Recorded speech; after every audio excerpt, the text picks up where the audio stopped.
Fellow wanderers of Middle-earth, tonight we begin a new chronicle from the eldest memory of the world. We turn our gaze to the first age, the elder days when the world was young and all things were still being shaped. This is the story of how light came into darkness, how the elves awakened under stars, and how the long defeat began with oaths that could never be broken and jewels that could never be surrendered. So settle close to the fire, let the outside world fade away, and journey with me into this chronicle of creation and rebellion, of beauty and ruin, of the elder days that shaped all the ages that followed. If these tales stir something in your heart, please like and subscribe to join our fellowship of story lovers. And drop a comment below telling me where in our wide world you're listening from tonight. For every voice makes our circle stronger. In the beginning there was Eru, the one who in Ada is called LOTR. He dwelt alone in the timeless halls, and his thought was vast beyond measure. From his mind came the Ainur, the holy ones, and they were his offspring, born of his thought. Each was given understanding of some portion of the mind of Iluvatar, but none comprehended the whole. Iluvatar gathered them before him and declared a mighty theme to them. They began to sing, each weaving their voice into a music that had never been heard before. The beauty of that first song was beyond words, for it was the music of creation itself, and the Ainur sung in perfect harmony. Their voices rose and fell like waves, and the dwelling of Iluvatar was filled with sound that made the void tremble. But into that harmony came discord. Melkor was the greatest of the Ainur, given the most gifts of power and knowledge by Iluvatar. He had wandered alone in the void, seeking the flame imperishable that gives life and being. But he found it not, for it remained with Iluvatar. In his wandering, pride grew in Melkor's heart. He began to weave thoughts of his own into the music, ideas that came not from Iluvatar, but from himself alone. The discord spread. Some of the Ainur near Melkor faltered in their song, and their music became attuned to his rather than to the theme Iluvatar had declared. A great storm arose in the music, for Melkor's theme was loud and vain and sought to drown out all other voices. Where Iluvatar's theme was ordered and beautiful, Melkor's was wild and chaotic, yet it had a terrible power of its own. Iluvatar raised his hand. The first theme ceased, and he smiled, though his children did not understand why. He began a second theme, deeper and more sorrowful than the first, and it rose against the discord. But Melkor opposed this theme also, and his music grew to a great tumult. The dwelling of Iluvatar shook with the conflict of sound. Then Iluvatar arose. His face was stern, and he raised both hands, and in one chord that went deeper than the abyss and higher than the firmament, he began a third theme. It was unlike the others, for it was both terrible and beautiful beyond measure.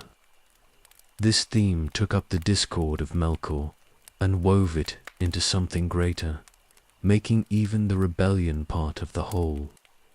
The music ended at last. Iluvatar led the Ainur out into the void, and there he showed them a vision of all that their music had wrought. They saw a world taking shape in the darkness, and it was Ada, the earth. They saw lands rising from seas, and stars kindling in the sky.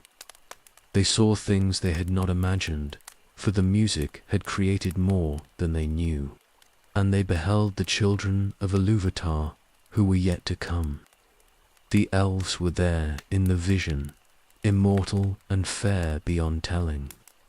Men were there also, with the gift of death and a fate beyond the circles of the world. The Ainur marveled at what they saw, and many loved this vision and desired to enter into it. But it was only a vision, a possibility, and when it ended, they stood once more in the timeless halls. Then a LOTR spoke the word that brought all things into being. He commanded that these things should exist, and the vision became reality, no longer a thought, but a thing that was. It had its own existence now, separate from Ilvatar's thought. The Ainur looked upon Ada, and it hung in the void like a jewel, small perhaps to them, but vast beyond measuring. Some of them descended into it. They bound themselves to the world until its end, and these became the Valar and Maya who shaped the earth. Melkor came down also, but his purpose was not to build, but to dominate. From the very beginning he sought to corrupt all that was good into his own design. The discord in the music became discord in the world, and all the long ages of struggle stem from that first rebellion before time began. This is how it started. This is the foundation upon which everything that follows was built, including the choice that would one day face Elrond, son of Irondil, who must decide between the fates sung for elves and the fates sung for men. The music of the Ainur shaped more than mountains and seas. It shaped the very nature of choice itself, and the bitter gift of being caught between two kindreds.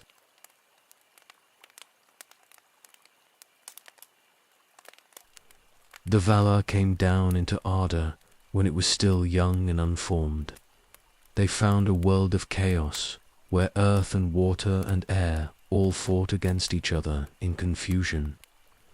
The music had given shape to possibility, but now came the long labor of making that shape into something real and stable.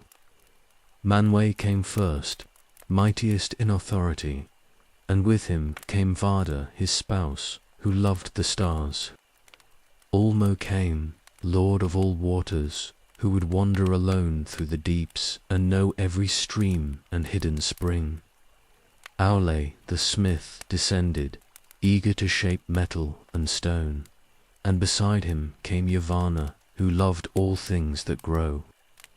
Others came as well, each bringing their own gifts and purposes. They set to work immediately. Aule raised mountains from the flats and carved valleys between them, and he delighted in the making of forms. Yavanna planted the first seeds in the barren earth, coaxing life from stone and dust.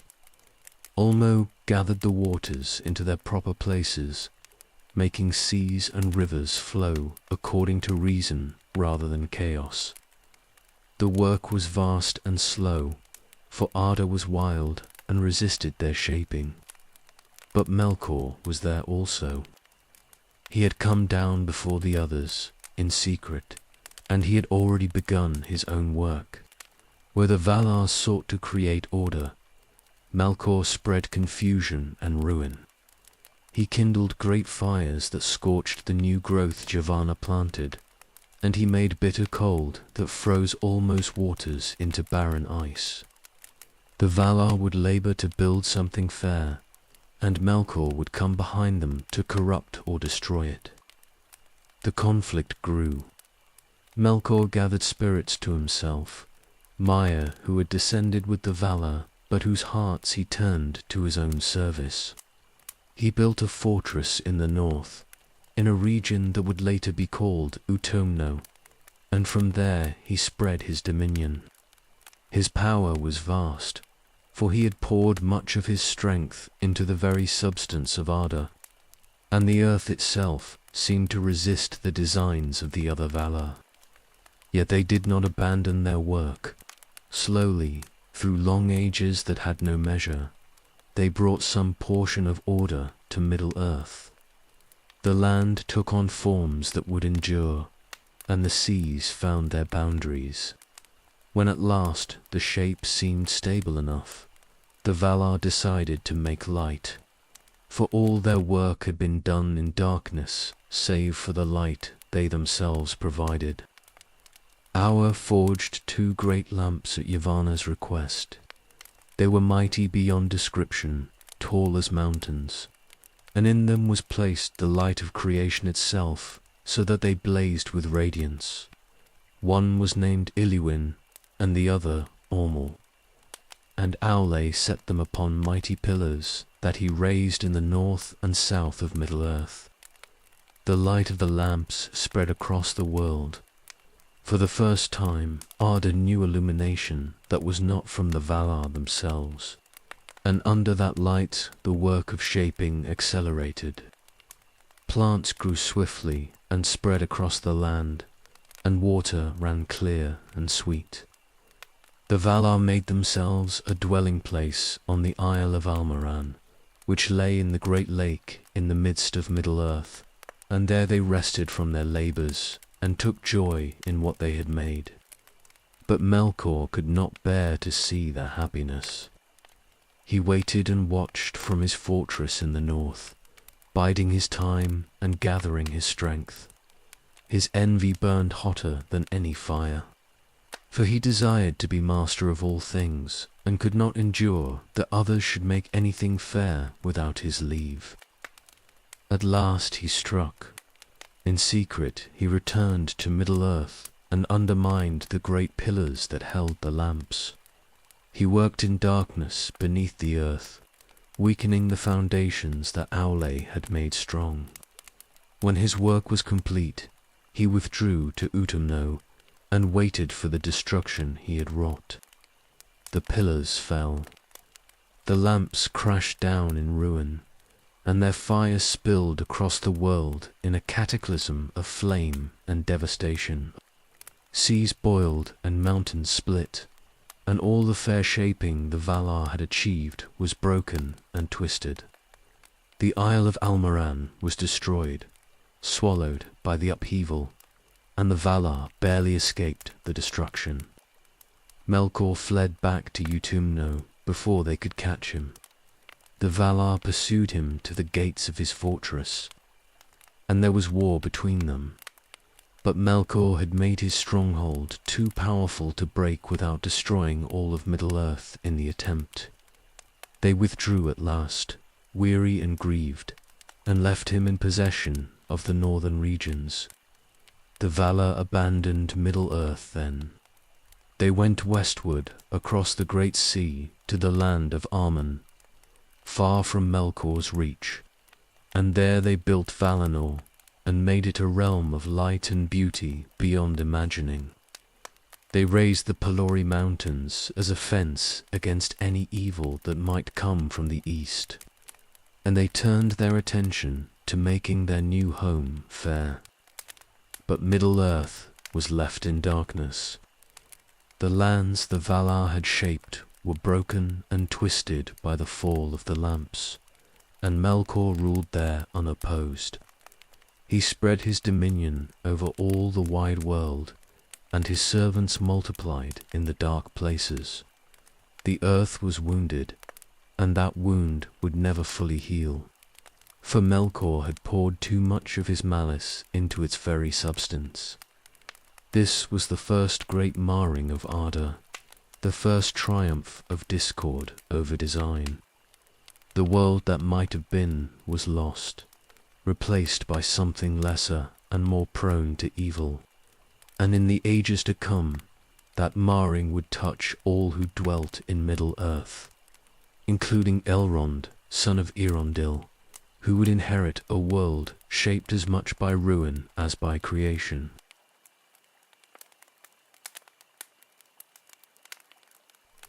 The Valar dwelt in Aemon through long ages, uncounted, while Middle-earth lay in darkness. They raised the mountains of the Pelori as a great fence against any shadow that might come from the east. And behind those peaks they made Valinor into a realm of such beauty that no words could fully capture it. Yavanna sang, and the 2 trees grew in the midst of their land, one bearing silver flowers and one bearing golden fruit, and from these came the only light in all the world. The trees waxed and waned in slow rhythm, measuring the days of the Valar, and under their mingled radiance, Valinor flourished. Manwë made his halls upon Tanaketl, highest of all mountains, and from that throne he could look out across the great sea toward Middle-earth. Varda dwelt beside him, and she was holiest of the Valar, fairer than any telling. Ulmo remained mostly alone, wandering through the deeps and sitting in contemplation in his halls beneath the outer sea where no other would come. The others made their dwelling places according to their natures, and Valinor became a land of eternal spring, where nothing withered and no shadow fell. But they had not forgotten Middle-earth entirely. Yavanna thought often of the lands she had tended in the beginning, and her heart was troubled for all the growing things that now suffered under Melkor's dominion. Orome the huntsman would sometimes ride forth from Valinor, crossing the great sea to pursue strange beasts in the wild lands of the east. He alone of the Valar came frequently to Middle-earth in those days, and he saw what had become of it. Melkor ruled there in darkness. From Utumno, in the far north, he spread his power across all the lands, and his servants were many and terrible. He bred creatures of shadow and malice, things that shunned any light and delighted in destruction. The earth groaned under his dominion, for he had poured so much of his own essence into it that the very stones were twisted with his will. The forests grew wild and tangled without Yavanna's care. Mountains rose jagged and cruel where Melkor had thrust them up in mockery of Aule's craft. Waters ran foul or froze into bitter ice. Nothing grew fair in Middle-earth during those years, and any beauty that appeared was quickly corrupted or destroyed. Yet there was one place Melkor could not fully corrupt. Varda looked out from Tanaketl across the darkness of Middle-earth, and her heart was moved with pity. She knew that the time was approaching when the children of Elvatar would awaken, the firstborn for whom the world had been prepared. They would wake into utter darkness if nothing was done, with no light to guide them and no beauty to give them hope. So Varda began a great work. She gathered the dews from the silver tree and from them made new stars, brighter and more beautiful than any that had shone before. She set them in the heavens above Middle-earth in patterns and courses, and she crafted constellations that would endure through all the ages.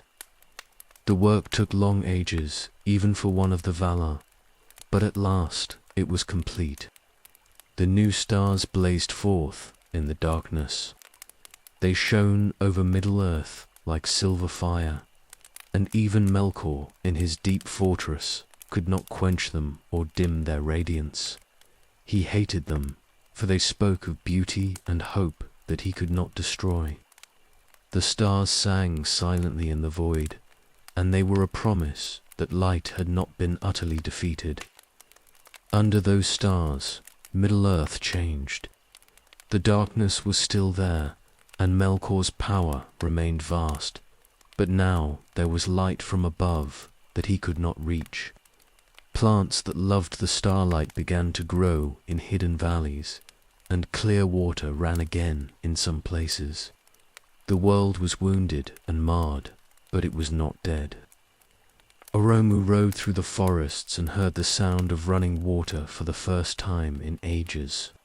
He saw trees growing tall and straight, despite all Melkor's malice, and he knew that Varda's work had been great indeed. He reported these things to Manwë, and the Valar took counsel together about what should be done. But they made no move against Melkor yet. They waited and watched, for they knew that the time of the firstborn was at hand.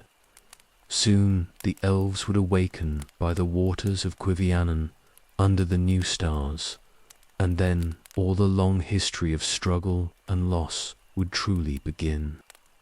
The music had shown them glimpses of what was to come, but even the Valar did not know how the song would unfold in all its particulars. Middle-earth waited in the starlight. In Valinor, the trees bloomed and faded in their endless rhythm, measuring time that meant nothing to the immortal Valar. In the north, Melkor brooded in Utumnor and laid his plans. And in the east, beside waters that reflected the new stars, the place of awakening lay empty still, but not for much longer. The hour was approaching. Everything that had been sung and shaped and struggled over was about to be tested by the coming of the children, who would inherit this wounded world and make of it what they could. The long defeat was not yet begun, for there must first be hope and beauty before they could be lost.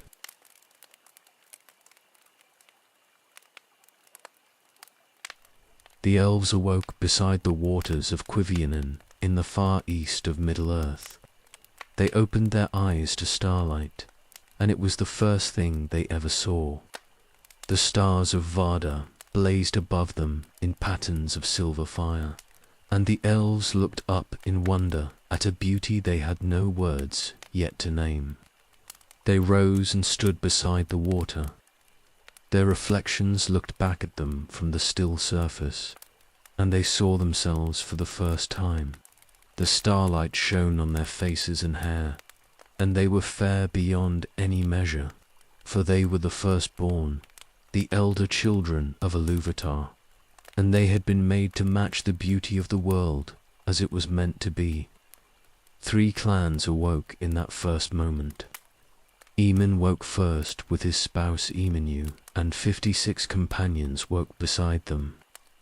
Then Tata and Tati woke with their people, and finally Enel and Enelié with theirs. They looked at each other in amazement, for they understood somehow that they belonged together, that they were kindred, yet each was different and unique. The first sounds they made were songs. They had voices like running water and wind through leaves, and they sang without knowing why, for music was in their nature from the beginning. They listened to the sound of the water and tried to match it, and they heard the wind in the grasses and wove it into their melodies. All around them the world seemed to sing back, and they felt they had always known these songs, even though they were singing them for the first time. They named themselves the Quendi, the speakers, for they discovered language almost immediately. Words came to them as naturally as breathing, and they delighted in naming everything they saw. The stars were given names, and the waters, and every tree and stone and living thing. They wandered along the shores of Quiviranen, exploring their new world with wonder that never diminished. The days passed, though they had no sun to mark them. The stars wheeled overhead in their courses, and the elves learned to track time by their movements. They built no houses at first, for the weather was gentle and they felt no need for shelter. They gathered fruit and drank from clear streams, and everything seemed provided for their joy. But they were not alone. Melkor had become aware of their awakening almost immediately. His servants ranged far across Middle-earth, and they brought him word of strange new beings dwelling by the eastern waters.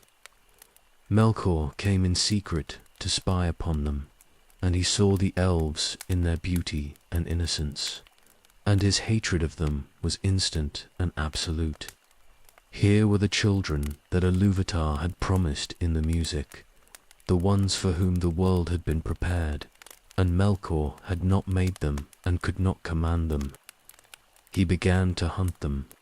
His servants came in the darkness when the stars were hidden by cloud, and they took elves who wandered too far from their companions. Some were never seen again, and the fate of these first captives was terrible beyond telling. Melkor took them to Utumno and broke them with torture and lies. And over long years of torment he twisted them into something hateful and ruined. From these came the orcs in later days, or so some tales say, though the truth of this was debated even among the wise. The elves grew afraid. They no longer wandered far from Quevianan, and they kept watch through the night. When clouds covered the stars, they huddled together and sang to keep their courage up, for the darkness seemed full of threat. Some spoke of seeing great shadows that moved against the starlight, and of hearing voices that called to them with words of honey that concealed malice beneath. Then Orome came. He had been riding through the eastern lands on one of his hunts, pursuing creatures that served Melkor. His horse Nahar was white and shining, and his horn was silver, and when he rode the ground trembled. He came upon Quevianan by chance, or what seemed like chance, though perhaps the Valar had longer purposes even then. The elves heard him coming and hid in terror. They had never seen one of the Valar before, and Orome in his power seemed terrible to them. He appeared huge and bright, and Nahar's hooves shook the earth, and the blast of his horn echoed across the waters. Many of the elves fled into the forests and would not come out, but some remained and watched. Orome dismounted and approached the waters gently, and he did not hide his light, but let them see him clearly. He sang to them in a voice like summer thunder, and though the words were in a tongue they did not know, the meaning was clear enough. He meant them no harm, and he rejoiced to find them at last. Slowly, tentatively, some of the elves emerged from hiding. They looked at Orome in awe, and fear mixed together, for he was beautiful and terrible at once. He spoke to them, and they began to understand his speech after a time, for the gift of language came easily to the Quendi. He told them of the Valar and of Valinor in the west, and of the light of the two trees that was fairer even than starlight. Not all the elves trusted him. Some said he might be one of the shadow riders in disguise, come to lure them away with false promises. But others felt the truth in his words and the goodness in his presence, and they were drawn to him. The debate among them was long, and there was no easy resolution. Orome departed at last, promising to return. He rode back to Valinor, bearing news that the firstborn had awakened and were dwelling by Quevianan, and that Melkor was already at work corrupting them. The Valar took counsel together about what should be done, for the matter was grave. Should they leave the elves in Middle-earth under Melkor's shadow, or should they summon them to Aemon, where they would be safe, but also constrained?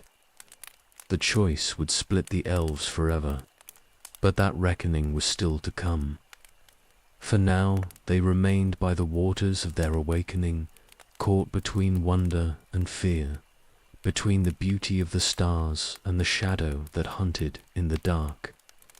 They had entered a world that was already wounded, already marked by the long discord that began in the music.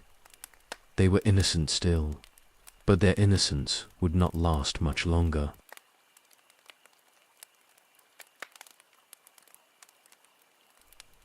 The Valar gathered in council upon the Ring of Doom, the place where they met to decide matters of great weight. Manwë sat highest among them, and all brought their thoughts and concerns to be weighed. The question before them was simple in words, but terrible in implication. What should be done about the elves who had awakened into a world still claimed by Melkor? Ulmo spoke for leaving them in Middle-earth. He argued that the elves had been placed there by design, not by accident. and that to uproot them would be to go against the purpose of their creation. Middle-earth was their home, the land prepared for them, and they should not be made exiles from their own birthright. Better to guard them there and teach them to resist Melkor's shadow than to bring them west into a gilded captivity. But others disagreed. Mandos spoke of the darkness that would come upon the elves if they remained, for he had some vision of the music's unfolding and knew that grief awaited them in Middle-earth. Vada would not abide the thought of the firstborn suffering under shadow when light and safety could be offered. Giovanna feared for them as she feared for all living things under Melkor's dominion, and Aule desired to teach them crafts that would be impossible while they lived hunted and afraid. The debate was long and not easily resolved. Some argued that bringing the elves to Ammon would be an act of love and protection, while others said it would be an act of control and confinement. Could the children of Iluvatar truly fulfill their purpose if they were removed from the world that had been made for them?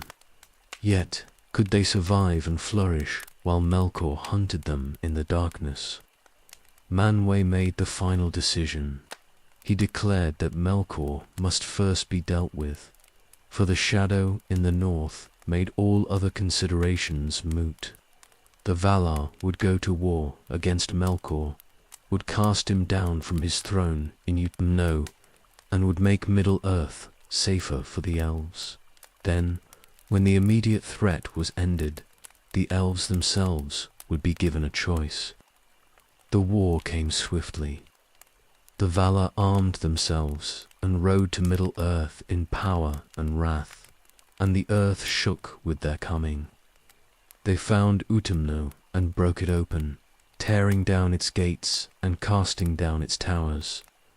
Melkor was taken captive after a great struggle, and he was brought in chains to Valinor, the Undying Lands. There he was imprisoned in the halls of Mandos, sentenced to remain bound for 3 ages as punishment for his evil. The north was devastated by that war. Mountains were leveled and seas rushed in to fill the voids left behind, and the shape of Middle-earth was changed. But Melkor's power was broken for a time, and his servants scattered in terror. The immediate danger was ended. The Valar returned then to Quevianan, and Orome came as their herald. He found the elves still dwelling by the waters, increased now in number, for children had been born to them in the years since the awakening. He told them of Melkor's defeat, and of the invitation the Valar extended. They could remain in Middle-earth if they wished, or they could come to Aemon and dwell in the light of the 2 trees, under the protection of the powers. The elves debated among themselves for a long time. The offer was generous, but also frightening, for Aemon was unknown to them, and the journey would be vast and perilous. Some distrusted the Valar, despite Orome's friendship, remembering the shadows that had hunted them, and wondering if this might be another trap. Others longed to see the light Orome described, to walk in safety and learn from those who had shaped the world. 3 elves were chosen to go first as ambassadors. Ingwa, Finwu, and Elwë were their names, and they were among the wisest and fairest of their people. Oromu bore them to Valinor on Nehar's back, and they walked in Valinor and looked upon the trees. The beauty they saw there was beyond anything they had imagined, and they were changed by it. When they returned to Quevianan, they spoke with such wonder and longing that many who had been reluctant were persuaded. But not all chose to go. Some of the elves loved the starlight too well and had no desire to leave the land of their awakening. Others feared the powers or simply distrusted change.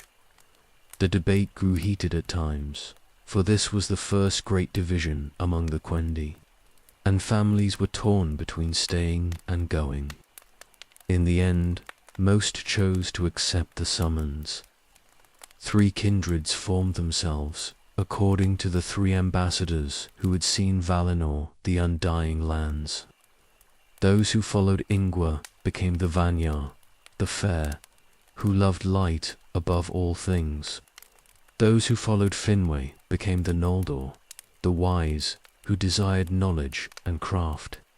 Those who followed Elwë became the Teleri, the last, who were most numerous and most reluctant to leave the starlight behind. But many remained at Cuivianen and would not go. They became the Avari, the unwilling, and they passed out of the histories that were preserved in the West. Their fate was their own to make in Middle-earth, and they chose to bear whatever came rather than abandon the land of their first awakening. So the sundering began. The choice to go or stay divided the elves from the very beginning, and that division would echo through all the ages to come. Those who went west would gain much, but they would also lose the freedom of the wild. Those who stayed would keep their independence, but they would face the darkness without the protection of the Valar. The journey was about to begin. The Vanyar and Noldor and Teleri prepared to leave Cuivianen and march west toward the sea. Toward Aemon, toward a fate none of them could fully foresee. Behind them they left the Avari and the familiar waters, and ahead lay a road that would test them in ways the innocent firstborn could not yet imagine.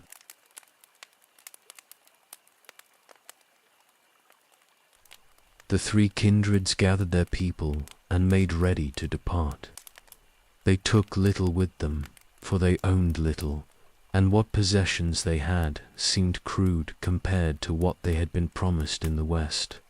Orome would guide them, riding ahead on Nahar to scout the path and guard against dangers that might lurk in the wildlands.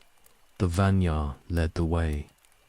They were smallest in number, but swiftest in their desire to reach the light, and Ingwe, their lord, was eager to see the trees again. Behind them came the Noldor, more numerous and less hasty, for they paused often to examine strange rocks or listen to new birds. Finwë kept them moving forward, but he could not quench their curiosity about everything they encountered. The Teleri came last, greatest in number and slowest in their march, for they were reluctant to leave and kept looking back toward Cuivianen. The journey began under starlight. Orome's horn sounded, and the great host set forth westward into lands none of them had ever seen. The elves walked in wonder through forests that had never known their voices, and they sang as they went. Their songs echoed through empty valleys and across silent plains, and for the first time in ages, Middle-earth heard music that was not corrupted by Melkor's malice. The land was vast beyond their imagining. They had known only the region around Cuivianen, a small corner of the world, and now they discovered how much lay beyond. Mountains rose before them like walls, and they had to find passes through them or ways around them. Rivers cut across their path, and they learned to swim or to build rafts from fallen logs. The seasons changed as they traveled, for the stars marked time even without sun or moon, and they experienced cold and heat and rain. Not all the journey was easy. Some grew weary and wanted to stop, to settle in fair valleys they passed through and go no farther. Orome would not permit long delays, for he knew that Melkor's servants, though scattered and leaderless, still lurked in dark places and might regroup if given time. The host pressed on despite complaints and exhaustion. The Teleri suffered most from the length of the march. Many of them loved rivers and forests too well to pass them by quickly. and they would linger by beautiful waters or in groves of ancient trees. Elwë, their lord, was patient with them, but even his patience was tested by how slowly they moved. The gap between the Teleri and the other two kindreds grew wider with each passing year. Strange things watched them from the shadows. Not all of Melkor's creatures had been destroyed in the war, and some followed the elven host at a distance, observing but not yet attacking. Orome hunted these when he found them, and his arrows flew swift and true. The elves learned to post guards at night and to keep fires burning, though they did not yet understand what evil might come against them if they were careless. They crossed great rivers and climbed through mountain passes where snow lay even in summer. They walked through deserts where no water ran and nothing grew, and they suffered from thirst until Orome led them to hidden springs. They passed through forests so dense that starlight barely reached the ground, and they had to cut paths with tools Orome showed them how to make. The Vanyar and Noldor reached the great river at last, that mighty water that flowed from north to south through the heart of Middle-earth. They camped on its eastern shore and waited for the Teleri to catch up, but the waiting stretched from months into years. Orome rode back to find them and urge them forward, yet still they came slowly, stopping to admire every waterfall and dell. Some of the Noldor grew impatient with waiting. They explored the lands around the great river and found them fair, and a few spoke of settling there rather than continuing west. But Finwë reminded them of what they had left Cuivianen to find, and he kept their eyes fixed on the goal ahead. The Teleri finally arrived, weary and footsore, but still singing. The entire host prepared to cross the great river, and this proved a challenge, for the water was wide and deep and swift. Orome showed them how to build boats, crude vessels of wood and hide that could carry them across. Many crossed, but some of the Teleri looked at the far shore and felt their courage fail. They turned back and would go no farther, choosing to remain in the forests east of the river rather than face more unknown lands ahead. This was the second sundering. Those who turned back were led by Lenwë, and they went south along the riverbank and passed out of the story of the West. They became the Nandor, the Wood Elves, and they made their homes in the valleys of the great river and learned to love the forests more than any light of trees or stars. The rest crossed and continued west. The host was smaller now, diminished by those who had chosen to stay behind. But those who remained were committed to reaching Aman. They climbed down from the highlands and entered regions where great forests grew, older and darker than any they had seen before. These were the woods of Eriador, vast and wild, and the elves felt both wonder and unease as they passed through their shadows. Orome told them the sea was not far ahead now. The words gave new strength to tired legs, and even the Teleri picked up their pace. They had been traveling for years beyond counting, and the journey had changed them. They were no longer the innocent people who had first awakened by Cuivianen, for they had seen much of Middle-earth and learned that the world was both beautiful and perilous. The journey was not over yet, but its end was finally in sight.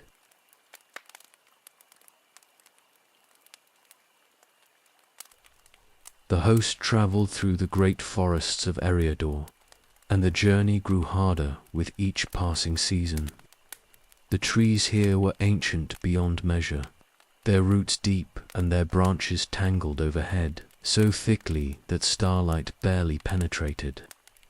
The elves walked in perpetual twilight, and the silence of those woods was oppressive, broken only by their own footsteps and voices. Fear began to grow among them. They heard sounds in the darkness between the trees, movements that might have been animals or might have been something worse. Orome ranged far ahead and to the sides, hunting anything that threatened the host, but he could not be everywhere at once. Some of the elves spoke of eyes, watching them from the shadows, and of voices that whispered in languages they did not understand. The Teleri especially felt the weight of the journey. They were the largest kindred and the most diverse in their attitudes, and many among them had never fully committed to reaching Amen. Every hardship made them question whether the promised light was worth this endless march through darkness and danger. They began to lag even farther behind the other kindreds, and some spoke openly of turning back. Orcs came against them one night. These were creatures twisted beyond recognition, things that had once been fair but were now corrupt and hateful. They attacked the rear of the host where the Teleri marched, coming with crude weapons and terrible cries that froze the blood. The elves had no weapons of war, for they had never needed such things, and they were nearly overwhelmed before Orome arrived with his bow and spear. The battle was brief but brutal. Orome slew many of the attackers, and the rest fled back into the darkness. But several elves had been killed, the first to fall to violence since the awakening, and the survivors were shaken. They had seen death now, not the peaceful fading of old age that came to some, but violent death that left bodies broken and bleeding on the ground. After that night, everything changed. The elves learned to make weapons, crude spears and bows that Orome taught them to craft. They posted guards in greater numbers and kept fires burning all night. The songs they sang became quieter and more somber, and the joy that had marked the beginning of their journey was diminished. More began to fall away from the host. Some simply stopped walking one day and refused to go farther, settling in whatever place they had reached and declaring it good enough. Others slipped away in the night, heading back east toward lands they had already crossed. The Vanya lost almost none, for their desire for the light remained strong, but the Noldor lost some, and the Teleri lost many. The land itself seemed to resist them. They came to marshes that stretched for miles, where the ground was treacherous and mists rose thick enough to hide whatever lurked within. They struggled through these 4 weeks, losing their way repeatedly, and some vanished in the fogs and were never seen again. Whether they wandered off and got lost, or whether something took them, no one could say. Mountains rose before them, different from those they had crossed earlier. These peaks were dark and jagged, and cold winds howled through their passes. The elves suffered from the cold, for they had known only gentle weather at Quivianen, and this bitter chill was strange and painful to them. They wrapped themselves in furs from animals Orome hunted, but still they shivered. The Noldor began to show their character during these hardships. Where others despaired, they grew determined and resourceful. Finwë encouraged them constantly, reminding them of what awaited in the west and of the knowledge they would gain. They learned quickly how to find paths through difficult terrain and how to preserve food for lean times. Their craftiness and intelligence began to distinguish them from the other kindreds. The Vanya, meanwhile, seemed to float above the hardships. They suffered as much as anyone, but their focus never wavered from the goal ahead. Ingwell led them with quiet certainty, and they followed without complaint. They sang hymns to Vardar and to the light of the trees they had not yet seen, and their faith sustained them when their bodies grew weak. But the Teleri continued to struggle. They were not weak or foolish. but they loved too much what they were leaving behind. Every beautiful river they passed was a sorrow, for they felt they should stop and dwell beside it. Every forest called to them to remain and learn its secrets. They had the souls of wanderers, but wanderers who wished to wander in one place rather than rush toward a destination. Elwë, their lord, felt torn between hurrying them forward and honoring their nature. He loved his people and understood their reluctance, yet he also knew they would never reach the sea if they continued at this pace. He consulted with his brother Olwe and with others among the leaders of the Teleri, and they decided to press the people harder, to insist on longer days of marching and shorter rests. This caused resentment among some. A few groups broke away entirely and went their own directions, choosing to find their own homes in Middle-earth, rather than continue under pressure. These joined the ranks of those who would later be called the Umanjar, the elves who never saw Amon. Each departure diminished the host further and added to the sorrow of those who remained. Yet still the majority pressed on. They had come too far to turn back now, had lost too many companions to abandon the journey. Orome's horn still sounded ahead of them, calling them forward, and they followed its call through darkness and fear and exhaustion. The sea was close now, he told them. Just a little farther, and they would reach the shores and look upon the great water. Behind them, Middle-earth was scattered with small groups of elves who had chosen to stop. Ahead lay the next great decision.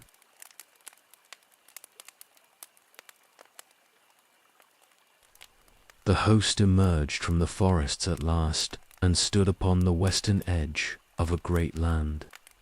Before them lay Beleriand, a realm of rivers and hills that stretched away toward the sea.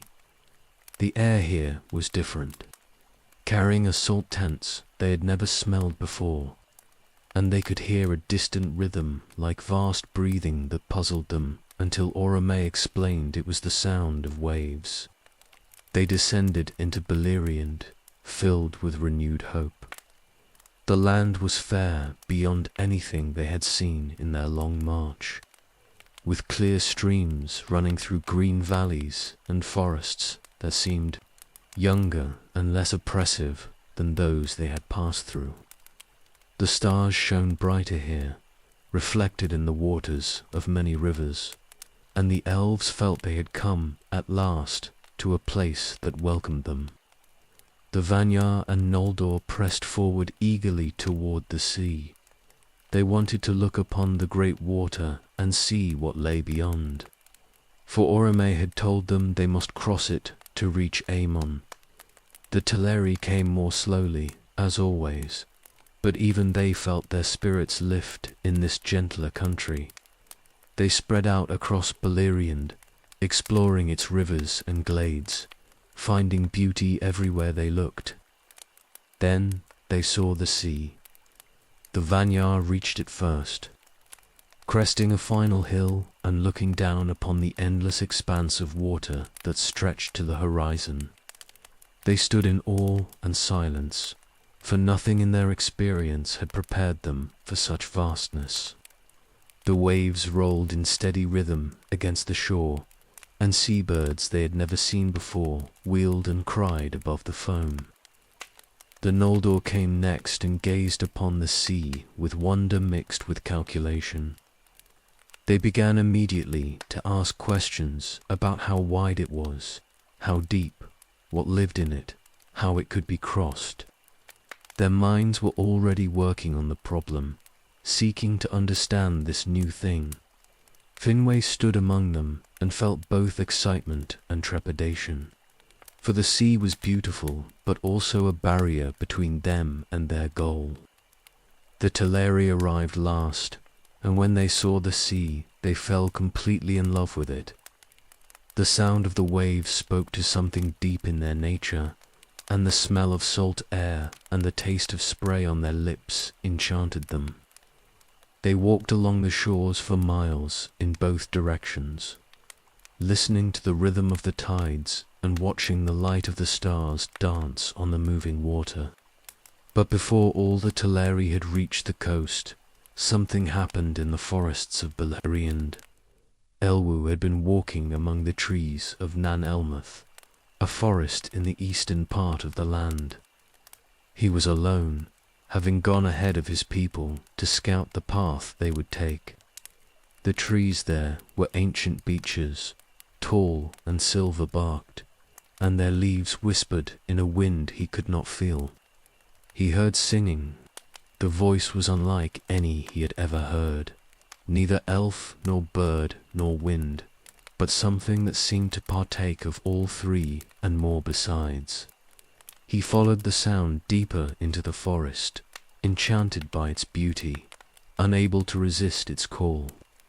The trees grew closer together as he walked, and the starlight dimmed until he moved through shadows. Then he saw her. Melian stood in a glade, and she was Maya, one of the spirits who had come to Arda with the Valar in the beginning. She was singing, and her song was the music of the world itself, made audible. Elwë stopped and looked at her, and in that moment he was caught in an enchantment that would change the fate of his entire people. They stood and looked at each other. Neither spoke at first, for words seemed inadequate and unnecessary. Time itself seemed to halt in that glade, or perhaps it raced forward, for later no one could say how long Elwë stood there. The trees leaned close around them, and the world beyond the forest faded into insignificance. The Teleri searched for him. When he did not return, they went into Nan Elmuth calling his name, but the forest had swallowed him utterly. They could not find the glade where he stood, could not hear Melian's singing, could not break the enchantment that held him. Days passed into weeks, and weeks into months, and still there was no sign of their lord. Olwë, Elwë's brother, took command of the search. He organized parties to comb through every part of Nan Elmuth. But the forest was vast and strange, and it seemed to shift and change, so that paths they had walked one day were gone the next. Some of the searchers claimed to hear singing in the distance, but when they followed it, they found nothing but empty glades and silent trees. The Vanyar and Noldor grew impatient. They had reached the sea and were ready to cross, and Oromu told them that the Valar were preparing a way for them. They could not wait indefinitely for the Teleri to find their lost lord. Ulmo himself was coming to bear them across the water, and the time to depart was approaching. The Teleri faced an agonizing choice. Should they wait for Elwë, who might return at any moment, or should they continue the journey without him?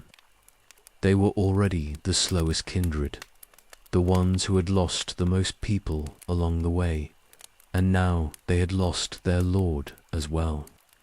The debate among them was passionate and painful, for they loved Elwë and could not easily abandon him.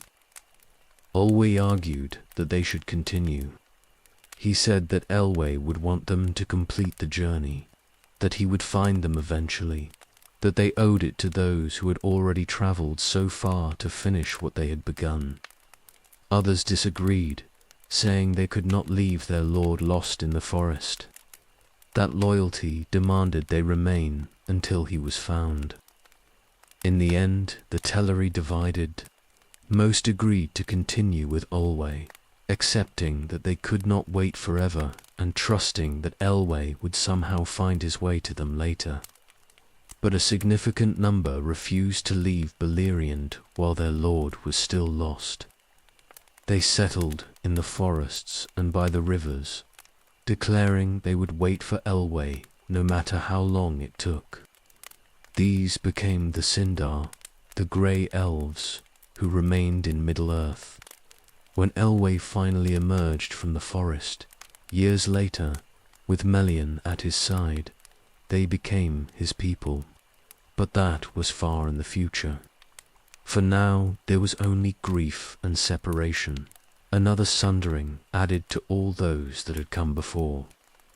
The main host of the Teleri gathered on the shore beside the Vanya and Noldor. They looked back toward the forests where their kindred remained, and forward toward the sea that would carry them away. The journey had cost them much already, but the final crossing still lay ahead.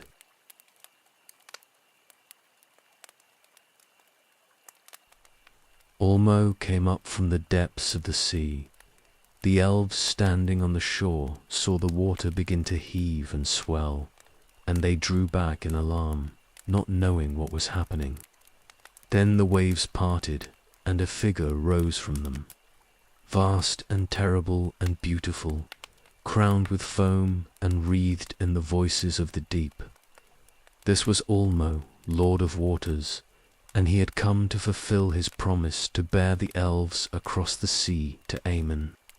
He uprooted an island from the seafloor. The ground beneath the waves tore loose with a grinding sound that the elves felt in their bones, and a great mass of land rose up through the water until it broke the surface. It was an island of considerable size, with soil and even some grass and trees upon it, and it floated upon the sea like a mighty ship. The elves stared at it in wonder and fear, scarcely able to believe what they were seeing. Ulmo called to them without words, and they understood that they were meant to board the island. The Vonyar went first, led by Ingwe, walking across a bridge of water that Ulmo made solid beneath their feet. They climbed onto the island and stood looking around in amazement, feeling the strange solidity of land that floated upon water. The Noldor followed, and Finwë brought his people across in good order, their eyes bright with curiosity about this new marvel. The Teleri came last and slowest, as always. They were still grieving for those they had left behind in Beleriand, and many wept as they walked across the water bridge. But they came, for they had chosen to continue the journey, and they would not turn back now. Olwë led them on to the island, his face set and sorrowful, bearing the weight of leadership he had never sought. But not all the Teleri had arrived at the shore when Ulmo began the crossing. Some were still coming through the forests, delayed by their nature and their reluctance to hurry. They saw the island beginning to move away from the coast, and they ran to the shore, calling out for their kindred to wait. The island did not stop, and those left behind stood on the beach, watching it drift away across the water. The island moved west. Ulmo drew it through the sea by his power, and great fish and strange creatures of the deep swam beside it, breaching and diving in a display that entranced the elves. The journey across the water took time, though how much time none could later say, for they had entered a realm where the normal measures of days seemed less certain. The elves looked back and watched Middle-earth recede behind them. The mountains of Beleriand grew smaller and hazier until they were only a line on the horizon, and then they vanished entirely. The elves felt a pang of loss, for that land had been fair, and some part of them wondered if they were making the right choice in leaving it. Then they looked ahead and saw light. It was not starlight, but something warmer and brighter, a glow that rose above the rim of the world ahead of them. The Vanyar wept for joy, for they knew this must be the light of the trees that they had travelled so far to see. Even the Noldor, who rarely showed such open emotion, were moved to tears. The Teleri stood silent, caught between grief for what they had left and wonder at what lay ahead. The island approached the shores of Armen. The light grew stronger with every mile, and soon they could see the coast rising before them, white beaches and green lands beyond. Mountains stood in the distance, tall and pure, with the light of the trees shining over them and turning their peaks to gold and silver. The air itself seemed to shimmer with radiance. The island came to rest in the Bay of Eldamar, not quite reaching the shore, but close enough. The Vanyar and Noldor disembarked immediately, wading through shallow water to reach the beach. They set foot on Armen and fell to their knees, overcome by the holiness and beauty of the place. The light was all around them, warm and gentle, and they felt they had come home to a place they had never known but had always belonged to. The Vonyar began their journey inland almost at once. They desired above all things to reach Valinor proper and stand beneath the trees, and they would not delay. Ingwe led them up from the coast toward the mountains, and the Valar came to meet them and welcomed them with joy. The Vanyar passed into Valinor and made their dwelling near the trees themselves, and they were forever after the closest to the Valar in love and understanding. The Noldor came more slowly. They lingered on the coast of Eldamar, building themselves a city there before continuing inland. They called their city Tirion, and they set it on a hill so they could see both the light of the trees and the sea behind them. They learned crafts from Orla and knowledge from the other Valar, and they grew in skill and wisdom. But they never forgot the starlight or the lands they had crossed, and something of Middle-earth remained in their hearts. The Teleri stayed on the island. They had seen Aman and were glad to have reached it, but they loved the sea too much to leave it entirely. They dwelt on Tor Irisea, as the island came to be called, and they made it fair with buildings and gardens. They learned to build boats and to sail upon the water, and they became the greatest mariners among all the elves. Years passed before the Teleri, who had been left behind in Beleriand, finally made the crossing. Asu Amaya, who served Ormo, loved the Teleri and visited them often on their island. He befriended those still on the eastern shore and eventually convinced Olmo to bring them across as well. They came at last to join their kindred, but the time apart had changed them, and they never fully merged back into one people. The sundering was complete now. The elves were divided not just between those who went west and those who stayed in Middle-earth, but among those who went west as well. 3 kindreds in 3 different places, each following their own nature, each becoming something distinct. The choice made at Quivianan had led to this, and there was no going back.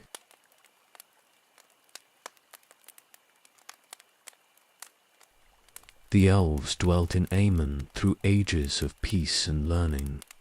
The light of the trees waxed and waned in gentle rhythm, measuring the days in silver and gold, and under that radiance the Eldar flourished as they never could have in Middle-earth. They had left shadow behind, or so it seemed, and entered a realm where only beauty and wisdom held sway. The Vonyar lived closest to the Valar in Valimor itself. They walked in the gardens where Yavanna's creations grew in perfection, and they learned songs from the Maya that had never been sung in mortal lands. Ingwe became a counselor to Manwë, and the Vanyar as a people grew in holiness and light until they seemed almost more Ainur than elves. They rarely thought of Middle-earth or of the lands. They had crossed to reach this place. The Noldor made their home in Tirion upon Tuna, the great hill that looked both west toward the trees and east toward the sea. They built with white stone and silver, raising towers and halls that caught the light and threw it back in splendor. Finwë ruled them wisely, and under his leadership they became the greatest craftsmen and lawmasters among the elves. Ule took special interest in them and taught them smith craft and gem cutting, and they learned eagerly, always seeking to understand more deeply and create more skillfully. The Teleri remained mostly upon Taurisia for a long age. They were content there with the sea around them and the light visible in the distance, and they had no great desire to move inland. Usse visited them constantly and taught them all the lore of the waters, and under his instruction they became mariners beyond compare. They built boats of many designs and learned to read the winds and currents, and they sailed the Bay of Eldamar with such grace that it seemed their ships were extensions of their own bodies. But eventually the Teleri desired to be closer to their kindred. They built a harbour on the coast of Ammon and called it Alqualunde, the haven of swans, for they had learned to carve the prows of their ships in the shapes of great birds. They made this harbour beautiful with pearls they gathered from the deep and with buildings of white stone. Yet they never lost their love for the sea, and many still dwelt on tall Irasua, even after Alqualandu was built, sailing back and forth between the two places as their hearts moved them. The elves learned much from the Valar. Yavanna taught them the properties of all growing things, and the Noldor especially took note of her teachings about trees and plants and the earth itself. Aule showed them metallurgy and the working of stone and jewels, and his apprentices became so skilled that their works approached the beauty of his own. Varda spoke to them of the stars and of the music that had shaped the world, and some began to understand dimly the vast pattern behind all things. Children were born to the elves in Ammon, the first generation to be born in the light of the trees rather than under starlight. These younger elves grew up knowing only peace and beauty, with no memory of the long journey or the dangers of Middle-earth. They were fair and wise beyond even their parents, and the future seemed to hold nothing but increase of joy and knowledge. Among the Noldor, one child stood out above all others. Feanor was born to Finwë and his wife Miriel, and from his first days it was clear he was unlike any elf who had yet lived. His spirit burned with an intensity that was almost frightening, and his mind grasped concepts with such speed that even his teachers among the Valar were amazed. He spoke early and walked early, and he began making things with his hands before other children his age could properly hold tools. Miriel poured all her strength into bearing him. She loved her son fiercely and gave him everything she had to give, but the effort cost her more than anyone realized. After his birth she grew weary in a way that elves should never grow weary, for they were immortal and not subject to the wearing down of spirit that afflicts mortals. She faded despite all efforts to help her, and at last she chose to leave her body and go to the halls of Mandos to rest.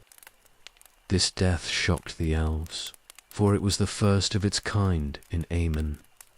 They had known death in Middle-earth from violence and accident, but this was different, a willing departure from life out of exhaustion. The Valar were troubled by it and debated its meaning, for it suggested that even in Aemon, even under the light of the trees, the elves were not entirely immune to sorrow and loss. Finwë grieved deeply for Miriel. He raised Feanor alone for a time, pouring his love into the boy who had cost him so much. But eventually he took another wife, Indise of the Vanyar, and she bore him more children. Fingolfin and Finarfin were their names, and they were noble and fair, but they were not like Feanor. He remained apart, burning with that inner fire, both loved and feared by those around him. Feanor grew in skill beyond all others. He improved upon every craft he learned until he surpassed his teachers, and he invented new techniques that no one had imagined. He created letters for writing that were clearer and more beautiful than any that had existed before, and the Noldor adopted his script. He learned to make gems of surpassing beauty, crystals that captured light and held it in ways that seemed almost alive. The relationship between Feanor and his half-brothers was never easy. He resented their existence, seeing them as replacements for his mother, and he could not bear that his father had found comfort with another wife.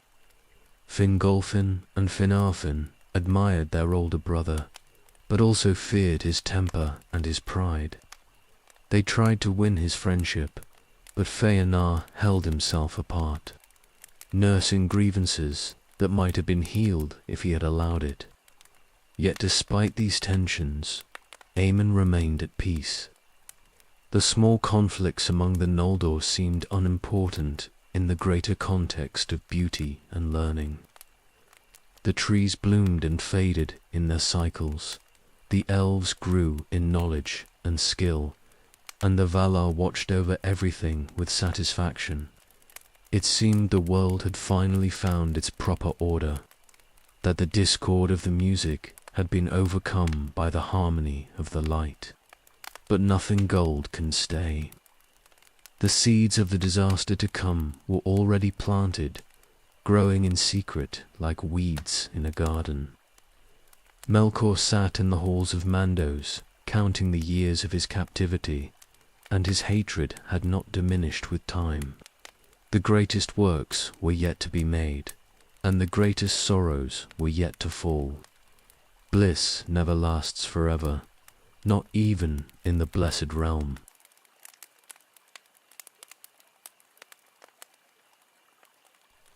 Feanor labored in secret on a work greater than any he had attempted before. He had mastered every craft the Noldor knew and invented several they did not, but he was not satisfied. His mind reached always towards something beyond what existed, something that would capture the essence of light itself and hold it imperishable. He withdrew to his workshop and would not say what he was making, not even to his father or his sons. He worked with materials no one else could have used. He took the light of the trees themselves, somehow capturing their radiance in a way that should have been impossible. The process was known to him alone, and he never revealed it to anyone. He poured his own spirit into the work as well, giving something of himself that could not be measured or replaced. The Silmarils emerged from his forge after years of labor. There were 3 of them, jewels unlike anything that had ever existed or would exist again. They were crystals that held the light of the 2 trees within themselves, shining with a radiance that was both silver and gold, holy and pure.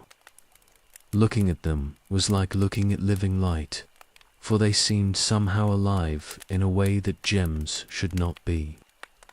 They were beautiful beyond description. The light they gave forth was gentle but penetrating, warm but not burning, and it filled all who looked upon them with wonder and longing. Each Silmaril was perfect, flawless in every aspect, and together they represented the pinnacle of what craft could achieve when joined with vision and will. Even the Valar marveled at them and declared them the greatest work ever made by the children of Ilúvatar. Feanor hallowed the Silmarils. He spoke words over them that bound them to goodness, so that evil flesh could not touch them without being burned. The jewels would recognize corruption and reject it, remaining pure no matter what hands might seek to claim them. This hallowing was meant as protection, but it would become part of their curse. For it meant that once Feanor himself was stained by evil deeds, even he could not hold what he had made. He kept them jealously. Though many wished to look upon the Silmarils, Feanor allowed it only rarely and under conditions he controlled. He stored them in a vault within his fortress at Forminos, and he visited them often to gaze upon them alone. His love for them grew beyond reason, until he treasured them more than anything else in the world, more even than his family or his people. Varda blessed the Silmarils. She looked upon them with joy and spoke words that made them yet more holy, so that they would shine with her starlight in addition to the light they already held. From that day forward, the Silmarils were sacred beyond any other crafted thing, and the light within them was a small echo of the light that had been before Melkor marred the world. The fame of the Silmarils spread throughout Aman. All the elves spoke of them in wonder, and even the Vanyar, who cared little for crafted things, admitted they were marvels beyond compare. Songs were made about them, and poems, and many who had never seen them longed to do so. They became the pride of the Noldor, proof of their skill and their worthiness to dwell in the blessed realm. But one who heard of them felt no joy. Melkor had been released from captivity after 3 ages of imprisonment in the halls of Mantlos.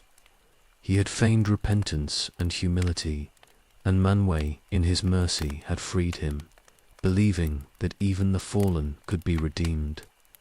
Melkor walked free in Aman again, and though he wore a fair face and spoke gentle words, his heart was unchanged. He heard of the Silmarils and desired them immediately. The desire was more than simple greed, though greed was part of it. He hated them because they contained light he had not made and could not corrupt. He coveted them because they represented everything he wished to possess and control. Most of all, he envied Feanor for creating something of such beauty, for Melkor himself could no longer make anything fair. Melkor began to move among the Noldor. He came to them with words of friendship and counsel, offering knowledge and advice that seemed wise. He particularly sought out Feanor, praising his skill and encouraging his pride. He spoke subtly of the Valar's limitations, suggesting they were jealous of Feanor's abilities and sought to restrict him. He planted seeds of doubt and discord wherever he went. Feanor was too wise to trust Melkor fully, but the poison worked on him nonetheless. His pride, already great, swelled further under Melkor's flattery. His possessiveness over the Silmarils increased until he could hardly bear to let them out of his sight.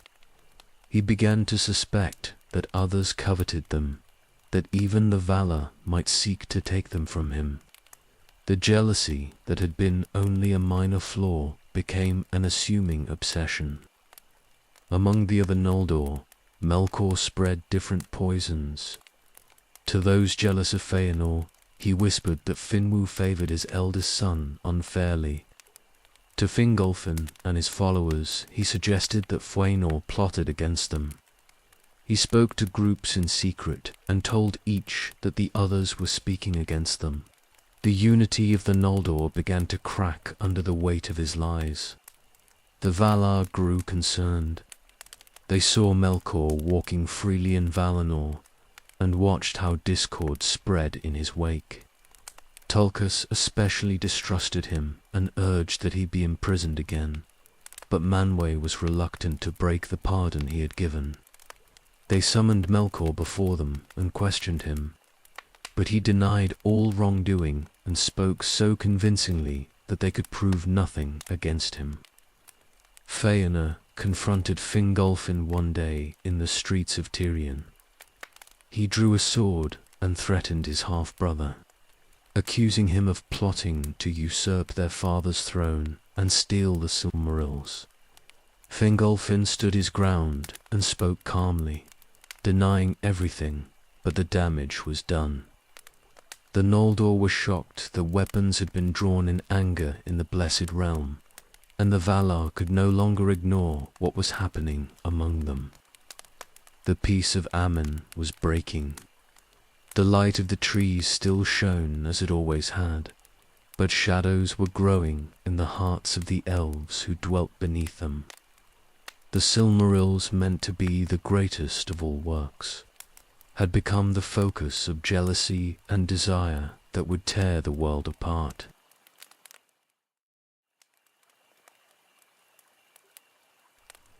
The Valar summoned Feanor to answer for threatening his brother with drawn steel. They brought him before the Ring of Doom and judged him, and though they understood Melkor's hand was behind the discord, they could not excuse what Feanor had done. He was banished from Tirion for 12 years and commanded to go north to Formenos with his father and his household. Finwë chose to go with his son into exile. He would not abandon Feanor, no matter what the judgment had been, and he left the rule of Tirion to Fingolfin in his absence. This decision pleased no one, for it seemed to reward Feanor's violence with his father's company, while leaving those who had been wronged to rule in his stead. The divisions among the Noldor deepened. Melkor vanished from Valinor. The Valar sought him, but could not find him, for he had hidden himself in the south, near the roots of the mountains. There in the darkness he found Ungoliant, a creature of shadow who had taken spider form and grown vast and terrible in the lightless places. She hungered always and could never be satisfied, devouring light itself when she could find it. He made a bargain with her. He promised her whatever she desired if she would help him in a great work, and she agreed, though her own purposes were not his and would bring him grief later. Together they plotted the destruction of the trees, for Melkor hated the light of Valinor above all things and wished to bring darkness back to the world. They waited for a festival. The Valar had called all the elves to gather on Tanaketel to celebrate and mend the divisions that had grown among them. Even Feanor was summoned from his exile to attend, though he came reluctantly and spoke to few. The Valar hoped that in gathering together under the light and in celebration, the discord might be healed. Melkor and Ungoliant struck while the festival was at its height. They came to the trees when Valinor was nearly empty, when all attention was turned toward the mountain and the gathering there. Melkor drove his spear into each tree, wounding them deeply so that their sap poured out. Ungoliant drank the sap and drank the light itself, sucking it down in her terrible hunger, and her form grew darker and more bloated with each draught. The trees withered. Laurelin's gold faded to grey until Pelenn's silver turned to ash, and the light that had never failed began to die. A great darkness spread from where the trees stood, rolling across Valinor like a wave of shadow. The radiance that had illuminated the blessed realm for ages beyond counting went out, and the land was plunged into a blackness deeper than any night. The Valar heard a cry. It came from Javanna, who felt the death of her greatest works, and the sound of her grief was terrible. They rushed from Tanaketel toward the trees, but the darkness was so complete they could barely find their way. When they reached the place where the trees had stood, they found only ruin and a black fog that stank of poison. Tolkas pursued the attackers. He followed their trail by touch and smell through the darkness, and he nearly caught Melkor, but Ungoliant cast webs around them that even Tolkas could not easily break. By the time he tore free, the two had fled north toward the mountains. He chased them to the edge of Aman, but they passed through the high passes and escaped beyond his reach. The Valar gathered around the trees and mourned. Yavanna wept over them and tried to heal the wounds, but the damage was too great. The trees were dying, and all her power could not save them. They asked if anything could be done, if any hope remained, and she said that perhaps if she had some light from before the wounding, she might kindle life again in the roots. Then all eyes turned to Fëanor. He alone held light from the trees, undimmed, captured and preserved in the Silmarils. If he would give them up, if he would allow them to be broken so that their light might heal what had been killed, perhaps the trees could bloom again. The request was not a command, for the Silmarils were his own work, but it was an asking born of desperate need. Fëanor stood in the darkness and said nothing for a long moment. The choice before him was terrible, for the Silmarils were the work of his life, the achievement that defined him, and he loved them beyond reason. To break them would be to destroy something that could never be made again, for the light they contained was gone from the world save in them. Yet to refuse would be to doom Aemon to darkness forever. Before he could answer, a messenger came running through the dark. The news he brought was worse than any had feared. Melkor had gone to Forminos after destroying the trees, and he had killed Finwë where he stood defending the treasury. He had taken the Silmarils and fled, carrying them away into the north. Fëanor's father was dead, and the jewels were stolen. Fëanor cried out in anguish and rage. His grief for his father mixed with fury over the theft, and in that moment whatever chance there might have been for him to give up the Silmarils willingly died. They were stolen from him, taken by murder and treachery, and he would pursue the thief to the ends of the world to reclaim them. The question of whether he would have given them freely became moot, for now there was only vengeance and loss. Darkness covered Aemon. The Valar made new lights from the last fruits of the trees before they died completely, and these became the sun and moon that would later illuminate Middle-earth.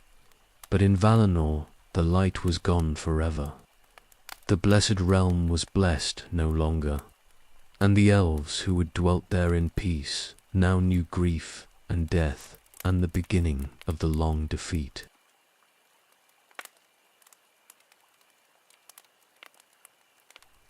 Finwë remained at Forminos, while the festival proceeded on Tanacaetal. He had been invited to attend with Fëanor, but he chose to stay behind and guard the treasures of his house. The Silmarils were kept there in a vault, along with other works of craft and value, and Finwë would not leave them unprotected even for a sacred gathering.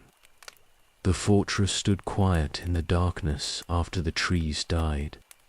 The light went out across all of Aman at once, sudden and complete, and Finwë stood in blackness, deeper than any he had known since the march from Quevianan. He called for torches and lamps to be lit, and his small household scrambled to bring what light they could. Something terrible had happened, that much was clear, but what it was they could not guess. Melkor came north with Ungoliant. Close behind him, they had fled from the Valar's pursuit, making their way through mountain passes, while darkness covered their flight. But Melkor's purposes were not complete, for he desired the Silmarils above all things, and they still lay in Forminos, waiting to be taken. He turned aside from his flight to claim them, leaving Ungoliant to wait for him in the hills. He approached the fortress openly. There was no stealth in his coming now, for he had already committed the greatest crime possible and had nothing left to fear from being seen. His form was dark and terrible, and he had shed the fair appearance he had worn while moving among the Noldor. This was Melkor as he truly was, mighty and fell, driven by hatred and greed that knew no limits. Finwë stood before the doors and would not let him pass. The king was armed with a spear, though he had not wielded a weapon in anger for longer than memory could measure. He recognized Melkor, despite the darkness and the changed appearance, and he knew why he had come. The Silmarils were his son's greatest work, made through years of toil and vision, and Finwë would die before allowing them to be stolen. They faced each other across the threshold. Melkor demanded entrance and claimed right to the treasures within, speaking words that were both threat and mockery. Finwë answered him with defiance, declaring that no servant of darkness would pass while he lived. The other guards who stood with him were afraid, for they could feel the power radiating from Melkor like heat from a forge. But they held their ground beside their king. Melkor struck him down. The blow was swift and brutal, delivered with a force that no armor could have stopped, even had Finwë been wearing any. The king of the Noldor fell dead on his own threshold, the first of the Eldar to be slain in Aman, and his guards died beside him. Their blood spilled on the stones of Formenos, and the sanctity of the blessed realm was violated in a way that could never be repaired. Melkor broke down the doors and entered the treasury. He seized the Silmarils from their vault, and though they burned his flesh where he touched them, he would not release them. He clutched them in his right hand despite the agony, for his greed was stronger than his pain, and he turned to flee with his prize. The jewels seared him. The hallowing Feanor had laid upon them recognized evil and rejected it, burning like fire against Melkor's corrupted flesh. His right hand was blackened and would never heal, marked forever by contact with holiness he could not bear. But he kept them still, refusing to let them go. And he thrust them into an iron crown he wore so he would not have to touch them directly again. He fled north toward the mountains, with Ungoliant pursuing him. She had waited as agreed, but now she demanded her payment for helping him destroy the trees. He had promised her whatever she desired, and what she desired was the light in the Silmarils. She came at him with her terrible hunger, insisting he give them to her immediately. Melkor refused.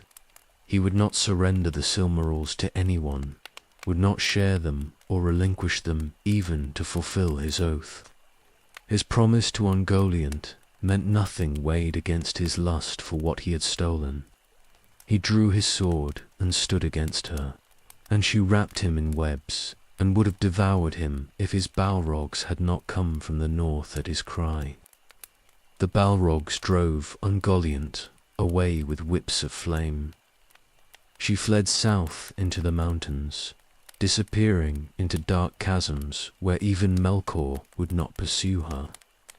He continued north to Angband, the fortress he had built in secret ages before, and there he hid himself and fortified his power.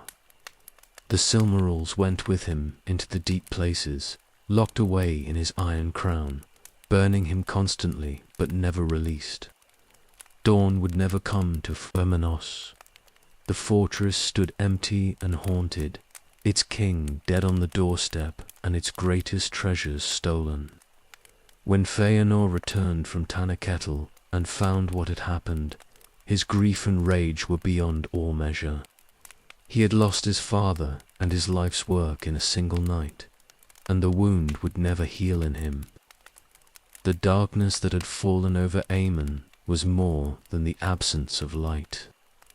It was the darkness of murder and theft, of trust betrayed and sanctity violated. The blessed realm had been broken into, and innocence had died along with Finwë. Nothing would ever be the same, for the shadow had entered even here, and the long defeat had truly begun.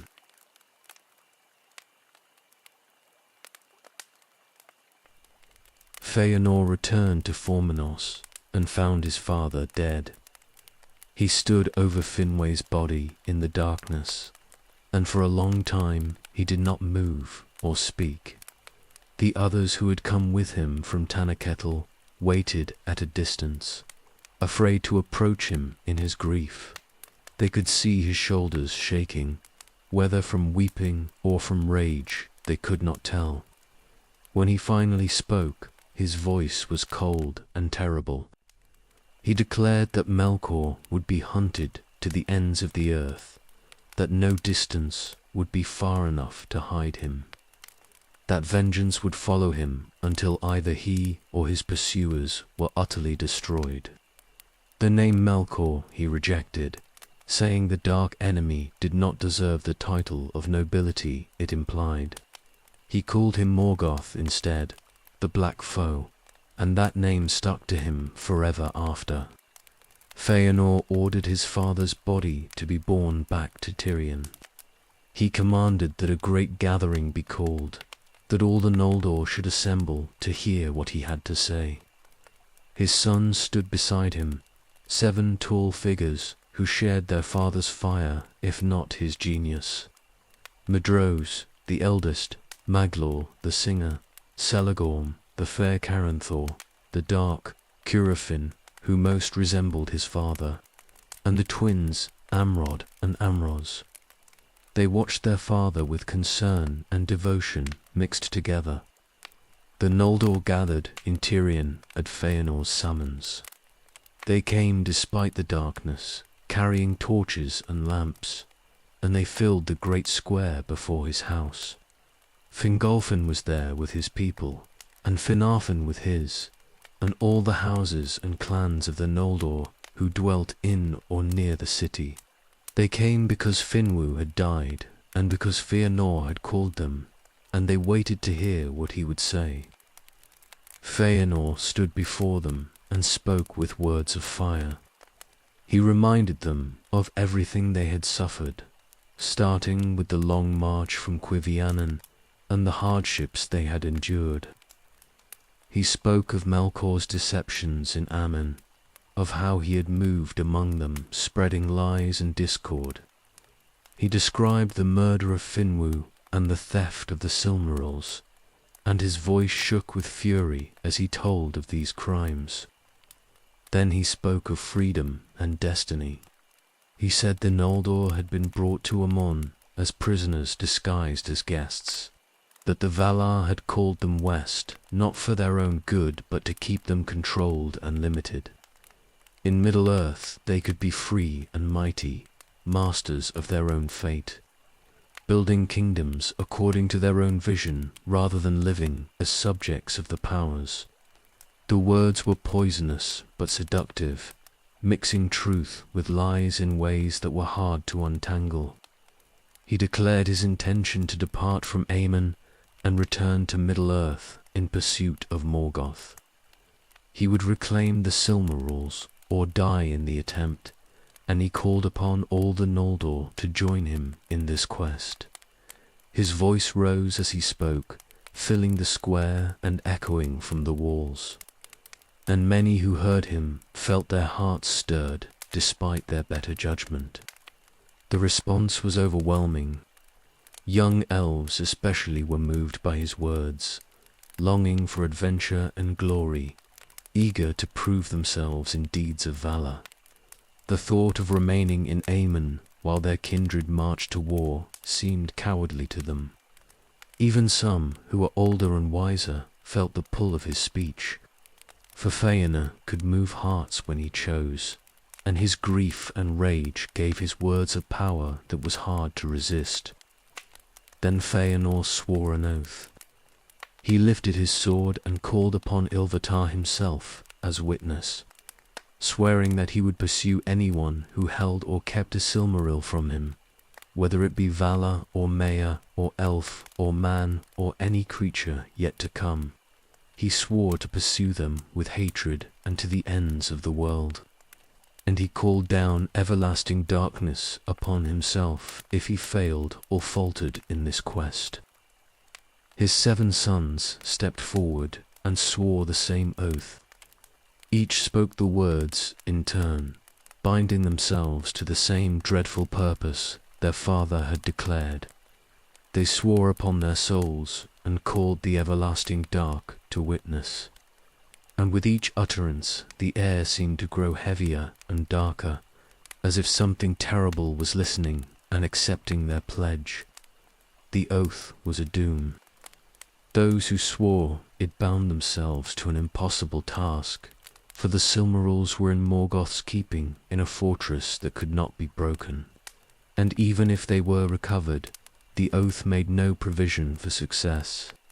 It demanded only endless pursuit and hatred, and it would force those who swore it to commit evil deeds in the name of recovering what was stolen. From that moment forward, Feanor and his sons were doomed men walking, their fates sealed by words they could never take back. Many of the Noldor pledged to follow Feanor. They shouted their support and declared their readiness to march, caught up in the passion of the moment and in their love for their prince. Some pledged more cautiously, saying they would follow Finwë's line wherever it led, without fully understanding what that might mean. Others stood silent and troubled, seeing where this path would lead, but afraid to speak against it. Fingolfin and Finarfin were caught in an impossible position. They had not sworn the oath and had no desire to follow Feanor into rebellion. But he was their brother, and many of their own people were declaring support for him. To oppose him openly would split the Noldor in civil war, but to follow him would be to defy the Valar and abandon the safety of Aman. They counseled caution and delay, but their voices were drowned out by the clamor of those ready to march. The Valar heard what was happening and sent messengers to warn against this course. They reminded the Noldor that they had been summoned to Aman for their own protection. That Middle-earth was perilous, and Morgoth was mighty beyond their ability to defeat. They promised justice for Finwë's murder and recovery of the Silmarils through proper means. But Feanor laughed at their promises and called them empty words. The division was complete now. The Noldor would leave Aman in defiance of the Valar's will, driven by an oath that could never be fulfilled without destruction. The first death in the Blessed Realm had led to this, grief turning to rage, and rage to doom. Everything that followed would flow from this moment, from words spoken in passion that could never be unsaid.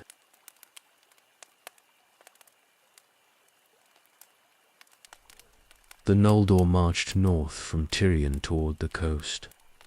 They took what they could carry and left the rest behind, abandoning their beautiful city with its white towers and silver lamps.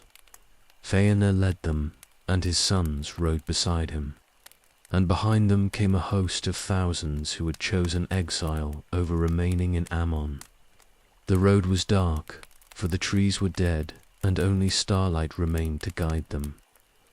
Fingolfin brought his people reluctantly. He had not sworn the oath and did not support Feanor's rebellion, but he would not abandon his people or see them march away without his leadership. His son Fingon rode beside him, and Turgon his other son, and Oridhol his daughter. They went with grave faces and heavy hearts, knowing this was wrong, but unable to stop it. Finarfin came also with many of the Noldor who had married into his house. His wife was Eowyn, daughter of the Teleri lord Olwë, and she did not want to go. She wept at leaving Alqualande where her father dwelt, and she pleaded with Finarfin to remain, but he felt bound to his people. His sons Finrod and Angrad and Agnar were eager for the adventure despite their mother's tears. And even Galadriel, his daughter, was drawn by thoughts of ruling her own realm in Middle-earth. They reached the coast at Alqualandu, and found the haven of the Teleri built along the shore. The swan ships lay at anchor in the harbour, white and beautiful, the finest vessels ever made by elven hands. The Teleri had been working on them for centuries, perfecting their craft, and each ship was a masterwork of design and love. Feanor went to Olwu and demanded the use of the ships. He said the Noldor needed them to cross the sea and return to Middle-earth, and he asked that the Teleri either lend them the vessels or provide pilots to sail them across. His tone was imperious, as if the ships were owed to him, and he grew angry when Olwu did not immediately agree. Olwe refused. He said the ships were not his to give away, that each vessel belonged to the one who made it and could not be lent without their consent. More importantly, he would not aid a rebellion against the Valar, would not help the Noldor abandon Aemon in defiance of the powers who had brought them west. He counselled Feanor to give up this mad quest and return to Tirion to seek proper justice for his father's death. Feanor's response was cold rage. He accused Olwe of cowardice and said the Teleri had grown soft in their safe harbour, caring more for their boats than for their kindred. He declared that the Noldor would take the ships with or without permission, for their need was greater than any property rights. The Teleri who heard this were shocked and afraid, for they had never heard one elf threaten another in such terms. The Noldor began seizing the ships by force. They rushed to the docks and started boarding vessels, cutting the anchor ropes and preparing to sail. The Teleri tried to stop them, pushing them back and calling for them to leave the ships alone. Shoving turned to grappling, and grappling turned to blows. And suddenly, elves were fighting elves in earnest for the first time since the world began. The Teleri defended their harbour with desperate courage. They were not warriors and had no weapons of war, but they used boat hooks and fishing spears and anything else that came to hand. They pushed Noldor into the water and drove them back from the ships, fighting to protect what they had made with their own hands. Blood began to spill on the white stones of Alqualandu, and the water of the harbour turned red. Feanor's host responded with overwhelming force.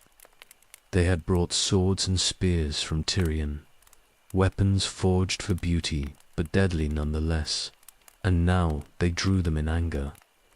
The sons of Feanor led the assault, and behind them came hundreds of Noldor, driven by Feanor's rhetoric and their own desire for the ships. They cut down Teleri who stood in their way, and the killing grew from accident to deliberate slaughter. Fingon arrived with reinforcements from behind. He had heard sounds of battle and rushed forward, thinking his kinsmen were under attack, not knowing they were the attackers. When he saw what was happening, he tried to stop it, but the fighting had grown too fierce and confused. His people joined the battle to rescue their kindred, and suddenly even those Noldor who had opposed Feanor were stained with the blood of the Teleri. The swan ships burned. Some of the Teleri set fire to their own vessels rather than see them stolen, and the flames spread across the harbour in the darkness. The light of the burning ships illuminated a scene of horror, elves killing elves while smoke rose into the starless sky.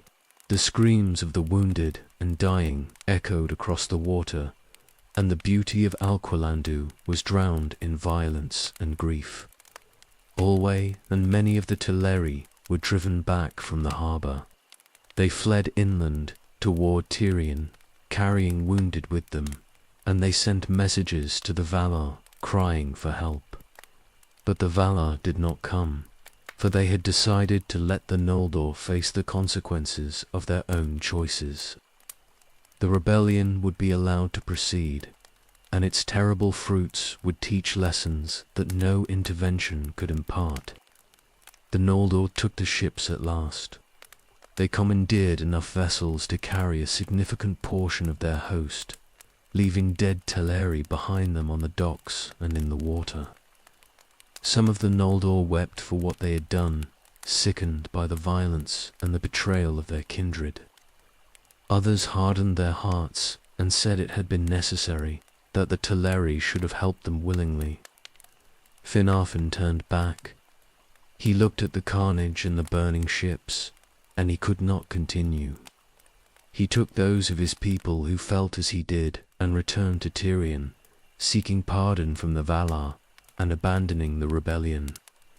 His sons did not go with him, for they had been part of the fighting and felt they could not turn back now. They stayed with their cousins and would see the journey through to whatever end awaited them. The remaining Noldor boarded the stolen ships and sailed north along the coast. They left Alqualunde behind them with its harbour stained red and its people mourning their dead. The first kinslaying was complete, and the oath of Feanor had already led to evil far beyond what most of those who followed him had imagined.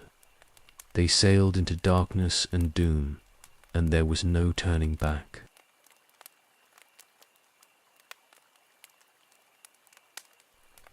The Noldor continued north along the coast of Aman. Those who had seized ships sailed in the stolen vessels, while those left behind marched along the shore, following the fleet as it moved slowly through dark waters.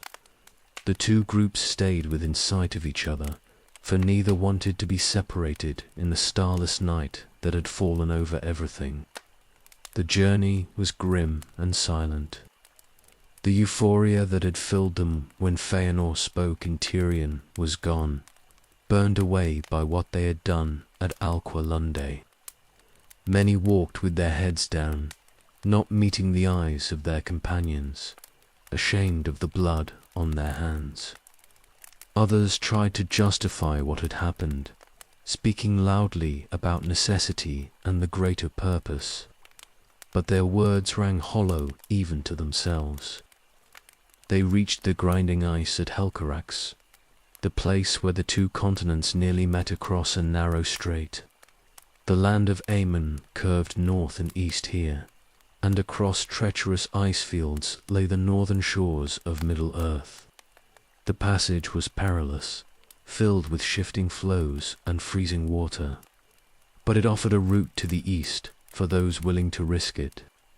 Then a figure appeared before them in the darkness. He was tall beyond measuring, wrapped in shadow and terrible in aspect, and the Noldor recognized him with dread. This was Mandos, the doomsman of the Valar, who judged the dead and spoke the fates of the living. He had come from Valinor to deliver a message they did not want to hear. His voice was like stone grinding on stone. He spoke the doom of the Noldor, the prophecy and curse that would follow them into exile. He declared that they would be oath-breakers, for they had sworn loyalty to the Valar and now abandoned it. He said they were kinslayers, stained with the blood of their own people, and that stain would never fully wash away. The prophecy went deeper. Mandos spoke of how they would win no lasting victory against Morgoth, how their greatest works would come to ruin, how they would be betrayed by those they trusted. He said their oath would drive them to commit greater evils, and they would turn against each other in the end. Grief would be their lot, and all they built would crumble, and the very earth of Middle-earth would rise up against them. He spoke specifically to the house of Feanor. Their oath would devour them, he said, and they would become a curse to themselves and to all who aided them. They would achieve nothing lasting, and their names would be remembered with sorrow and horror rather than glory. The Silmarils would bring only death and despair to any who held them. A choice was given even in the midst of doom. Mandos said that any who turned back now and sought pardon would be forgiven in time, that the Valar would receive them again if they renounced this rebellion and returned to Tirion. But those who continued east would be forsaken, cut off from Aemon forever. And when they died, their spirits would not be welcomed in the halls of Mandos, until the world was broken and remade. Silence fell over the host. The words of Mandos hung in the cold air like iron chains, and every elf there felt the weight of them. Some wept openly, realizing what they had brought upon themselves. Others stood frozen in shock, unable to process the magnitude of what had been pronounced. Feanor laughed. It was not a joyful sound, but something brittle and defiant. The laughter of someone who has already lost everything and has nothing left to fear. He declared that he would go forward no matter what doom awaited him, that he would challenge Morgoth if he must challenge the Valar as well. He said he would rather die free in Middle-earth than live as a subject in Armon. His sons stood with him without hesitation. They had sworn the oath and would not break it regardless of what Mandos prophesied. Medros looked troubled, as if he could see the future unfolding and hated what he saw, but still he did not waver. The others ranged from Celagorm's fierce eagerness to continue, to the twins' quiet acceptance of whatever fate would bring. Many turned back. A significant portion of the host that had marched from Tirion looked at each other and decided they could not continue under such a curse. They formed a separate group and began the long journey south again, choosing to seek pardon rather than face the doom that had been spoken. These would eventually return to Tirion and be forgiven after long years.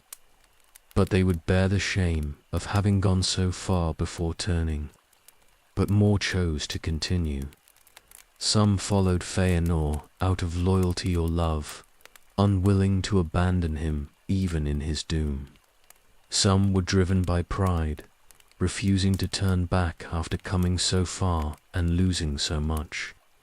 Some simply could not face returning to Armon and admitting they had been wrong. And so they went forward into exile because the alternative seemed worse. Fingolfin's host was caught in the middle. They had not wanted this rebellion and had participated in the kinslaying only by accident. Yet here they stood under the same curse as Feanor's people. To turn back would be to abandon thousands of their own kindred to face doom alone. To continue would be to accept Mandus's prophecy and walk knowingly into grief and defeat. Fingolfin decided to go forward. His decision was not made from pride or defiance, like Feanor's, but from a sense of duty to those who followed him. If they were doomed, then they would face that doom together, and perhaps in Middle-earth they could find some measure of honor even in defeat. His people followed him with grave faces, choosing loyalty over safety. The Noldor continued north, despite the prophecy. They had been warned and had chosen to proceed anyway, and now whatever happened would be on their own heads. Mandos withdrew into the darkness, his message delivered, and the host moved forward into the freezing night. Behind them lay Aemon and everything they had known. Ahead lay Middle-earth and a fate they could not escape.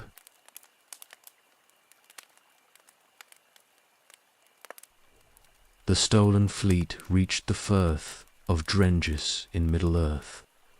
They had sailed north from Ammon and then turned east, crossing the vast distance between the continents in ships that groaned under the weight of refugees never meant to sail so far. The coast they reached was bleak and cold, with black cliffs rising from grey water. But it was Middle-earth, and that was enough. Feanor ordered his people to disembark. They climbed down from the ships onto rocky shores carrying what they could, and they looked around at the strange land they had reached. The stars overhead were the same ones that had shone at Quivian ages ago, but everything else was unfamiliar. The air tasted different, sharper and wilder than anything in Ammon. The question of the ships hung unspoken over everything. There were not enough vessels to carry the entire host of the Noldor, and the fleet had already made one crossing. The obvious plan would be to send the ships back to collect Fingolfin's people who still waited. On the northern coast of Ammon, they were kindred, allies in this rebellion, and they deserved to be brought across rather than forced to find another route. Feanor called his sons to him and spoke with them in private.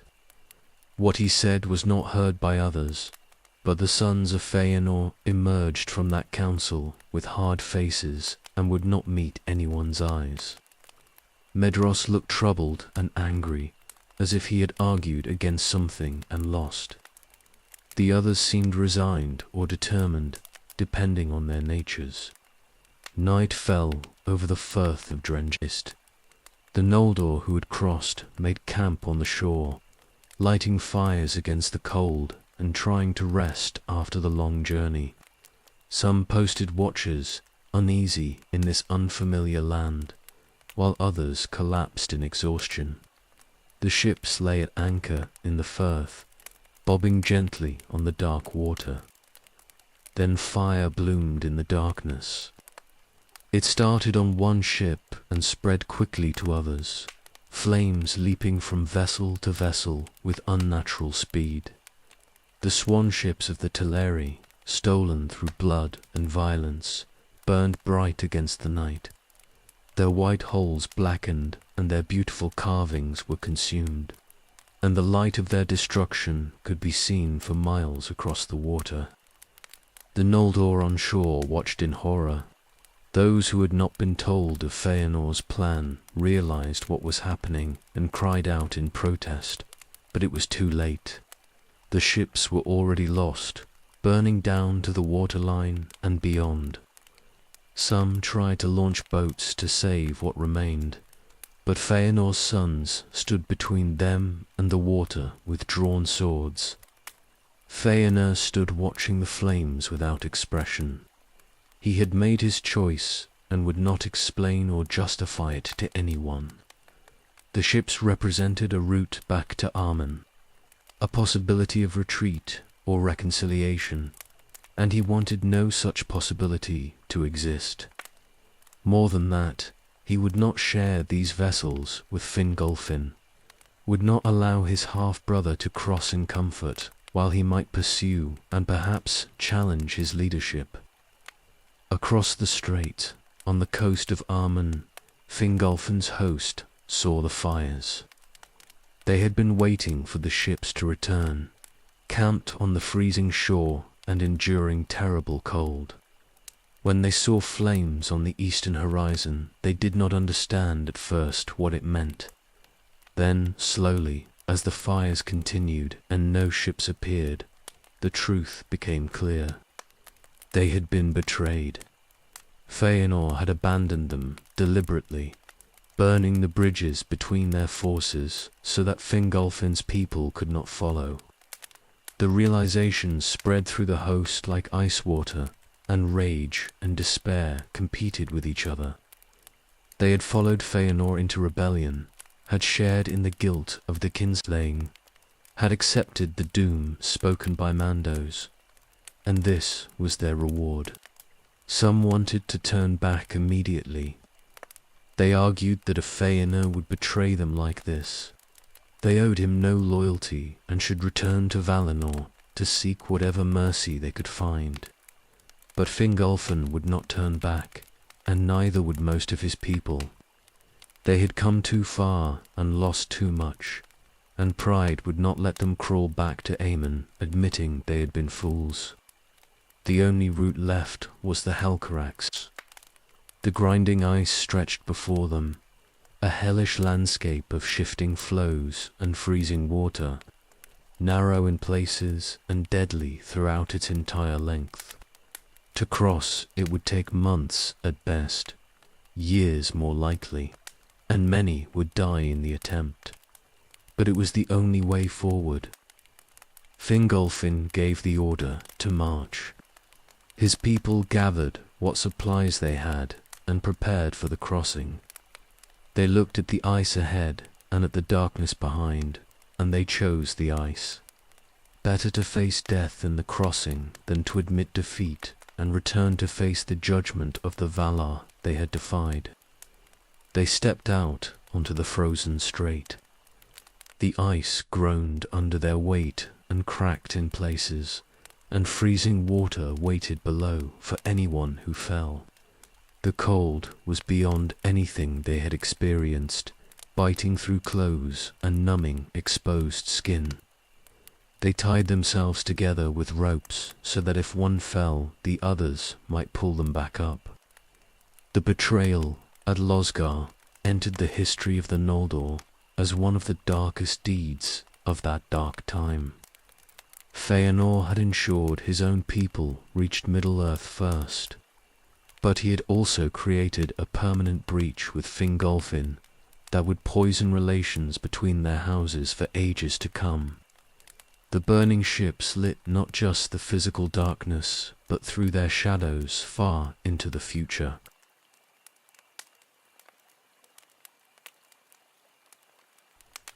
Fingolfin's host stepped onto the Helcarax, knowing many would not survive the crossing. The strait between Aemon and Middle-earth was narrow in geographical terms, but narrow meant nothing when every mile was frozen hell.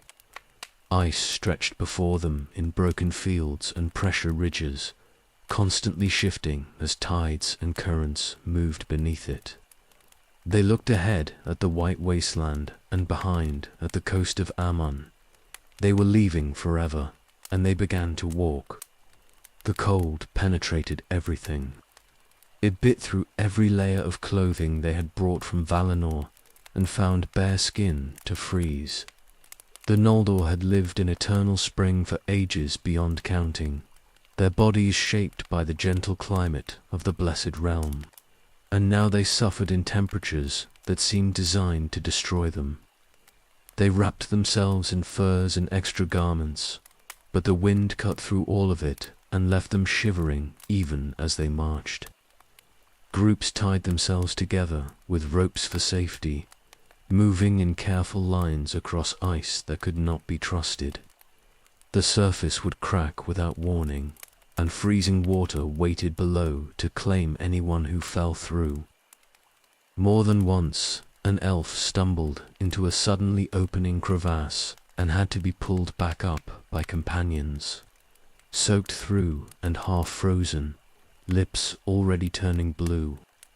Some could not be reached in time and vanished into dark water that closed over them immediately, and the host moved on carrying the weight of those losses. The crossing stretched far longer than anyone had imagined possible. Days blurred into weeks, and weeks became months as they struggled across endless expanses of ice that all looked the same. Food they had brought from Aemon ran out within the first weeks, and there was almost nothing to hunt on the barren strait.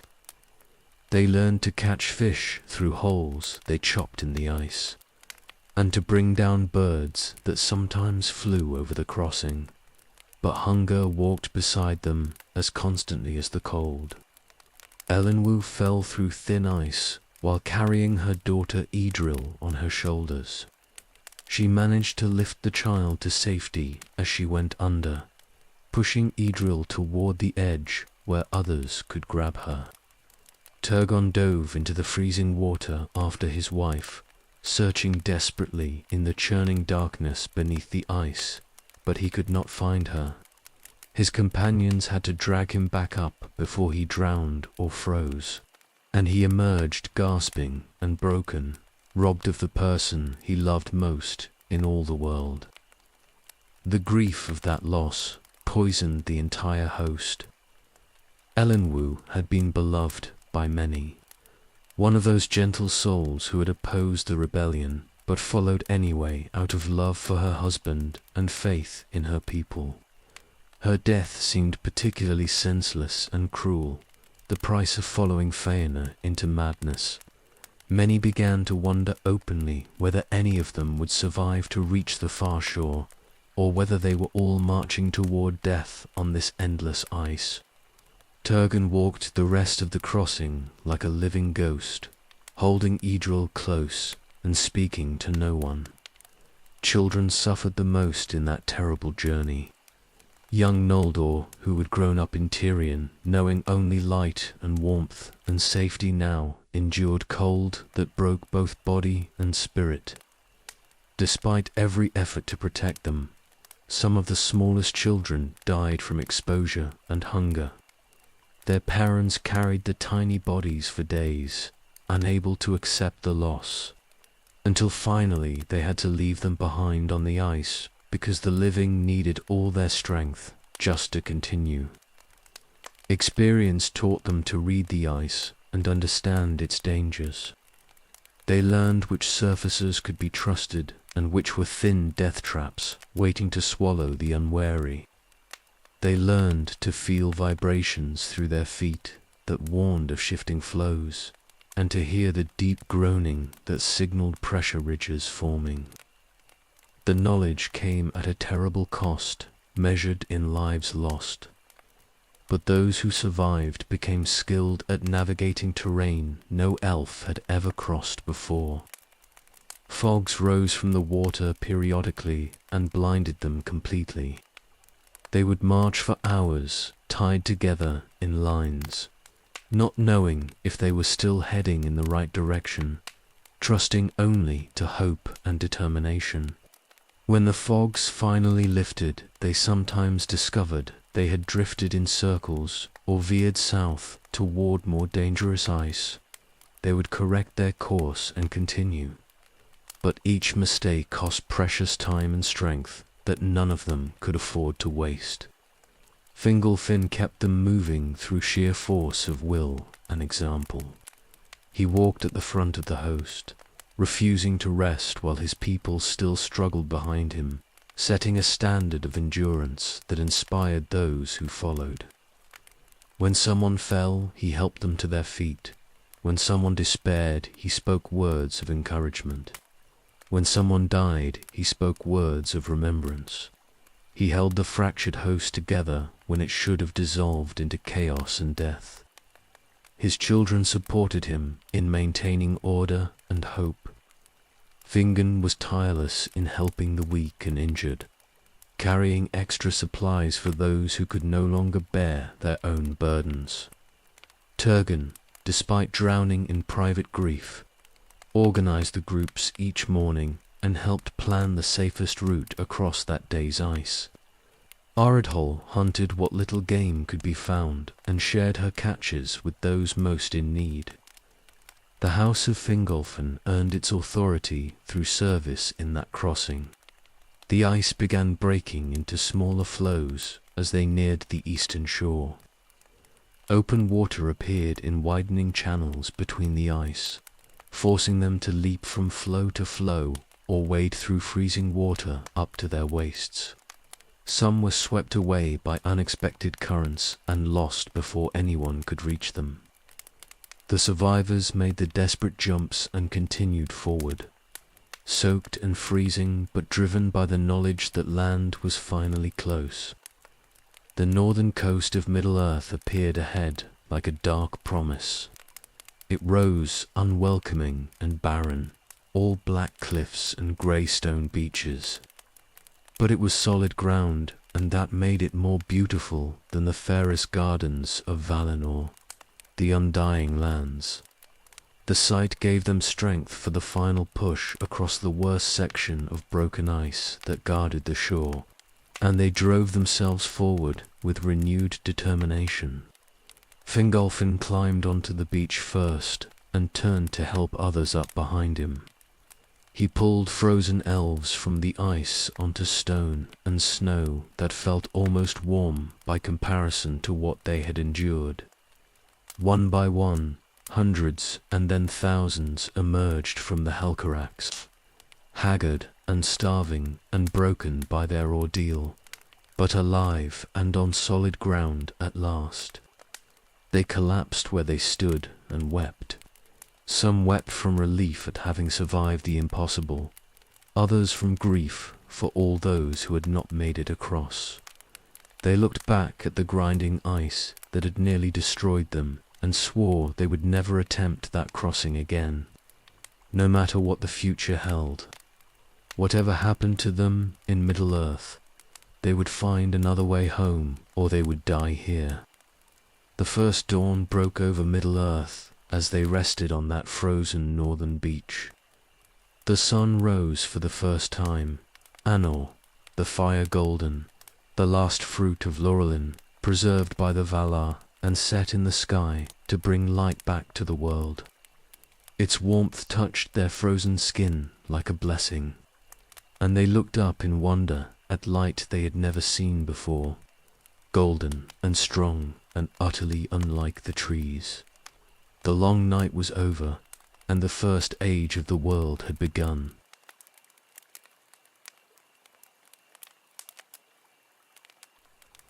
The sun climbed into the sky and brought warmth that the frozen Noldor had almost forgotten existed. They stood on the beach or sat huddled in groups, turning their faces toward the light like flowers seeking the dawn. The golden radiance was different from the trees, harsher and more direct. But it was beautiful in its own way, and it promised that this new world might be survivable after all. Middle-earth awakened under the sun. Plants that had grown in darkness or starlight now burst into bloom all at once, as if responding to a signal they had waited ages to receive. Birds that had been silent began to sing, and animals emerged from dens and hiding places to see what this new light meant. The whole land seemed to stir and take notice that something fundamental had changed. Morgoth saw the sun from his fortress at Angband. He had been ruling Middle-earth in darkness, confident that the destruction of the trees had secured his dominion forever. Now light had returned in a form he had not anticipated, and he raged at the sight. The Valar had found a way to undo part of what he had accomplished, and the new sun would make it harder for his creatures to move freely across the lands. Fingolfin's host began to recover on that northern beach. They built fires and dried their clothes, and they shared what little food they had salvaged from the crossing. Healers moved among them, treating frostbite and exhaustion, saving some and losing others who had held on just long enough to reach land. They counted their dead and mourned them, and they rested their bodies while their spirits processed what they had endured. Then scouts brought word that another host of Noldor was camped to the south. Feanor had landed at the Firth of Drengis, and his people were established there, and the distance between the two camps was not great. The news brought mixed reactions, for Feingolfin's people had not forgotten the betrayal at Losgard. Some wanted to march south immediately and demand accounting for the burned ships, while others were too exhausted to care about anything except survival. Fingolfin decided they would march to meet Feanor's host. He would not start a war between the Noldor, but neither would he pretend the betrayal had not happened. They needed to establish terms for how the two groups would coexist in Middle-earth, and that required confrontation even if it did not require violence. His people gathered their strength and prepared to move. The march south took days, for they were still weak from the crossing. They followed the coast where the land was easier, and they saw Middle-earth properly for the first time. It was wilder than Beleriand had been when they passed through it ages ago, harsher and less welcoming, but it had a beauty of its own. Mountains rose in the distance, and forests stretched away inland, and everything was touched by the golden light of the new sun. Feona's host had been in Middle-earth longer and had recovered more fully. They had established a fortified camp and were beginning to send scouts into the surrounding lands. The arrival of Fingolfin was not a surprise, for they had seen the sun rise and known it marked the beginning of the First Age, and they had expected the other Noldor to appear eventually. The two hosts met in a wide plain between the mountains and the sea. Fingolfin rode at the front of his people with his children beside him, his face set and hard. Feanor came out to meet him with his sons, and the two half-brothers faced each other for the first time since Lasgar. The tension was thick enough to cut, and warriors on both sides readied themselves in case words turned to violence. Fingolfin spoke first. He did not shout or accuse, but his voice carried clearly across the space between them. He recounted the crossing of the Helcarax, the deaths of those who had fallen, the suffering they had endured. He spoke of the ships burning on the eastern horizon and what that betrayal had cost. His words were simple and factual, but they fell like hammers on those who heard them. Feanor gave no apology. He said he had done what was necessary to ensure his people reached Middle-earth safely, and that he owed nothing to those who had followed Fingolfin rather than himself. He claimed the burned ships had been a tactical decision, preventing them from falling into enemy hands or being used to return to Aemon. His sons stood behind him silent and grim, and even Medros, who had opposed the burning, would not contradict his father now. The confrontation could have turned into battle right there. Swords were loose in scabbards on both sides, and old grievances stretched back to Tyrion and beyond demanded blood. But Fingon stepped forward between the two groups and raised his hands, calling for peace. He spoke of the common enemy in Angband, of Morgoth, who held the Silmarils, and who would destroy them all if they fought among themselves. His words broke the tension enough that blades stayed sheathed. Fingolfin agreed that war between the Noldor would serve only Morgoth's purposes, and even Feanor acknowledged the point. They agreed to an uneasy truce, with each host going its own way and claiming its own territory. There would be no friendship between them, but there would be no open warfare either. The moon rose that night for the first time.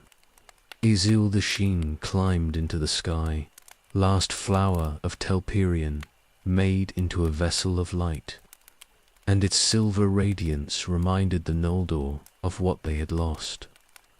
They looked up at the moon and remembered the trees, and some wondered if they had made the right choice in coming to Middle-earth at all. Feanor stared north toward Angband, where Morgoth waited with the Silmarils. His oath burned in him hotter than ever, and he was eager to begin the war. The time for preparation was over. The age had begun, and with it would come all the glory and horror that the music had foreshadowed.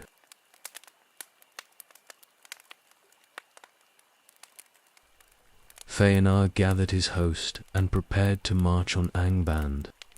He would not wait for alliances or reinforcements, would not spend time building fortifications or learning the land. The Silmarils called to him from Morgoth's crown, and every moment they remained in the enemy's possession was agony. His sons tried to counsel patience, but he would not listen, and they followed him because the oath bound them to his purpose. The host moved north through Mithrim, the great lake region that lay between the coast and the mountains.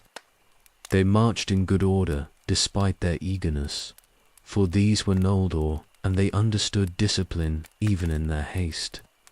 Scouts ranged ahead to watch for enemies, and the main force kept weapons ready. They saw the peak of Thangarodrim in the distance, 3 massive volcanic mountains that Morgoth had raised above his fortress, and smoke rose from them in black columns that stained the sky. Orcs came against them in the hills.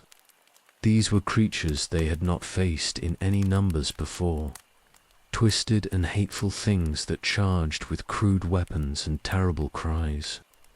The Noldor met them with swords and spears forged in Valinor, and the battle was brief and brutal. The elves had been trained by the Valar in the arts of war, and they cut through the orc forces like fire through dry grass. Few Noldor fell, while the enemy dead littered the ground in heaps. The easy victory made Feanor reckless. He saw how the orcs fell before elven blades, and concluded that Morgoth's forces were weak and poorly trained. He pushed his host forward faster, driving them on through country they did not know, toward an enemy whose true strength they had not measured. His captains urged caution, but Feanor had spent too long waiting and would wait no longer. They came within sight of Angband itself.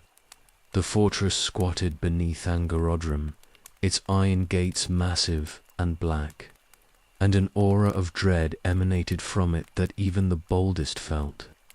Feanor looked upon it and saw not the danger, but only the Silmarils somewhere within, and his desire to reclaim them overrode all sense and strategy. He ordered the host to make camp and prepare for an assault. Morgoth watched from the heights. He had known the Noldor were coming, for his spies had tracked their march from the coast, and he was pleased rather than concerned. These elves were skilled warriors, true, but they were also proud and hasty and divided.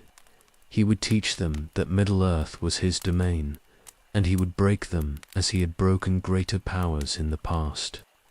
He sent out a force to meet them. Balrogs came forth from Angband's gates, demons of shadow and flame that had served Morgoth since the ancient days. With them came orcs in numbers far greater than before, and other creatures twisted and terrible. They poured out across the plain in a black tide, and the earth shook with their coming. Feanor saw them and called his warriors to battle. The Noldor formed their lines and advanced to meet the enemy, and the two forces crashed together with a sound like thunder. Swords rang against iron, and fire met elven light, and the fighting spread across the plain in chaos. The Noldor were outnumbered, but fought with desperate courage, knowing their prince demanded victory. The battle turned against them. The Balrogs were stronger than anything the Noldor had faced, striking with whips of flame that could kill with a touch. The orcs surrounded isolated groups and dragged them down through sheer numbers. Feanor's host began to give ground, pulling back toward the hills they had come from, and the retreat threatened to become a rout. Feanor fought at the front of the battle. His sword blazed in his hand, and he killed everything that came against him, cutting through orcs and striking at Balrogs without fear. His rage was terrifying to behold, his grief and hatred made manifest in violence, and for a time it seemed he might turn the battle through sheer ferocity. But he had pushed too far forward, outdistancing his own lines, and the enemy saw his isolation and moved to surround him. The Balrogs came for him together. They closed in from multiple sides, their whips cracking and their flames burning, and even Feanor could not stand against so many. He fought with skill beyond mortal measure, but the wounds accumulated despite his efforts. A whip caught him across the chest and burned through armor and flesh. A sword found his side and opened him deeply. He fell to his knees, still fighting, still defiant, refusing to surrender even as his life bled away onto foreign soil. His sons reached him at last. They had seen him fall and fought their way through to his side, cutting down enemies in their desperation to reach their father. They formed a circle around him and drove the Balrogs back momentarily, and they lifted Feanor between them and began to retreat. The enemy pressed them hard, but the other Noldor rallied to protect their prince's sons, and they fought their way clear of the main battle. They carried Feanor back toward their camp. He was dying, the wounds too deep and too many for healing, and he knew it. His spirit was already departing, burning itself up in the rage and grief that had consumed him since Formenos. He looked at his sons carrying him and tried to speak, to give them final commands or wisdom, but the words would not come. He saw Thangorodrim in the distance. The three peaks rose against the sky, and somewhere beneath them the Silmarils waited in Morgoth's crown. Feanor stared at those mountains, and his spirit broke against them, knowing he had failed. He would not reclaim his works or avenge his father. The oath he had sworn would fall to his sons to pursue, and the doom would continue without him. His body burned to ash as he died. The fire of his spirit was too great to be contained in dead flesh, and he consumed himself utterly. His sons stood around a pile of ashes and realized their father was gone forever, reduced to grey dust in a foreign land, his quest unfulfilled. The Noldor had been in Middle-earth less than a year, and already the mightiest among them had fallen.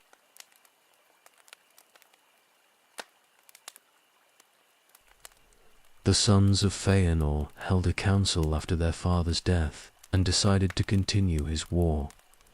The oath still bound them, and the Silmarils remained in Morgoth's possession. And they would not abandon the quest simply because its originator had fallen. Medros took leadership of their house as the eldest, and he proved wiser and more patient than Feanor had been. He understood that rushing blindly at Angband would only bring more death. Fingolfin's host had established themselves in the region they called Hithlum, west of the mountains. The land was harsh but defensible, surrounded by peaks that formed a natural barrier against attack from the east. They built fortresses and settlements, learning to farm and hunt in this new country, preparing for a long campaign rather than a quick victory. Fingon led many of the warriors, while Turgon oversaw the building of strongholds, and Fingolfin ruled them all with wisdom earned through suffering. Word reached both hosts that other elves dwelt in Beleriand to the south. The Sindar had remained in Middle-earth when the hosts went west, and they had multiplied and built kingdoms during the long ages. Thingol ruled the greatest of these realms from Menegroth, with Melian the Maya as his queen, and their kingdom of Doriath was protected by her power. Other Sindarin lords held lands throughout Beleriand, some friendly and some suspicious of these returned exiles. The Noldor sent emissaries south to make contact. They needed allies if they were to have any hope against Morgoth, and the Sindar knew the land and its dangers better than the newcomers. The meetings were cautious at first, for the Sindar had heard of the kinslaying at Alqualandu and were wary of trusting those who had slain their own kindred. But practical necessity outweighed moral judgment, and alliances began to form. Morgoth remained quiet in Angband for several years. He had defeated Feanor and proven his strength, and now he waited to see what the Noldor would do next. His spies moved through the lands, watching the elves establish themselves, reporting back on their numbers and dispositions and plans. He was patient, for he had learned patience over long ages, and he knew that time often accomplished what force could not. Then the Noldor struck first. Medros led a coordinated assault with Fingon against Morgoth's outer defenses, not attempting to storm Angband itself, but rather to destroy his ability to project power across the region. They attacked Orc strongholds and burned supply depots, ambushed patrols, and drove them back toward the mountains. The campaign was methodical and effective, pushing Morgoth's forces back toward Thang. Morgoth responded with overwhelming force. He sent forth armies from Angband in numbers that dwarfed what had destroyed Feanor, and he commanded them personally from the rear. The hosts met on the plains north of Dorthonion in a battle that lasted days and left thousands dead on both sides. The Noldor fought with skill and determination, but they were being pressed back by sheer weight of numbers. Then Fingolfin arrived with the full strength of his host from Hithlum. They had marched east through the mountains and emerged on the battlefield at a crucial moment, crashing into Morgoth's flank with fresh troops and fierce determination. The enemy line buckled under the assault, and what had been a grinding defeat for the Noldor turned suddenly into a rout. Morgoth's forces broke and fled back toward Angband, with the elves pursuing them to the very gates. The victory was complete.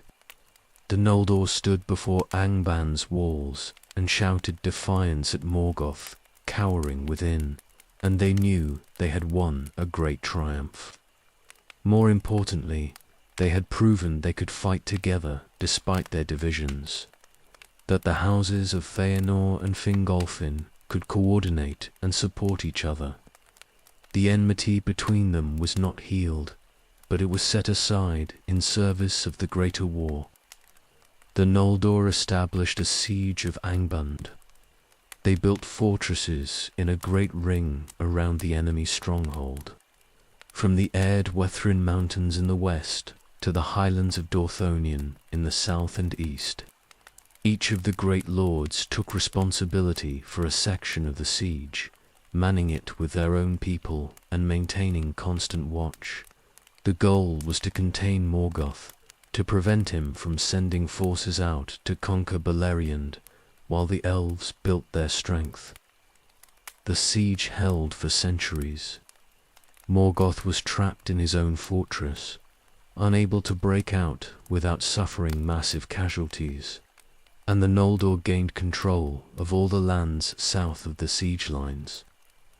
This was the long peace, though it was not truly peace, but rather a standoff between powers that could not destroy each other.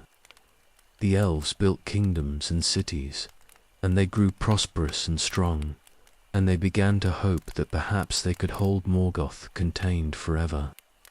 Kingdoms rose across Beleriand during these years. Fingolfin ruled in Hithlum with his sons beside him, and his realm was strong and well ordered. Medros held the eastern marches with his brothers, each of them ruling separate territories but united in maintaining their section of the siege. Finrod Felagund built Nargothrond in the south, and Thingol's Doriath remained inviolate behind Melian's protective magic. The land was divided among many rulers, but they were allies of necessity, if not always of choice. Trade and culture flourished in ways not seen since the days in Valinor, the Undying Lands. The Noldor taught the Sindar their crafts, and learned woodcraft and music in return. Cities grew rich from trade between the various kingdoms. Children were born who knew only this tenuous peace, and could not imagine the horrors that would come when it finally broke. The siege seemed eternal, and the elves began to believe their vigilance had won them security. But Morgoth was not idle in Angband. He bred new creatures in his deep halls, improved his weapons, trained his armies, and waited for his moment. The siege was not a prison, but merely a delay, and he had patience beyond measure. When he finally moved against it, the breaking would be terrible beyond imagining.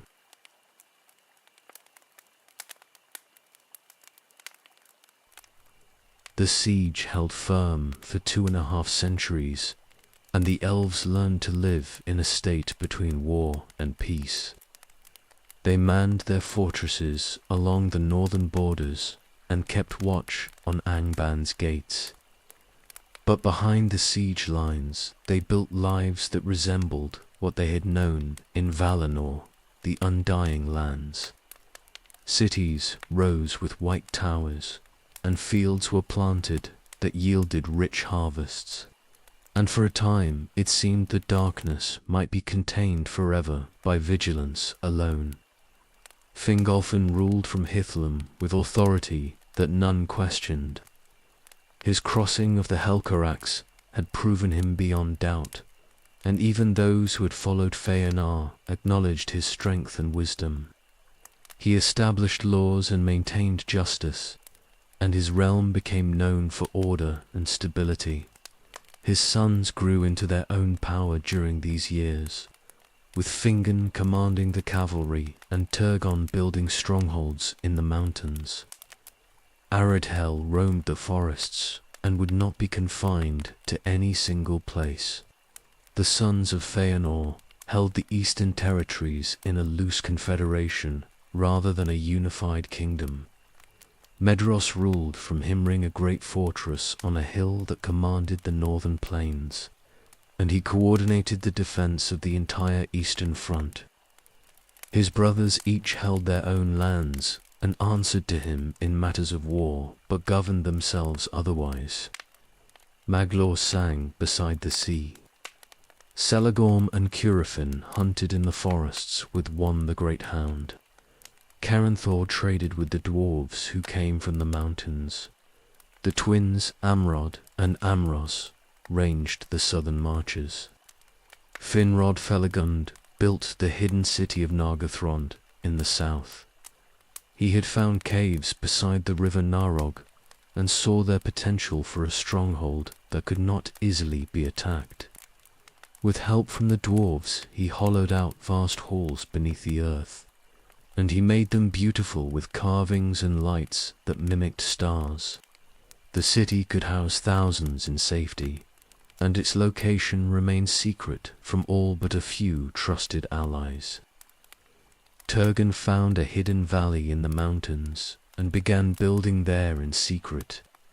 He had been troubled by dreams since Elenway's death, visions of a white city beside water, and he searched until he found Tumladen, a valley surrounded by mountains with only one hidden entrance. He told no one except his sister Oredhal what he planned, and he began moving materials and workers there slowly so as not to attract attention. The city he would build would be called Gondolin, and it would become the greatest of all elven cities in Middle-earth. The Sindar and Noldor learned to live together despite their differences. Marriages occurred between the two groups, blending bloodlines and cultures in ways that strengthened both. The Noldor brought knowledge of crafts learned from the Valar, while the Sindar understood the land and its rhythms better than the newcomers ever would. Between them, they built a civilization that rivaled what had existed in Valinor, though it was built on more fragile foundations. Men arrived in Beleriand during the first century of the siege. They came from the east in small groups at first, fleeing darkness and seeking rumors of light they had heard. These were the Edain, the Elf Friends, 3 houses of men who would ally themselves with the elves against Morgoth. They were mortal and short-lived, dying after brief spans of years, but they were brave and capable of great deeds despite their limitations. The elves watched these men with curiosity and pity mixed together. Here were the younger children of Ilúvatar, the ones who had been promised in the music, but whose purpose remained unclear. They aged and died so quickly that elven children would outlive men who had been adults when they were born. Yet there was something vital in them, a fire that burned hot and fast, and some elves found themselves drawn to these strange beings who lived with such intensity because they had so little time. Bia was the first man the Noldor met in any formal way. He led his people into the lands of Finrod, Felagund, and Finrod was fascinated by these newcomers and their languages and their songs. He spent time among them, learning their ways, and he gave them lands in his territories where they could settle. Other elven lords followed his example, accepting men as vassals and allies, and learning what service these mortals could provide. The house of Baya settled in the service of Finrod, and later some went to serve Medros in the east. The house of Hador was given lands in Hithlum by Fingolfin, and they became the most numerous and powerful of the Edain. The house of Haleth remained more independent, settling in the forest of Brethil and maintaining their own customs rather than adopting elven ways wholesale. All three houses proved their worth in battles against orcs and other creatures, and the elves came to rely on their support. Beleriand reached its height during the middle years of the siege. Trade flowed between the kingdoms, and artisans created works of beauty that would be remembered in song long after they were destroyed. Scholars compiled lore and history, preserving knowledge from Valinor and adding to it with new learning. Musicians composed new songs, and poets created verse that tried to capture the strange mixture of hope and dread that characterized life under the siege. Everything seemed possible during those years, as if the Noldor could truly build a lasting civilization in exile. But the siege was not impenetrable. Occasionally orcs would break through and raid the lands to the south before being hunted down and destroyed. These incursions were nuisances rather than true threats, but they reminded everyone that Morgoth was still there, still watching, still preparing. The fortresses remained manned, and weapons stayed sharp, and the vigilance never truly lapsed even in the safest moments. Morgoth bred his forces in the depths beneath Thang. He created new varieties of orcs, stronger and more cunning than before, and he forged weapons in quantities that suggested he planned for war on a scale the elves could not imagine. Most ominously, he worked on his secret weapon, a creature he would unveil when the time was right to break the siege and shatter the peace. The long peace was always borrowed time, years stolen from fate, and everyone who thought deeply about it knew the breaking would come eventually. Children grew to adulthood during the siege, who had no memory of Valinor or the journey across the ice. They knew only Beleriand and the Watch on the north, and they were restless with a peace that felt like waiting.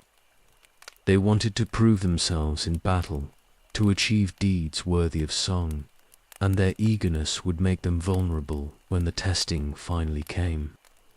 The long peace bred complacency in some and dangerous ambition in others, and both would have their costs.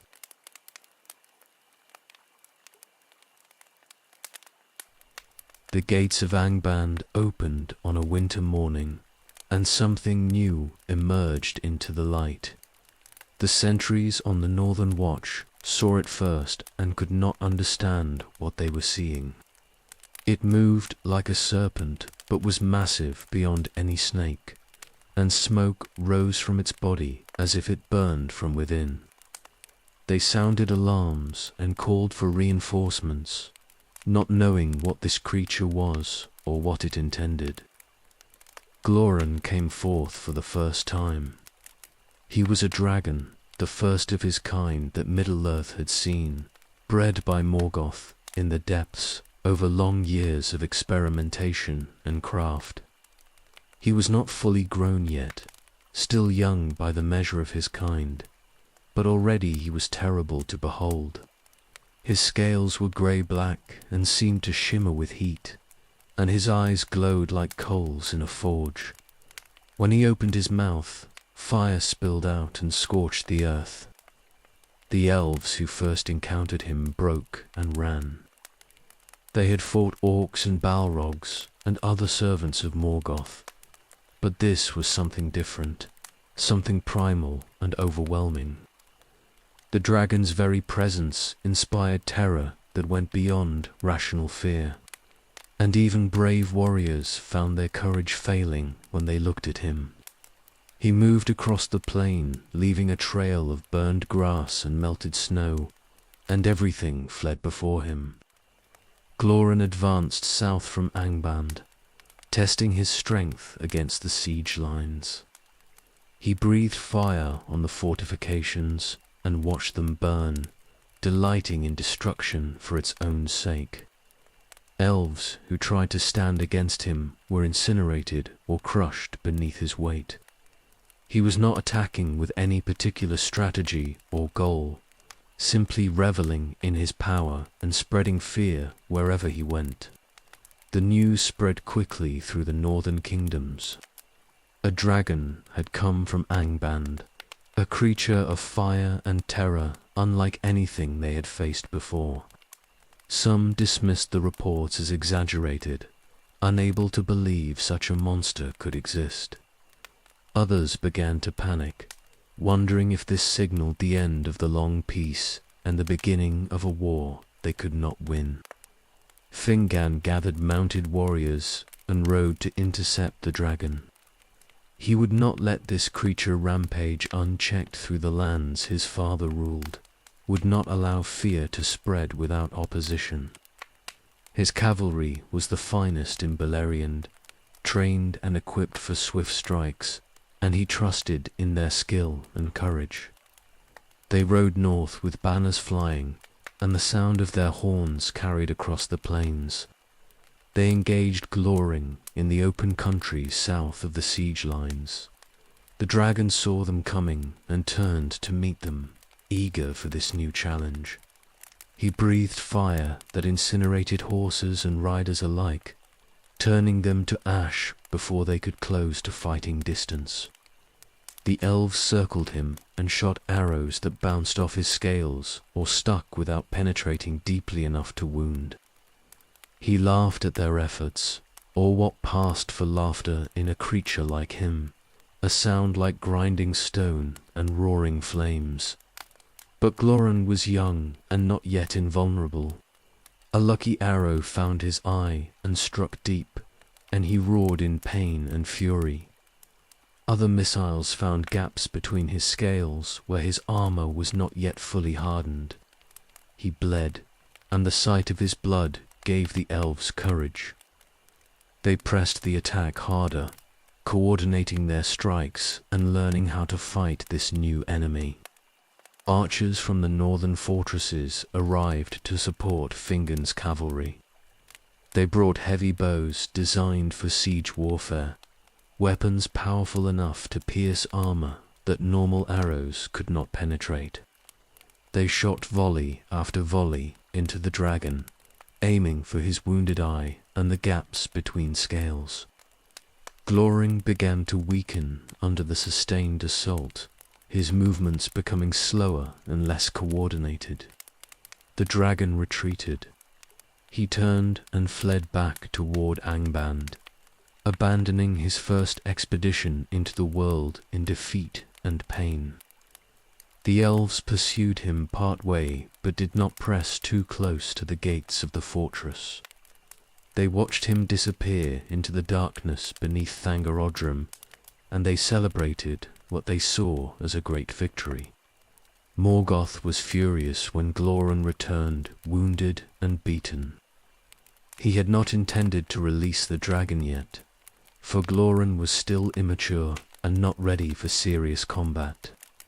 The creature had escaped his control out of eagerness to test himself, and the premature debut had revealed weaknesses that Morgoth had hoped to eliminate before unleashing him properly.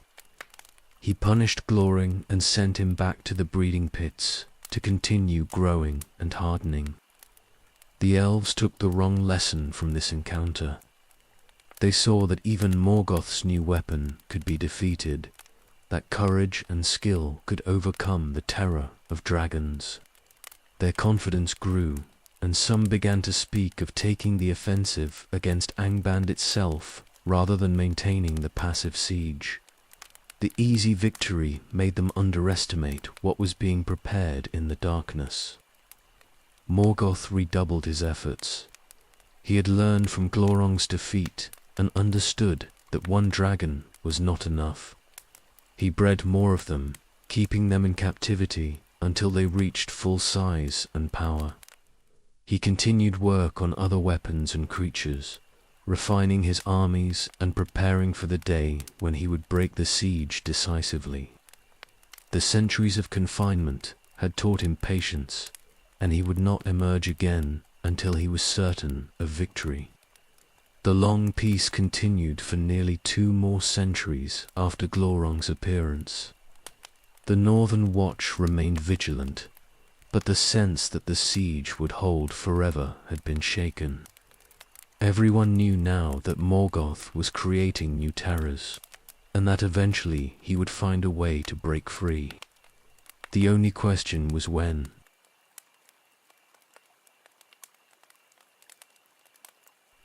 Winter came early to Beleriand, in the year 455, colder and harsher than any in living memory. Snow fell heavily across the northern lands, and the sentries on the siege lines huddled around fires and complained about the bitter winds.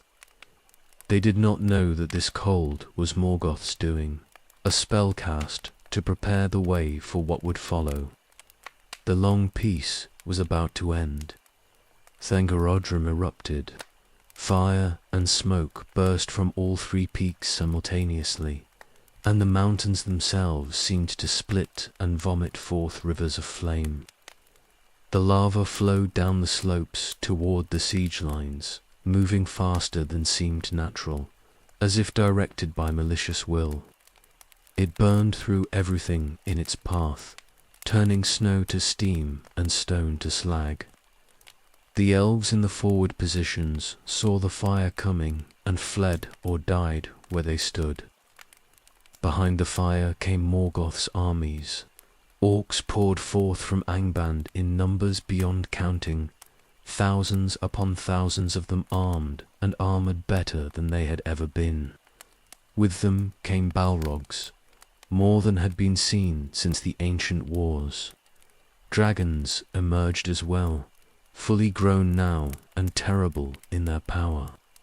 Led by Gloreng, who had spent 2 centuries growing to full strength, the sky turned black with smoke and ash, and the earth shook with the tramp of countless feet. The siege broke in a dozen places at once. The fortresses that had held for 4 centuries were overwhelmed in hours, their defenders killed or driven back in desperate flight. The elves fought bravely, but could not hold against forces of such magnitude unleashed with such suddenness.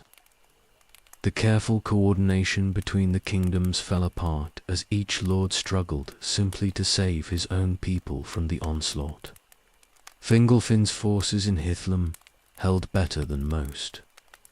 The mountains provided natural barriers that channeled the attack into narrower fronts, and the defenders there were numerous and well-trained. But even in Hithlum the pressure was immense, and they were forced to give ground. Fingon led desperate counterattacks to buy time for refugees to flee south, and his cavalry performed miracles of valor that would be remembered in song. The eastern marches suffered worst of all. Medros held Himring against overwhelming assault, his fortress becoming an island surrounded by enemies, cut off from his brothers and from any hope of reinforcement. Magla's positions were overrun entirely, and he fled south with remnants of his host. Selagorm and Curufin abandoned their lands and rode west, seeking safety in Nargothrond. Caranthor's fortress was destroyed with most of his people inside it, and he barely escaped with his life.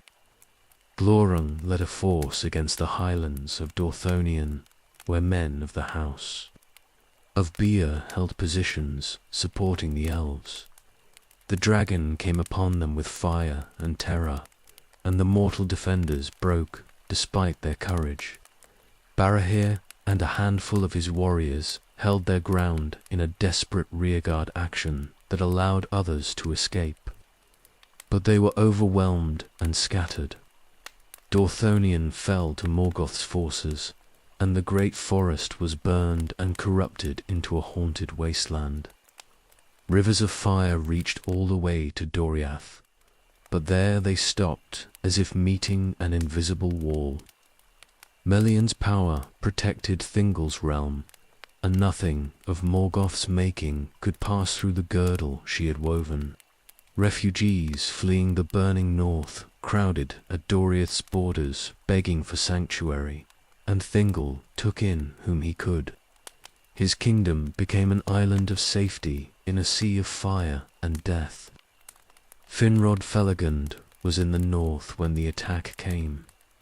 He fought in the front lines beside his ally Barahir, and when the position became untenable, he barely escaped with his life.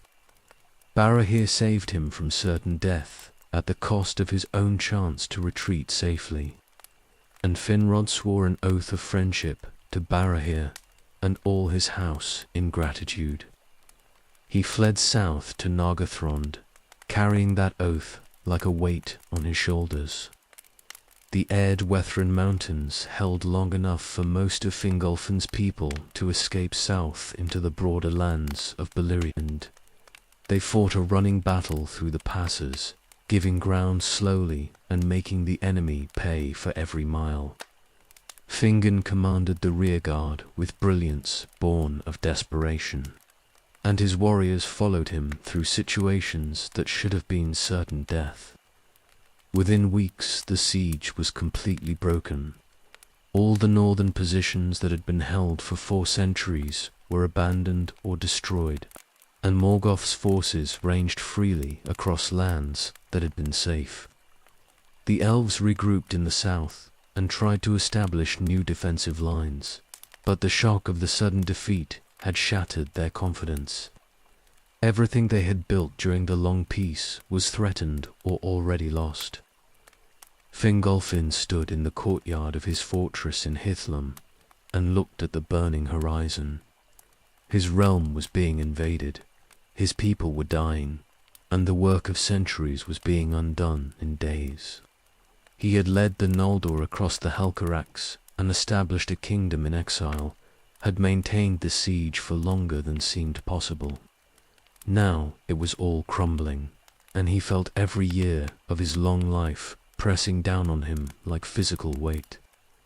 The breaking changed everything. The war that had been frozen in stalemate was now active and mobile, and the advantage clearly lay with Morgoth.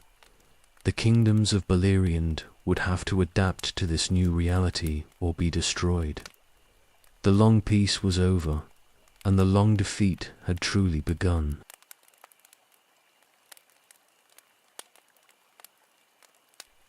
Fingolfin rode alone across the ruined lands toward Angband. His people had retreated south, and his sons had tried to stop him from this madness, but he would not be dissuaded.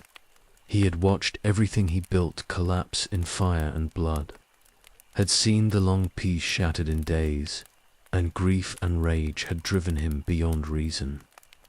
If the Noldor could not defeat Morgoth through strategy and siege, then he would challenge the dark enemy himself in single combat. He rode through lands that had been fair and were now blackened waste. The rivers ran foul with ash, and the forests were burned to skeletal remains.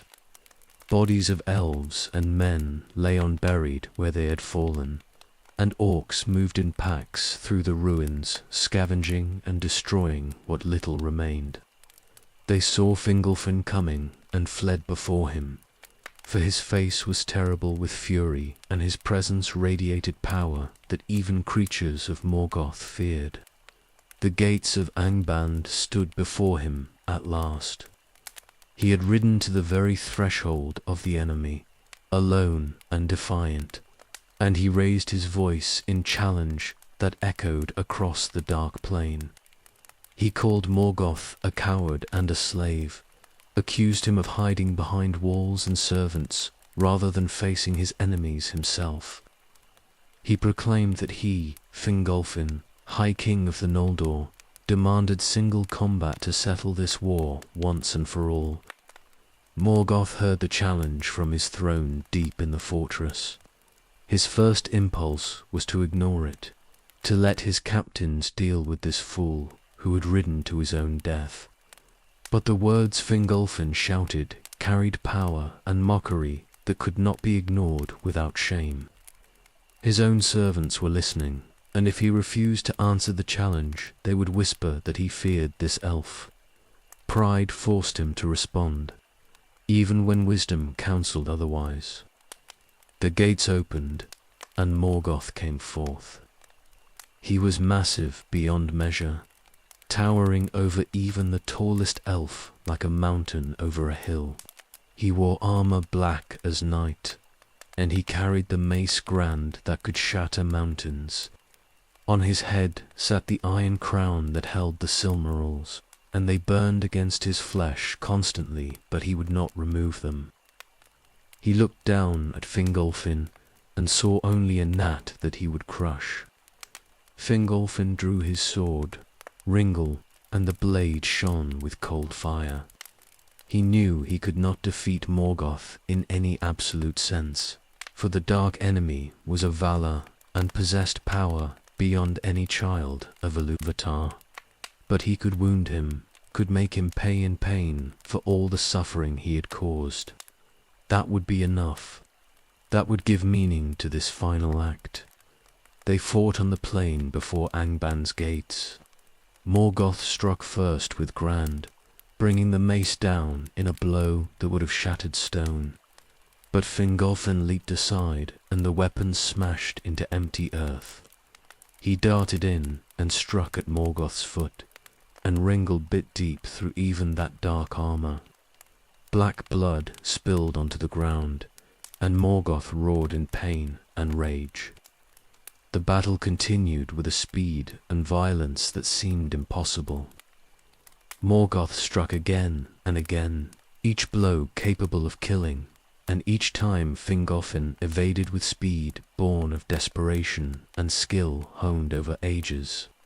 He was like lightning moving around a mountain, too quick to be caught, striking whenever he saw an opening. 7 times he wounded Morgoth, and 7 times the dark enemy's blood stained the earth. The watching hosts on both sides stood frozen. Orcs and Balrogs stared from the walls of Angband, unable to believe what they were seeing. Eagles circled high above, Thorondor and his people drawn by the sound of combat, and they would later carry news of this fight to the elves in the south. Everyone who witnessed it knew they were watching something that would be remembered forever. Fingolfin grew tired.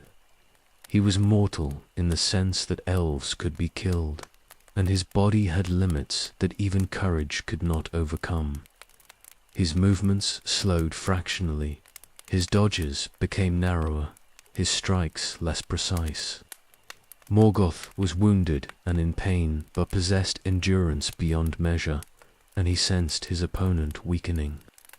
Grand came down in a strike that Fingolfin could not fully avoid.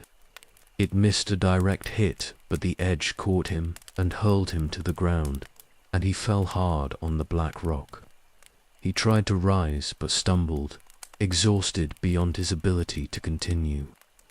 Morgoth stood over him and raised the mace for a final blow. Fingolfin struck upward with his last strength. Ringle pierced Morgoth's foot and went deep, and the dark enemy fell to one knee with a cry that shook the mountains. But the moment of victory was also the moment of death. For Grand came down and crushed Fingolfin's body, even as his sword drank Morgoth's blood. Thorend descended from the sky. The King of Eagles had been watching, and he would not allow Morgoth to desecrate Fingolfin's corpse. He swept down and seized the fallen king's body in his talons, and he beat his wings and rose back into the air. Morgoth struck at him but missed, and the eagle bore Fingolfin away from that place of death toward the mountains where the elves could recover and honor their fallen king. Morgoth limped back into Angband. He had won the fight, but at a cost that shocked him. A mere elf had wounded him 7 times, had brought him to his knee, had marked him permanently with injuries that would never fully heal. He would bear a limp for the rest of his existence, and the pain in his foot would never cease. His victory tasted of defeat. Fingolfin's body was laid to rest in the north, and his people mourned him with songs of grief and pride mixed together. He had achieved nothing strategic with his death, had not weakened Morgoth in any meaningful military sense, but he had proven that even the mightiest of the Valar could be hurt by courage and skill, and that defiance itself had value beyond victory. The High King was dead, but his legend would endure as long as memory lasted.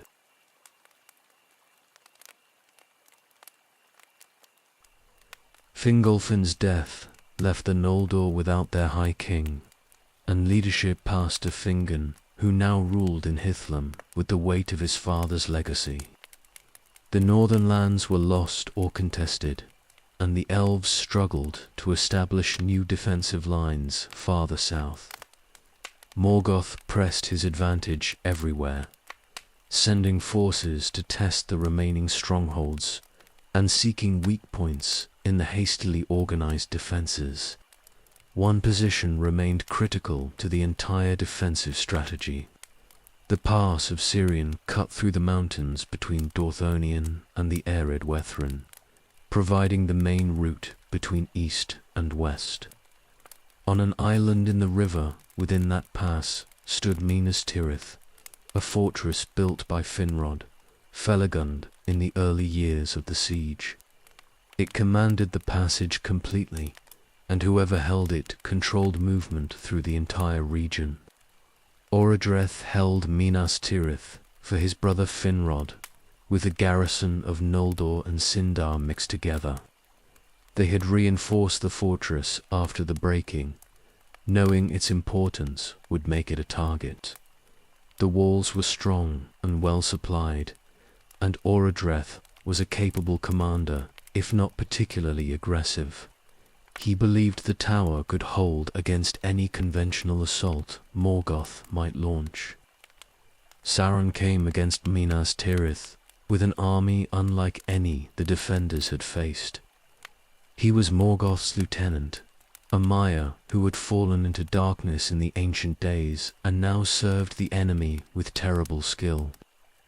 He commanded not just orcs and wolves, but also sorcery that could break wills and corrupt minds.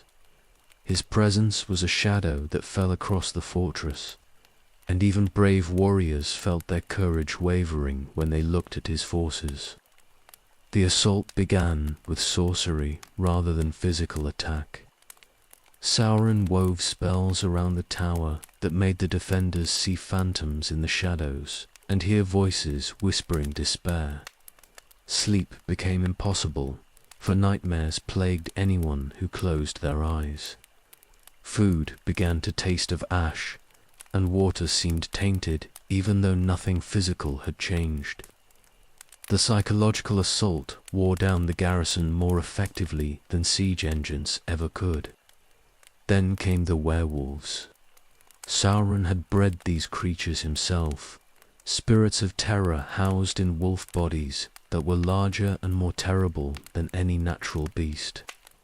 They attacked the lower defenses of the fortress in waves, coming again and again despite casualties that would have broken normal forces. Their howls echoed through the pass day and night, and the sound alone was enough to drive some defenders mad. Orodreth sent messengers asking for reinforcement from Finrod in Nargothrond and from Fingon in Hithlum. The riders managed to slip through Sauron's lines and carry word of the siege, but no help came. Finrod was dealing with refugees from the north and could not spare forces. Fingon was defending Hithlum against constant pressure and dared not weaken his own lines. Minas Tirith would have to hold on its own or fall. The defenders fought with desperate courage. They threw back assault after assault, killing werewolves and orcs by the dozens and holding every foot of ground. But their numbers dwindled with each attack, and exhaustion from the sorceress assaults made every action harder. Orodreth saw his garrison shrinking and knew the end was approaching. But he had been given this charge by his brother and would not surrender while he lived. Sauron brought his full power to bear at last. He stood before the gates and sang a spell of breaking that made the stones of the fortress groan and crack. The defenders tried to counter with their own songs of strength, but Sauron's voice was older and more powerful, and it overwhelmed their efforts. The gates burst inward with a sound like thunder, and Morgoth's forces poured into the breach. The final battle raged through the halls of Minas Tirith. Orodreth and his remaining warriors sold their lives dearly, fighting from room to room as they were pushed back and up toward the highest tower. Many chose death over capture, hurling themselves from the walls rather than falling into Sauron's hands. Those who were taken prisoner suffered fates that made death seem merciful, tortured and corrupted in pits beneath the fortress. Orodreth escaped with a handful of survivors. They fled through a secret passage that Finrod had built into the foundations. Emerging on the western bank of the river, far from the fighting, they looked back and saw Sauron's banner rising over the tower they had failed to hold, and the sight broke something in them. They made their way south to Nargothrond, carrying news of the disaster. Sauron claimed Minas Tirith and made it his own stronghold. He renamed it Tall in Gorhoth, the Isle of Werewolves, and filled it with his servants.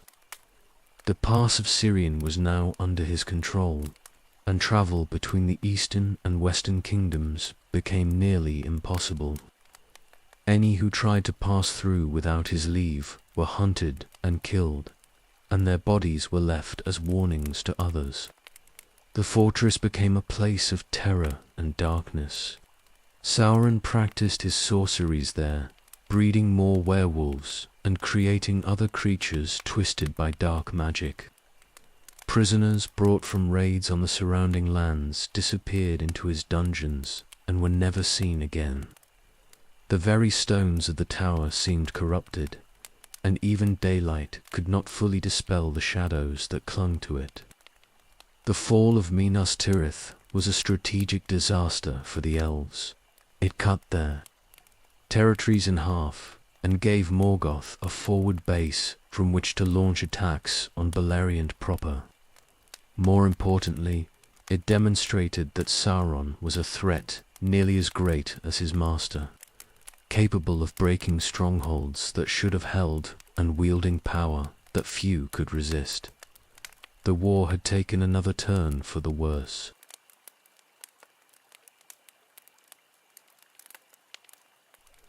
Barahir remained in Dorthonion after the breaking, when most others had fled south. He led a small band of warriors who refused to abandon the land of their birth, despite the devastation Morgoth's forces had wrought. They lived as outlaws in the burned forests, striking at orcs and enemy patrols whenever opportunity presented itself, then vanishing into the wild country they knew better than any invader. His son Beren fought beside him, learning the craft of survival in a land that had become hostile to all life. The band numbered only 13 in total. Besides Barahir and Beren, there was Beregond and Belegond, kinsmen both. Gorlam the Unhappy was among them, a man haunted by the loss of his wife Eilinel, who had vanished during the breaking. Rodruin and Dorwin served as scouts, while Gildor and Erthel were hunters who kept the band fed. Others made up the rest, all hard men shaped by war and loss, bound together by loyalty to Barahir and refusal to surrender their homeland. They made their base in the highlands where the remnants of the great forest still stood. The trees were blackened and twisted by driven fire, but they provided cover, and the land was too rough for Morgoth's forces to search thoroughly. The outlaws moved constantly, never sleeping in the same place twice, living on whatever they could hunt or steal from enemy supply lines. Their raids were small but effective, a constant thorn in the side of the occupation forces. Morgoth wanted them dead. These mortal rebels represented defiance he could not tolerate, and their continued existence inspired others to resist rather than submit. He sent patrols specifically to hunt them, offered rewards for information about their whereabouts, and ordered his commanders to make destroying this band a priority. The net began to tighten around them slowly, and their life became harder with each passing season.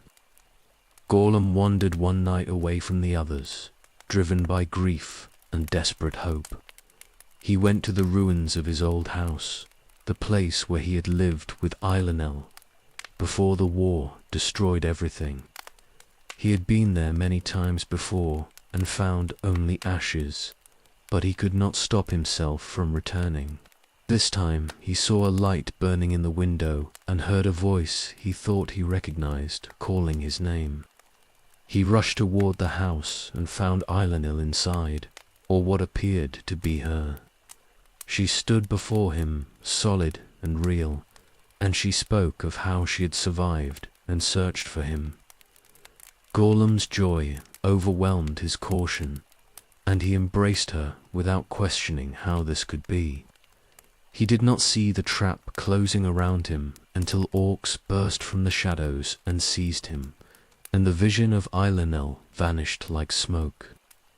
Sauron held Gorlam in his dungeons beneath Tall in Gorhoth.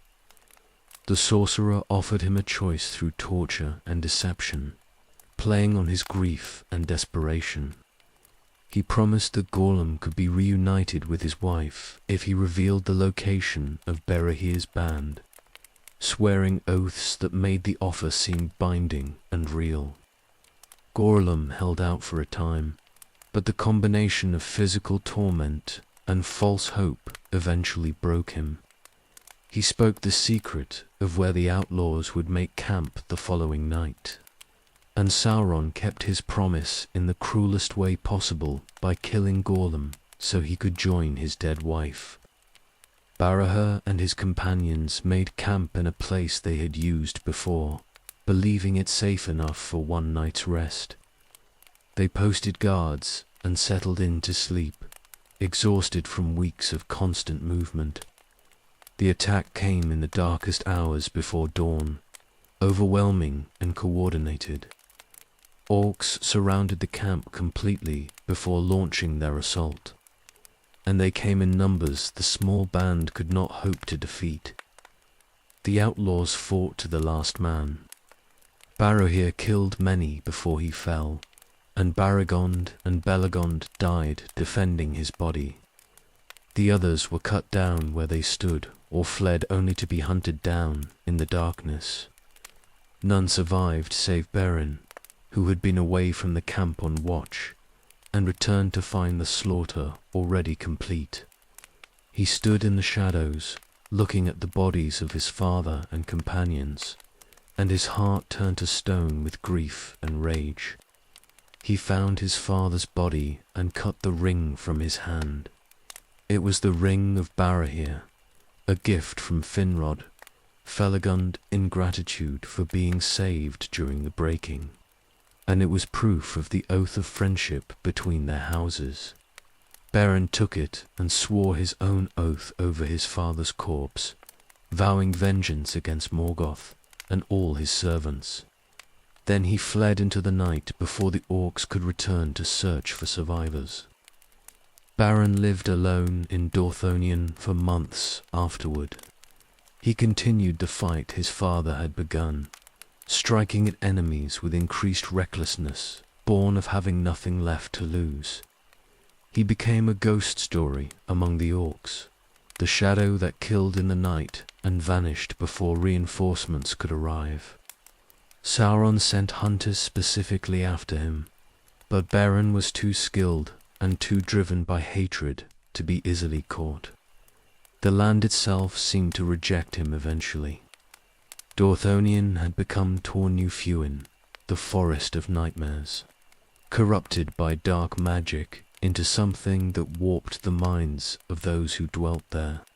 Even Beren, with all his woodcraft and endurance, found the shadow pressing down on him, filling his dreams with horrors and making every shadow seem to hold enemies. He realized he could not remain there and survive with his sanity intact. He made the decision to flee south across the Erd Gorgoroth into Doriath. The journey would be perilous beyond measure, crossing mountains infested with spiders and evil creatures, then breaching the girdle of Melian that protected Thingol's realm. But staying in Dorthonion meant death or madness, and something in him refused to die in the land where his father had fallen. He gathered what little he had, touched the ring he wore on a chain around his neck, and began the long journey south toward whatever fate awaited him.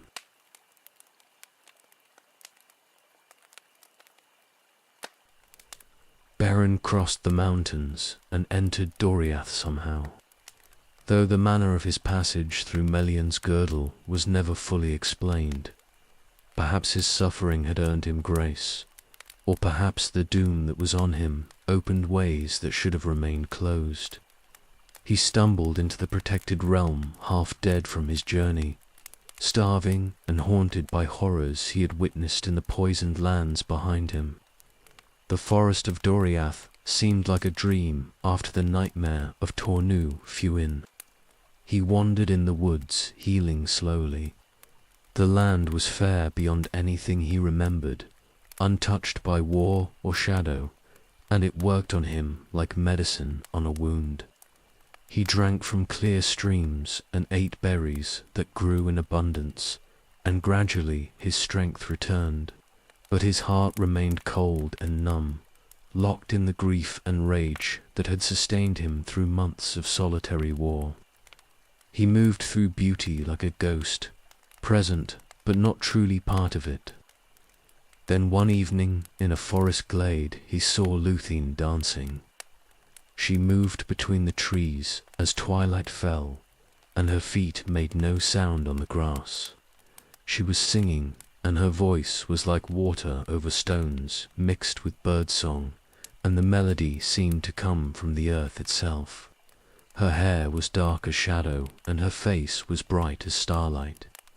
And she danced alone in the glade as if she were the only living thing in all the world. Beren stood frozen and watched her. Something in him that had been dead stirred and came painfully back to life. The ice around his heart cracked and warmth flooded through him, and he felt for the first time since Dorthonion that there might be reasons to live beyond vengeance. He did not know who she was or why she was there, only that he had never seen anything so beautiful and that looking away was impossible. She saw him standing in the shadows. Her dance faltered, and she stopped, startled by this stranger who had appeared in her father's kingdom without announcement or invitation. They looked at each other across the glade, and neither spoke at first. Beren tried to find words but could not, for what could mortal speech convey that would be adequate to this moment? Luthien vanished like mist in sunlight. One instant she was there, the next she was gone, and Beren stood alone in the glade, wondering if he had imagined her. But he knew he had not, for the air still held the memory of her song, and the grass still showed where her feet had touched it. He sank down where he stood and wept, overwhelmed by loss and beauty mixed together. He searched for her in the days that followed. He returned to the glade hoping she would come back, and he wandered the forest seeking any sign of her presence. Sometimes he heard singing in the distance and followed it, but the sound always led him in circles and faded before he could find its source. He grew desperate with longing, driven by need to see her again that was stronger than hunger or thirst. Spring turned to summer as he searched. He learned the paths of Doriath and where Luthien was most likely to walk, and he waited in those places, hoping for another glimpse. Once he saw her across a stream, but could not reach her before she disappeared. Another time he heard her singing, but could not find the source. The searching became the purpose of his existence, replacing even his oath of vengeance. Then he saw her dancing in the same glade where they had first met. He did not hide this time, but stepped forward into the light, and he called to her using the name he had learned from others in the forest.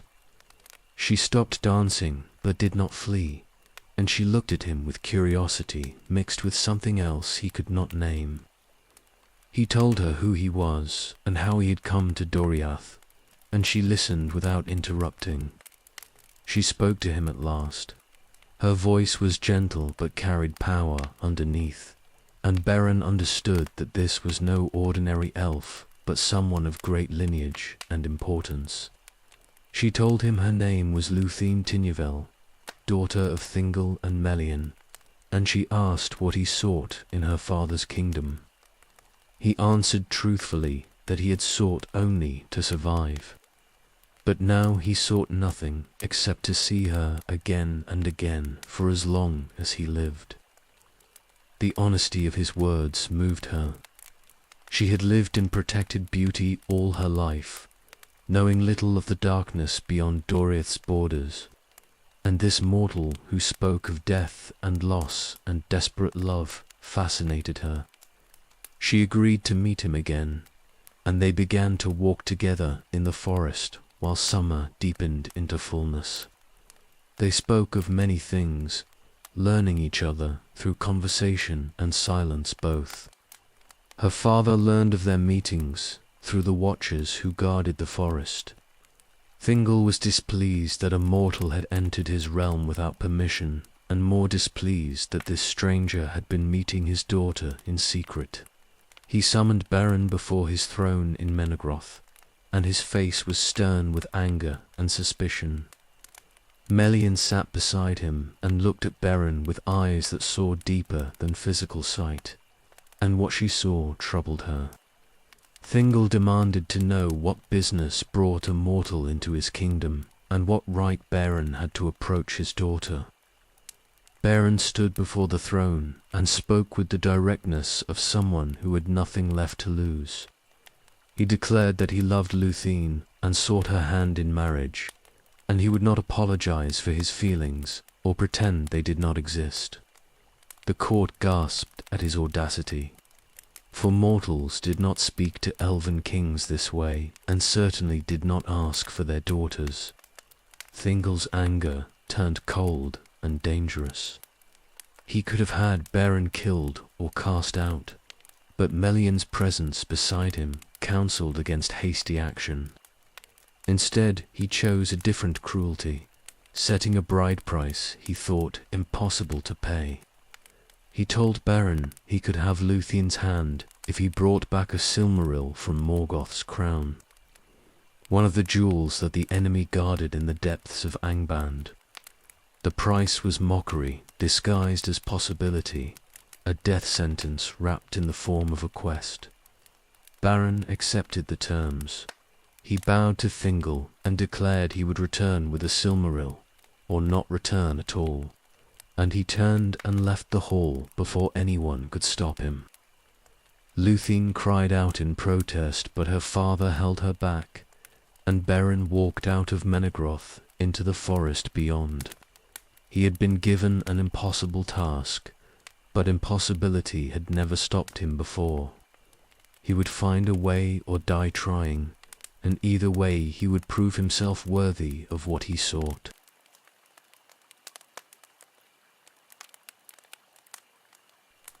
Beren left Menegroth with nothing but the ring of his father and the determination to fulfill an impossible task.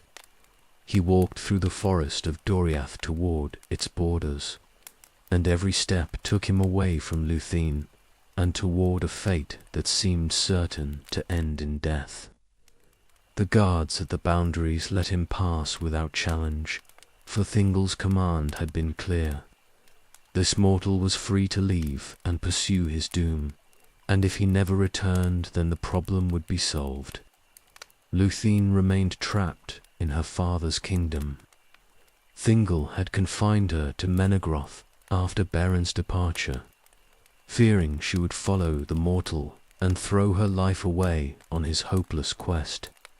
He set guards to watch her and forbade her from leaving the caves, and she raged against the captivity but could not break it.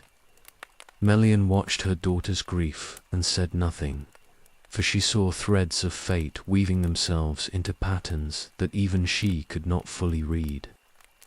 Beren turned his path west toward Nargothrond. He knew he could not assault Angband alone, and he remembered that Finrod Felagund owed his father a debt. The ring he wore was proof of that oath, and he would call upon it now in his need. The journey took weeks through lands that were contested and dangerous, avoiding orc patrols and traveling mostly by night. He reached the borders of Finrod's realm and sent word that he sought audience with the king.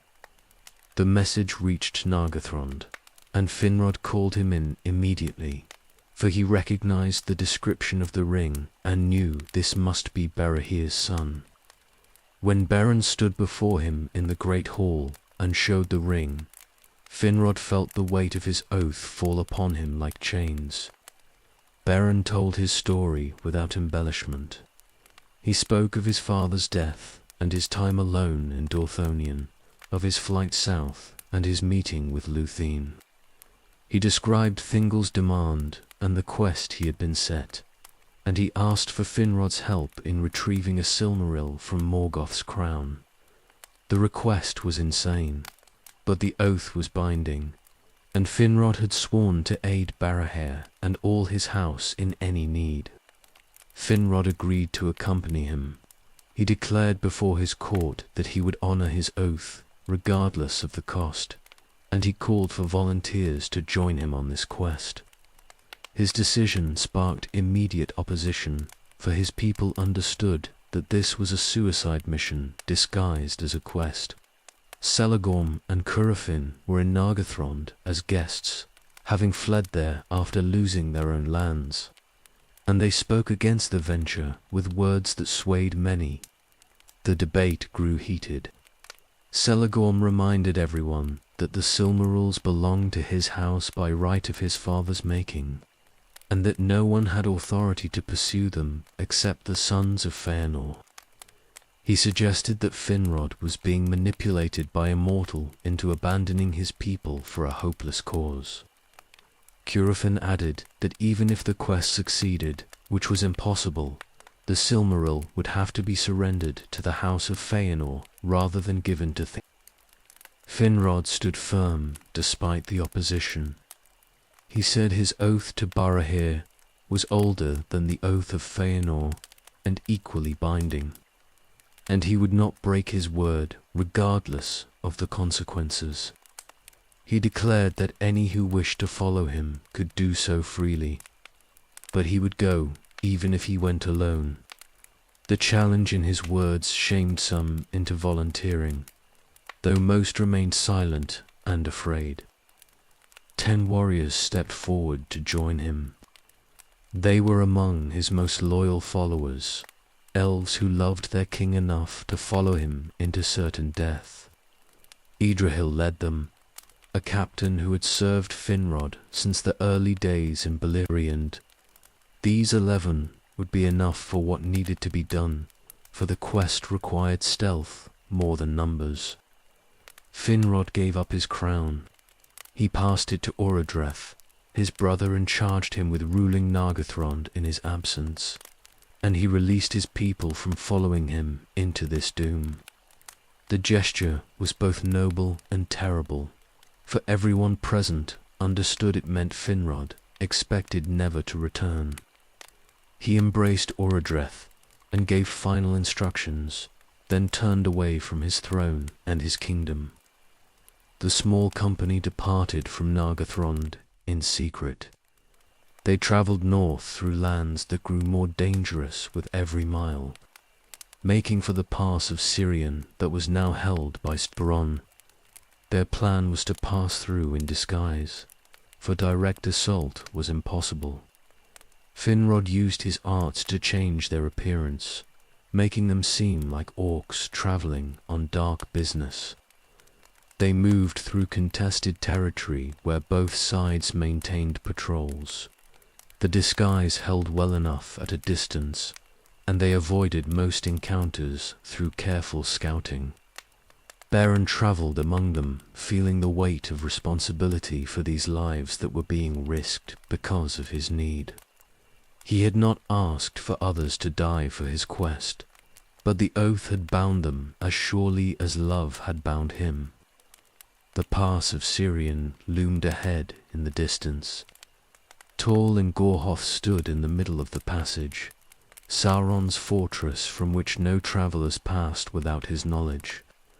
They would have to get past it somehow, would have to deceive the great deceiver himself if they hoped to reach Angband beyond. The impossibility of the task weighed on all of them, but they had come too far to turn back. Finrod looked at Beren and saw the mortal's determination burning undiminished. Love had driven this man to accept an impossible quest. An oath had driven Finrod to join him. Between them they had drawn 10 others into pursuing what could not be achieved. The threads of fate were pulling tight, and whatever came next would test them all beyond anything they had yet endured.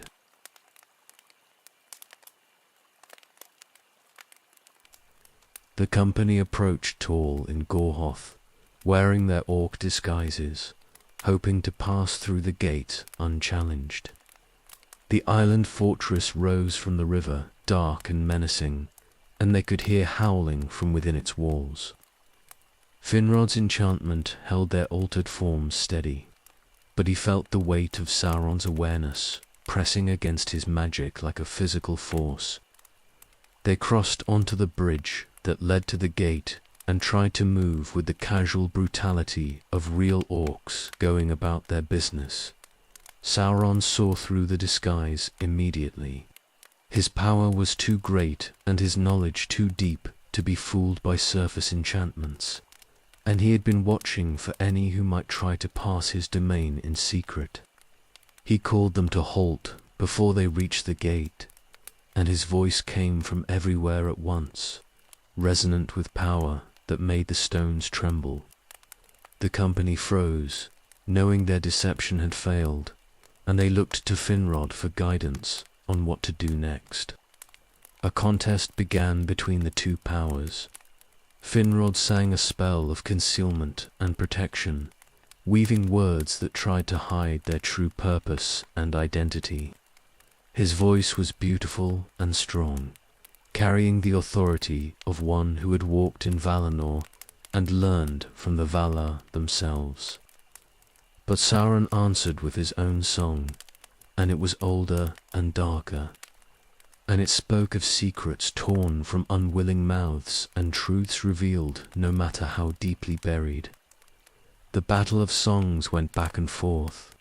Finrod sang of light and growing things, of stars that had shone before evil entered the world, of resistance that could not be broken. Sauron countered with verses about darkness that predated light, about corruption that entered all things eventually, about the futility of struggling against fate. The air between them seemed to warp with the force of competing magics, and the orcs on the walls cowered and covered their ears. Finrod's power broke at last. He was mighty among the Eldar, but Sauron was Maya and had served Morgoth for ages beyond counting, and his strength in this domain was too great to overcome. The disguises fell away like torn cloth, revealing the company for what they were. Guards rushed forward and seized them before they could flee or resist, and they were dragged through the gates into the fortress. They were thrown into a deep pit beneath the tower. The prison was carved from living rock, damp and cold, and the only light came from a grate far above. The 12 of them huddled together in the darkness, and they knew that Sauron would come for answers about why they had tried to pass his domain in disguise. Finrod counseled silence no matter what torments were offered, for revealing their true purpose would only make things worse. Sauron questioned them with magic and cruelty mixed together. He sent his voice into the pit, demanding answers about who they were and what they sought, and when they refused to speak, he used other methods. Pain came from nowhere, not physical torture, but something that attacked the mind directly, making them see and feel horrors that were not real but seemed completely so. Some of the prisoners screamed and begged for mercy, but none revealed the truth of their mission. The werewolf came on the 3rd night. They heard it descending through passages above them, claws scraping on stone and breath rattling in its throat. It appeared at the grate looking down at them with eyes that glowed like coals, and then it dropped into the pit among them. The beast was massive and moved with speed that seemed impossible for something so large, and it struck before anyone could react. It killed one of the companions in the first attack. The elf's scream was cut short as jaws closed around his throat, and the others pressed back against the walls in horror. The werewolf fed briefly and then climbed back out of the pit, leaving the body behind. This would be their fate. Sauron's voice informed them from above. One by one they would be devoured until someone spoke and revealed why they had come. The nights that followed were an agony of waiting and loss. The werewolf came regularly, sometimes twice in one night, sometimes not for several nights in a row. Each time it took one of the company, and each time the survivors huddled in darkness, listening to the sounds of death. Yggdrasil died defending Finrod when the beast came for him. Others were taken seemingly at random, chosen by whatever cruel calculus Sauron used to maximize their suffering. Finrod tried to protect Beren. He placed himself between the mortal and the werewolf whenever it appeared, and he used what magic he could summon in his weakened state to shield him. He knew that Beren carried the weight of this quest and must survive if there was any hope of success. The oath he had sworn to Barahir now became an oath to keep his son alive, no matter the cost. The company dwindled to only Beren and Finrod. The other 10 were dead, killed and devoured in that terrible pit, and the 2 survivors knew their time was running short. They sat together in darkness and did not speak, for what words could be adequate to this situation? Finrod had given up his crown and led 10 loyal followers to death in service of an oath. Beren had accepted an impossible quest for love and dragged others into his doom. Neither regretted their choices, but both carried the weight of the dead. The werewolf came for Beren at last. It dropped into the pit and moved toward the mortal with deliberate hunger, and Sauron's voice promised this would be the end. But Finrod threw himself between them with strength born of desperation, and he grappled with the beast barehanded. They struggled in the darkness, elf and monster locked in combat that could have only one outcome. Finrod's hands found the werewolf's throat even as its jaws found his, and they killed each other in the same moment, collapsing together in a heap of tangled limbs. Beren held Finrod as he died. The king of Nargothrond spent his last breaths in that dark pit far from his kingdom, having fulfilled his oath at the cost of everything. He whispered something to Beren that might have been encouragement or farewell, and then he was gone. His body remained beside the dead werewolf, and Beren sat alone in the darkness with grief and horror pressing down on him like physical weight.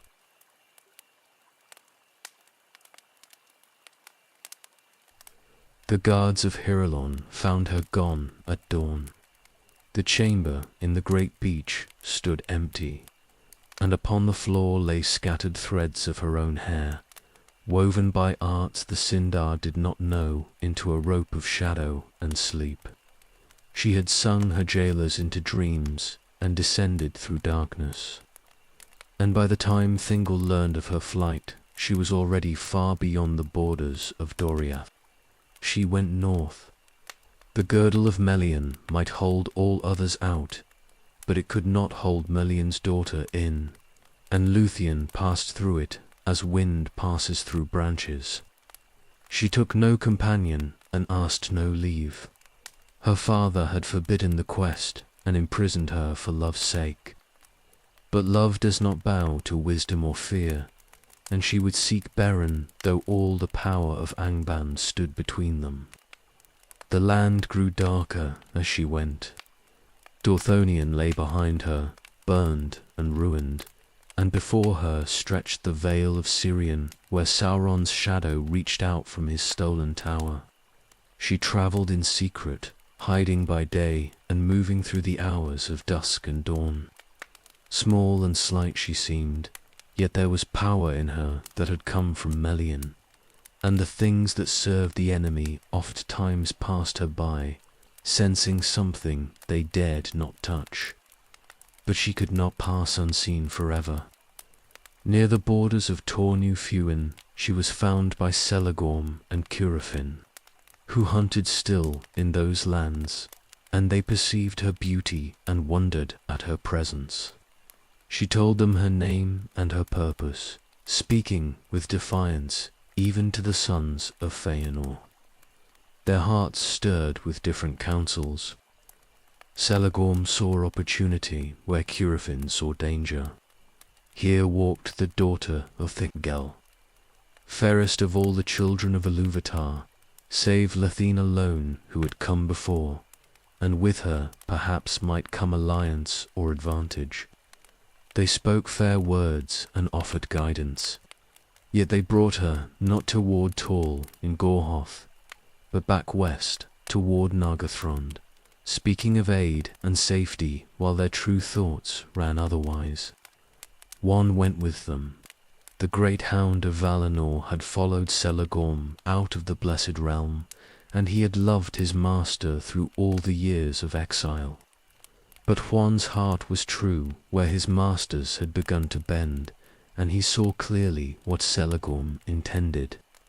He watched Luthien and grieved for her, seeing how she was caught between fair words and hidden purpose. In Nargothrond they made her captive without chains. Celagorm spoke before the people of the Silmaril quest, making mockery of it, and he declared that Luthien would dwell there as a guest, while wiser folk determined what should be done. His brother supported him. The crown of Nargothrond might come to Celegorm if he wedded Thingol's heir, and alliances might shift, and the oath find new paths toward fulfillment. But one came to Luthien in secret. 3 times only was it granted to him to speak with words, and the first time he used that gift now, telling her all the truth of what the brothers planned. He offered her his aid, though it meant breaking faith with his master. The wolfhound of the Valar chose love and honor over long allegiance, and in that choice something of the darkness that had gathered over the sons of Feanor showed clear. Together they fled Nargothrond. One bore Luthien north through the night, running swift and silent, and behind them Celegorm's wrath kindled when he found them gone. The brothers pursued, but they could not match one's speed. The great hound carried the daughter of Melian away from that place where fair words had hidden foul intent. They turned toward Tall in Gorhoth once more. The land grew evil around them, thick with watching malice. Yet one's strength protected them, and Luthien's power shielded them from the worst. They passed through places where few could walk and live, drawing ever closer to the tower that had once been fair. She meant to assault Sauron's fortress with only a hound beside her and songs for weapons. The sky hung grey above them. The river ran dark below the tower, and upon its heights the werewolves kept their watch, and within sat Beren in despair if he lived at all. But Luthien did not turn aside or falter. She had defied her father and escaped her prison, had passed through enemy lands and fled from treachery, and now she would attempt what no other would dare. Love had brought her here. Love would give her strength for what must come. She stood at last before the bridge that led to Sauron's Isle. The tower rose black against the clouds, and from it came howling and dread. One stood beside her, tense and ready.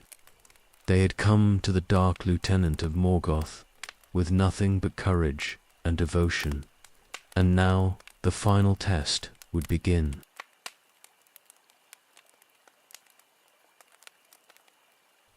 Luthien sang before the gates of Tall in Gorhoth, and her voice rose clear in that place of fear.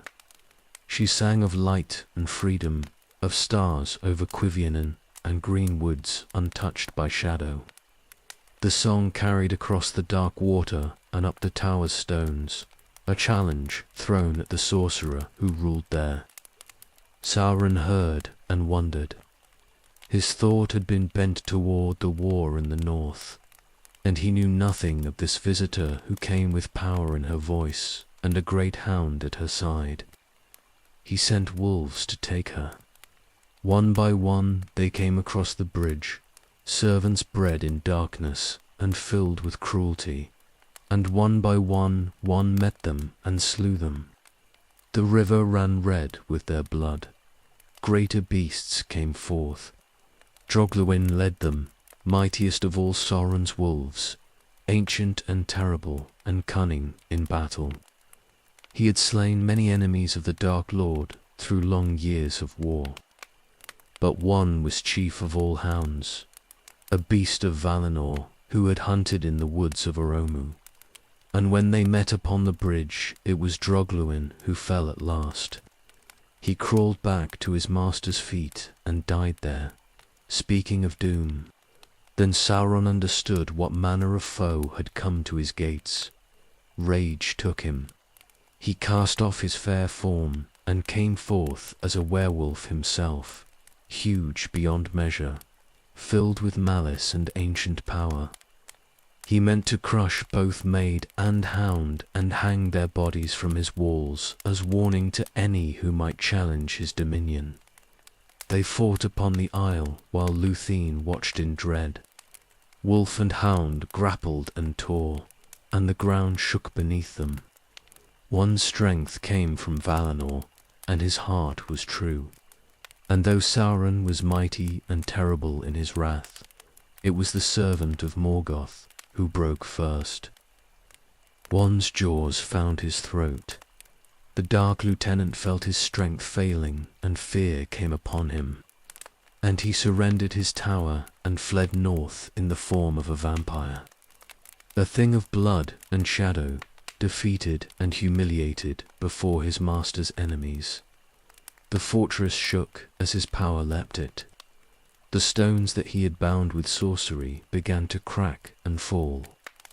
Luthien sang again, a song of breaking and release, and the doors burst open and the captives stumbled forth into grey daylight. Many had been held there in darkness and torment. Some she knew by name. Baron came last. He walked slowly, wounded and half-starved, barely able to keep his feet. She ran to him, and he knew her touch, though his eyes could hardly focus. They held each other while the tower collapsed behind them, and the isle became only a pile of broken stones. All his companions were dead, save one, and Beren himself had been near death in Sauron's dungeons. But Luthien had found him. Love had achieved what armies could not. She would have led him south to healing and safety. Doriath lay distant but reachable, and there he might recover from his ordeal and live in peace. But Baron's mind turned still toward the Silmaril and the oath he had spoken in Thingol's hall. He told Luthien he would finish what he had begun, would go to Angband itself if need be. She saw his determination and knew he would not be swayed. Her choice then was simple. She would not leave him to face that darkness alone. They took disguises from the dead. From Drogluin's corpse, Beren took the wolf hide, though it was a grim and terrible thing to wear the skin of such a beast. From Deringwethel, a vampire creature slain in the battle, Luthien fashioned a batfell to cover her own form. One's power aided them, and by arts both Baron and Luthien knew they made the disguises work. To watching eyes they would seem servants of the enemy, thralls travelling north. One went with them as far as Tor New Fuin. There the great hound stopped, for he could go no further without breaking the disguise that protected them. He bade them farewell, though no words passed between them, and returned south to await their coming if they should somehow survive. He had broken with his master for their sake. He would not abandon them now by following where he could not help. They went on alone. The land grew ever darker and more evil as they approached Thangorodrim. The air itself seemed thick with malice, hard to breathe, heavy with the weight of Morgoth's presence. They passed guards who saw only wolf and bat, creatures common enough on the roads to Angband. Fear rode with them every step. One clear look, one moment of true sight, and they would be revealed and destroyed. The gates stood before them at last, vast and terrible, worked in black iron and hung with symbols of despair. They had come to the heart of evil in Middle-earth, to the source of all the woe that had fallen upon the elves since the darkening of Valinor. Armies had broken against these walls. Heroes had fallen before these doors. None had entered with hostile intent and lived. Beren and Luthien passed through. The guards saw wolf and bat and let them by, and they descended into Angband's depths. The halls stretched vast and dark around them, carved from the mountain's roots, lit by fires that gave no warmth and light that did not comfort. Thousands of thralls toiled there in misery. Orcs went about their master's business. Greater powers moved in the darkness. Balrogs, and other creatures of flame and shadow. They came to the throne room. The doors opened before them, and they entered that terrible space, and there sat Morgoth upon his chair of state. The iron crown was upon his head, and the 3 Silmarils blazed from it, taken jewels set in dark metal. All the power of Angband surrounded him. Captains stood ready. Wolves lay at his feet. The very walls seemed to pulse with his malevolence. Luthien cast off her disguise. She stood revealed before the Dark Lord, daughter of Melian, fairest of all the children of Ilúvatar. Morgoth knew her instantly. He knew also why she had come, and mirth came upon him that was more terrible than his wrath. Here was Thingol's daughter delivered into his hands, and with her the son of Barahir, who had dared demand a Silmaril. He would make their ending such that legends of it would spread fear for ages. But before he could command their capture, Luthien began to dance.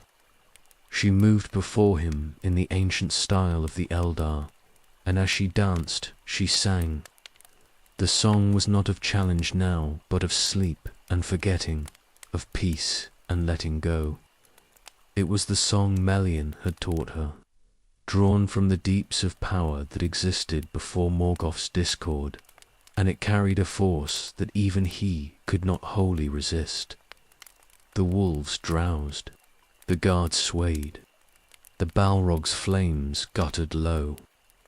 Even Morgoth upon his throne felt weariness creep through his vast power. He fought against the spell, his will contending against her song, and the strain was terrible. Luthien's voice faltered and grew thin. Dark and light warred in that space. Then Morgoth's strength failed. The mightiest of the Valar, save Manwë, who had once stood in the timeless halls and heard the music entire, fell forward from his throne and lay upon the floor of his own kingdom, and sleep took him. The iron crown rolled from his brow and struck the stone with a sound like doom. All Angband fell silent. The Dark Lord slept. Beren emerged from his wolf form. He drew his knife and moved toward the crown where it lay. The Silmarils blazed before him, the light of the 2 trees preserved in imperishable crystal. And he reached for them with trembling hands, while all around the enemy's court lay bound in enchanted sleep.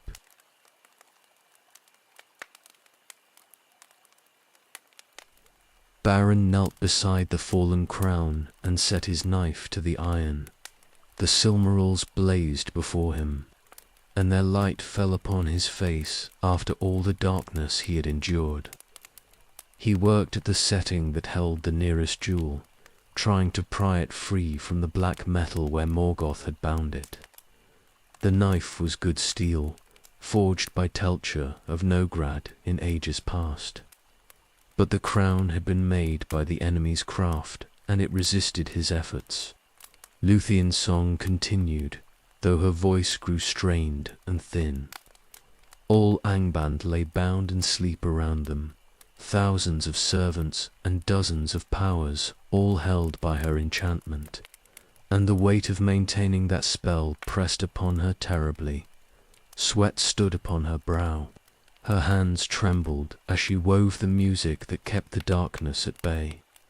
She could feel Morgoth's will stirring beneath the sleep she had cast, fighting to wake, and she knew her strength would not hold much longer. The jewel came free at last. Beren held it in his hand and felt its warmth, felt the light of Telperion and Laurelin shining through his fingers. For a moment he simply stared at it, overcome by its beauty and by the weight of all that had been sacrificed to reach this instant. Then pride took him, the same pride that had doomed so many of the Eldar, and he reached for a second Silmaril. One would fulfill his oath to Thingol, but why take only one when 3 lay before him? Why not reclaim all that Morgoth had stolen and return to Doriath, bearing triumph beyond measure? His knife touched the iron and shattered. The sound rang through the throne room like a bell, clear and terrible, and the spell of sleep wavered. Morgoth stirred upon the floor where he lay. His hand moved. A groan came from him that shook the walls. Lúthien's song broke off in a cry of warning, and Beren turned to flee, but it was already too late for easy escape. Karkaroth stood in the doorway. The greatest wolf that had ever lived barred their path, bred by Morgoth in the depths of time to be a match for one himself. Red fire burned in his eyes, and malice filled his heart, and he had awakened when the knife broke despite all Lúthien's power. He saw the intruders and knew them for enemies, and he came forward with jaws agape, ready to tear them both to pieces before his master could fully wake and claim them for slower torment. Beren thrust out his hand. He held up the Silmaril, hoping its light might daunt even this creature of the enemy. The jewel blazed between them, holy light from the blessed realm, and Karkaroth recoiled from it in pain and terror. But the wolf's rage was greater than his fear, and after a moment's hesitation he lunged forward and seized Beren's hand in his jaws, taking flesh and jewel together in one terrible bite. The Silmaril burned him from within. It seared through his gullet and into his belly, holy fire consuming evil flesh, and Karkaroth went mad with agony. He fled howling from the throne room, crashing through Angban's halls in mindless torment, and his howling woke all the fortress. Guards sprang to arms. Balrogs kindled their flames. The alarm rang through every level and corridor, and behind it all, Morgoth rose to his feet with wrath beyond measure, darkening his thought. Lúthien caught Beren as he fell. His right hand was gone, severed at the wrist, and blood poured from the wound. She tore cloth from her garment and bound the stump as best she could, while around them the sound of pursuit grew louder. They had achieved the impossible, had entered Angband and taken a Silmaril from the Iron Crown itself. But now they had to escape, and Beren could barely stand. She drew the bat fell around them both. Her power, though nearly spent, still answered her need, and she worked what enchantment she could to hide them from searching eyes. They stumbled toward the gates while chaos raged through the fortress. Karkaroth had torn through whole companies in his mad flight, slaying any who tried to stop him, and in the confusion Morgoth's servants did not know whether to pursue the wolf or search for other intruders. The Dark Lord's voice thundered through the deeps, commanding and terrible, but even his orders could not immediately restore order to the panic the wolf had caused. They reached the outer halls and passed through shadows. Guards ran past them, seeing only darkness and vague shapes. The bat disguise held, though Lúthien could feel it fraying with each moment. Beren leaned heavily upon her, weakening from blood loss and shock, and she half carried him toward the light. The gates stood open ahead, where Karkaroth had burst through them in his flight. Beyond lay the grey sky and the blasted lands of the north, and freedom if they could only reach it. They staggered out into the open air. Behind them horns blew and drums sounded, and the noise of pursuit grew organized and terrible. Orcs poured from Angban's gates with wolves running alongside them, all searching for the thieves who had dared violate their master's sanctum. The hunt had been raised, and all Morgoth's malice drove it forward. He wanted them taken alive, so he could make their suffering legendary. Lúthien ran. She bore Beren south and east, away from Thangorodrim's shadow, and though her strength was nearly gone, she did not falter. The Silmaril was gone, swallowed by Karkaroth, who had fled none knew where, and Beren had paid a terrible price for pride's brief victory. But they had defied the enemy in the heart of his power. They had stood before Morgoth himself and survived. And now, if they could only reach the borders of Doriath, they might yet live to tell of it. Eagles came. Thorindr had watched from his eyrie and seen the commotion around Angban's gates. He sent his servants to investigate, and they found the fleeing pair and understood something of what had occurred. The great birds swept down and bore them up, carrying them south on swift wings, while below the enemy's forces searched in vain. They flew through grey skies toward distant Doriath, and behind them the rage of Morgoth darkened all the north.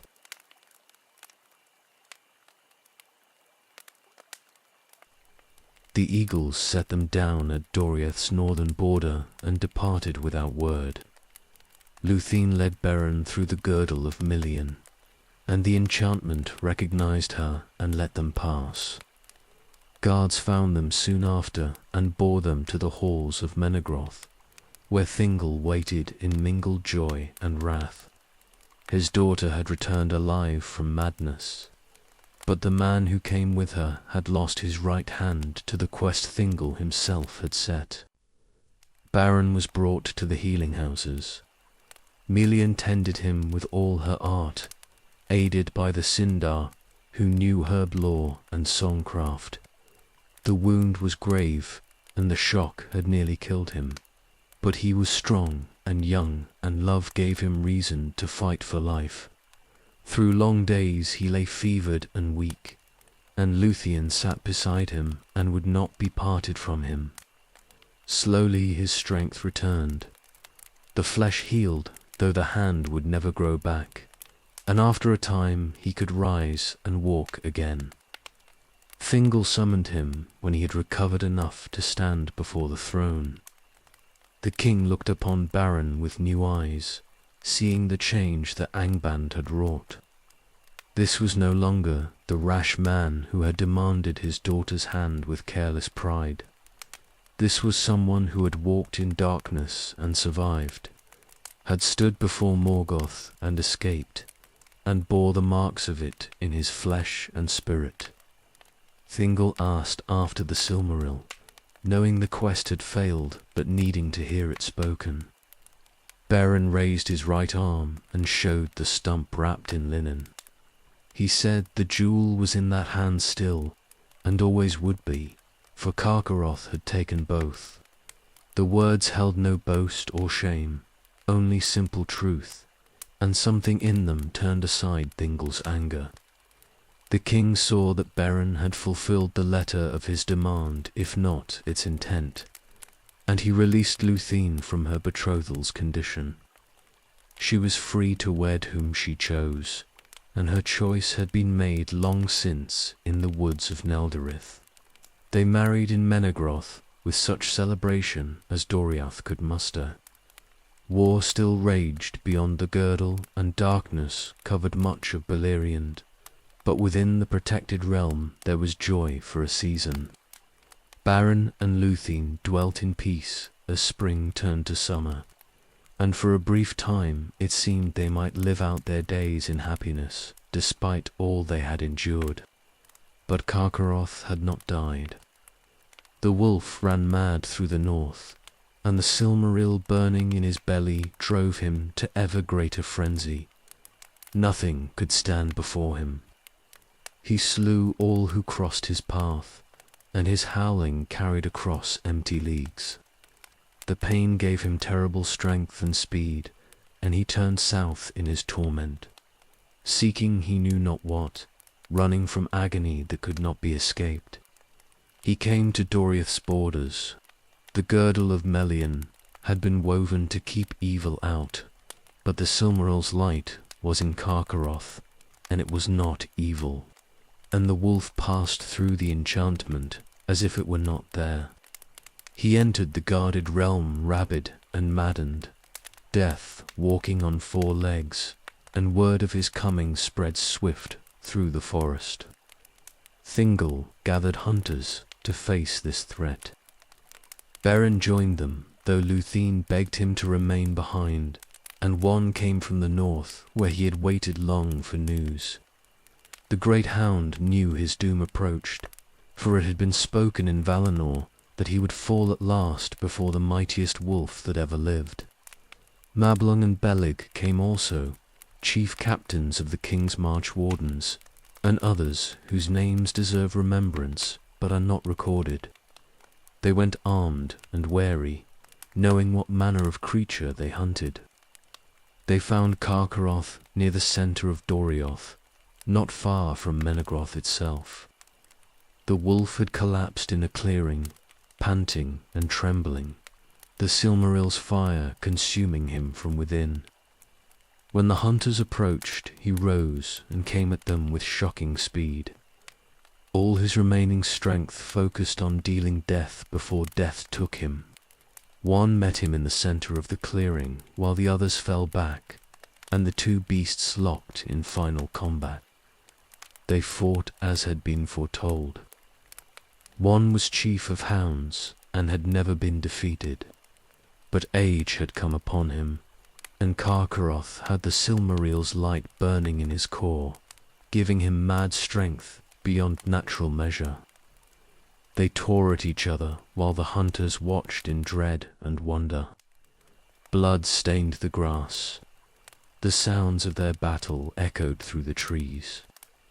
Beren saw Carcharoth break free and turn toward Thingol, where the king stood with spear ready.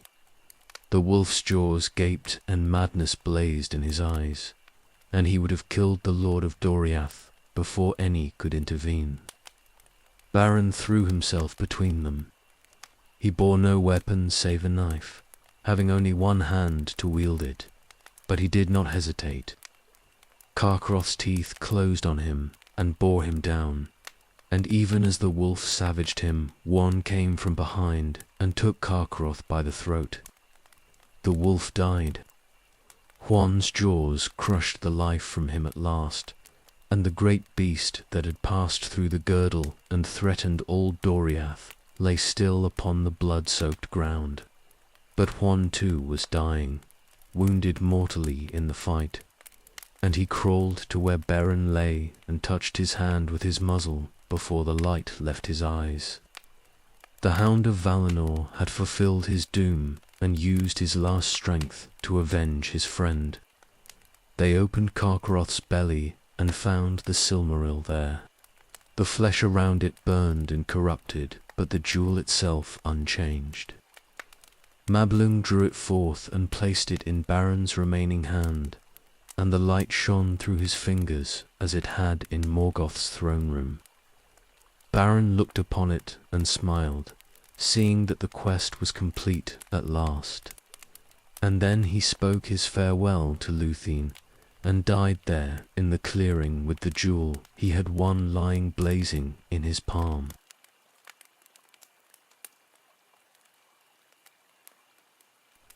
Lúthien would not be parted from Beren even in death. Her spirit fled her body within hours of his passing, and the healers who tended her could do nothing to prevent it. She had chosen to follow him beyond the circles of the world, and no power in Doriath could call her back. Thingol wept for his daughter, and Melian grieved with a sorrow that had no voice.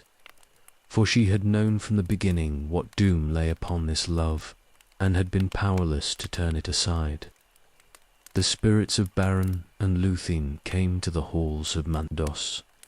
That cold place received them as it received all the dead of elves and men, though by different paths and different fates. Beren went to the waiting place appointed for men, where his kind lingered only briefly before passing beyond the circles of the world to a destiny the elves did not know. Lúthien went to the longer doom of her mother's people, who would abide in Mandos until the world's ending and the second music. They were sundered there. The walls between the fates of the two kindreds could not be crossed. and Luthien dwelt in shadow and silence, while Beren prepared for the departure that would take him utterly beyond her reach. She sang in that dark hall, and her song was of such sorrow and beauty that even the dead paused in their wandering to hear it. She sang of love that had defied the enemy and achieved the impossible, and of how it now must end in separation forever. Mandos himself heard and was moved. The doomsman of the Valar, who pronounced judgment and kept the houses of the dead, felt something stir in him that had not stirred since the music. He summoned Luthien before him and listened to her plea. She spoke of the choice that had been given to all her kindred, of how the Eldar might diminish or depart, and she said she would accept the doom of men if only she might be with Beren. She would give up immortality and the blessed realm and all the ages of the world for a brief span at his side. Mandos could not grant such a request by his own authority. The fates of elves and men had been set in the music, woven into the fabric of creation by LOTR himself, and even the Valar might not change them lightly. But he was moved by Luthien's sacrifice and by the nature of her love, which was without precedent in all the long history of Arda. He bore word of her choice to Manwë upon Tanaketel, and asked what judgment should be given. Manwë considered long. He was eldest of the Valar, and understood more than the others of Elvatar's purposes, and he saw in this matter something that touched on themes from the deepest places of the music. The love between elf and man had not been forbidden, yet neither had it been foreseen in quite this fashion, and now it demanded an answer that would set precedent for all time to come. He spoke with Varda his spouse, and she counselled wisdom mixed with mercy, seeing the light in Luthien that had come from her own stars. The elder king took counsel also with his own heart. He thought on the mercy Elvatar had shown when Melkor's discord threatened to unmake the music entirely, how the one had woven even that evil into a greater theme. He thought on the gift given to men, the freedom to pass beyond the world and shape destinies the Valar could not see or control.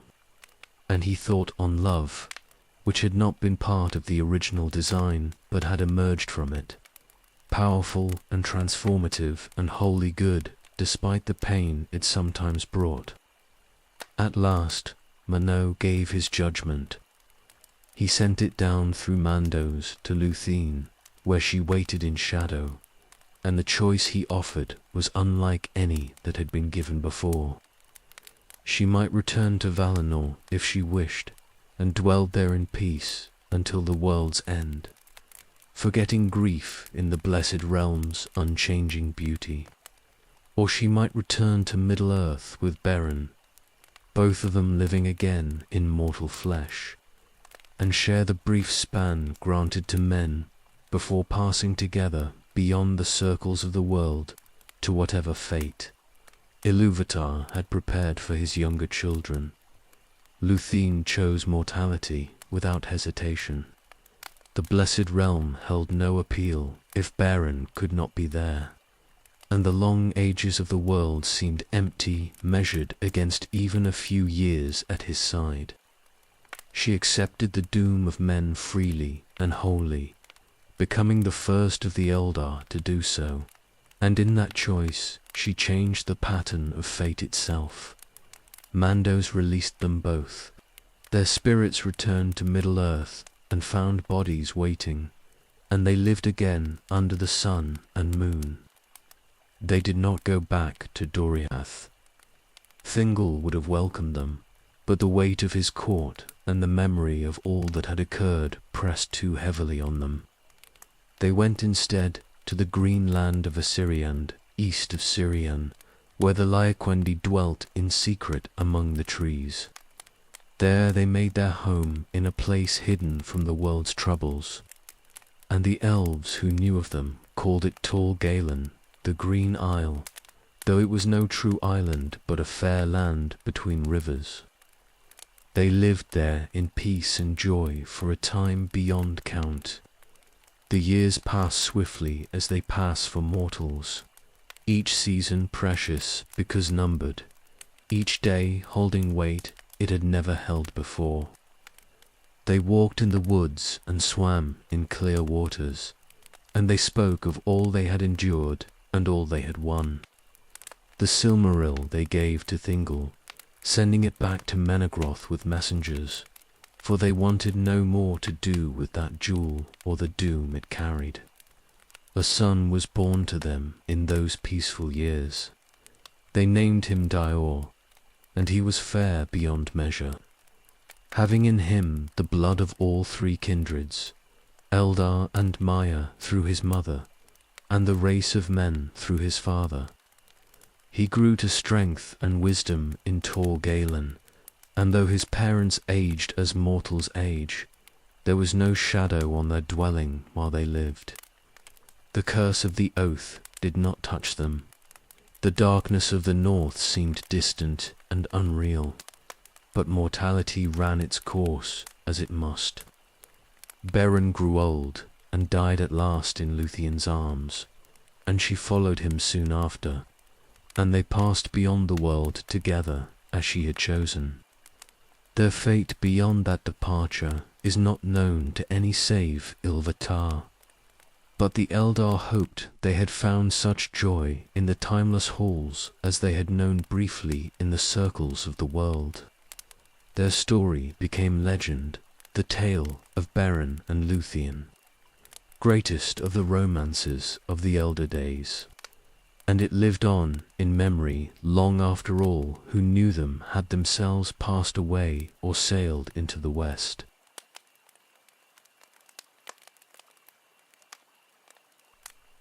The Union of Medros gathered its strength in the year after Beren and Lúthien departed from the world. All the scattered forces of the Eldar and their allies prepared to assault Angband in one great stroke, hoping to overwhelm Morgoth before he could rebuild his power after the losses he had suffered. From every corner of Beleriand they came. Fingon led the host of Hithlum. Medros brought the eastern forces, and even the sons of Feanor set aside old grievances to join the assault. Men came also in great numbers, for Húrin and Húa led the Edan of Dor Loman, and other houses sent their strength. The plan was subtle and ambitious. Medros would march on Angband from the east with the greater part of the host, drawing Morgoth's attention and strength to that quarter. Then Fingon would strike from the west, and the enemy would be caught between two great armies and crushed. Turgon of Gondolin had promised aid, and though his city's location remained hidden, it was hoped he would emerge when the moment came. Victory seemed possible for the first time since the siege had been broken, and hope kindled in hearts that had grown accustomed to despair. But Morgoth had not been idle. His spies had learned of the Union's plans, and he prepared treachery to match their strategy. He sent false word that drew Madris's host forward early, before all the pieces were in place, and he corrupted some of the men who would pledge themselves to the attack. When the day of battle came, the carefully laid plans began to unravel before the first blow was struck. Medros marched too soon. His forces came within sight of Angband's gates and waited for the signal that would bring Fingon's army from the west. But the coordination failed. Morgoth sent his own armies out to engage them, vast forces of orcs and wolves and darker things, and Medros found himself committed to battle without the support he had counted on. He fought desperately, trying to hold his ground until the western host could arrive. But the enemy's numbers were too great. Fingon heard the sounds of combat and understood what had happened. He led his forces forward at speed, abandoning caution in a desperate attempt to reach Madros before the Eastern army was destroyed. Hurin and Huor marched with him at the head of the Edain, 500 men of Dor-Lomin in mail and bearing axes. They had sworn to stand with the elves in this final gamble, and they did not hesitate now, though the plan had clearly gone wrong. The armies met in the wide plain before Angban's gates. Fingon's host crashed into the enemy's flank and drove through to reach Medbros, and for a time it seemed the Union might still prevail through sheer valor. The elves fought with desperate courage. The men matched them, proving their worth against evil that had existed since before their race was born. The field became a chaos of struggling forces, and the slaughter was terrible on both sides. Then Turgon arrived. The hidden king emerged from his secret ways with 10,000 warriors of Gondolin, bright and terrible in their glory, and they fell upon the enemy's rear like a crashing wave. For a moment the tide turned. Morgoth's forces recoiled before the unexpected assault, and it seemed the gamble might succeed after all, despite the betrayals and failures. But Morgoth had kept his greatest strength in reserve. He unleashed it now, glorying in his full might, grown to terrible size and power since his first emergence. And with him came Balrogs and dragons bred in secret, and the full host of Angband that had been held back from the initial engagement.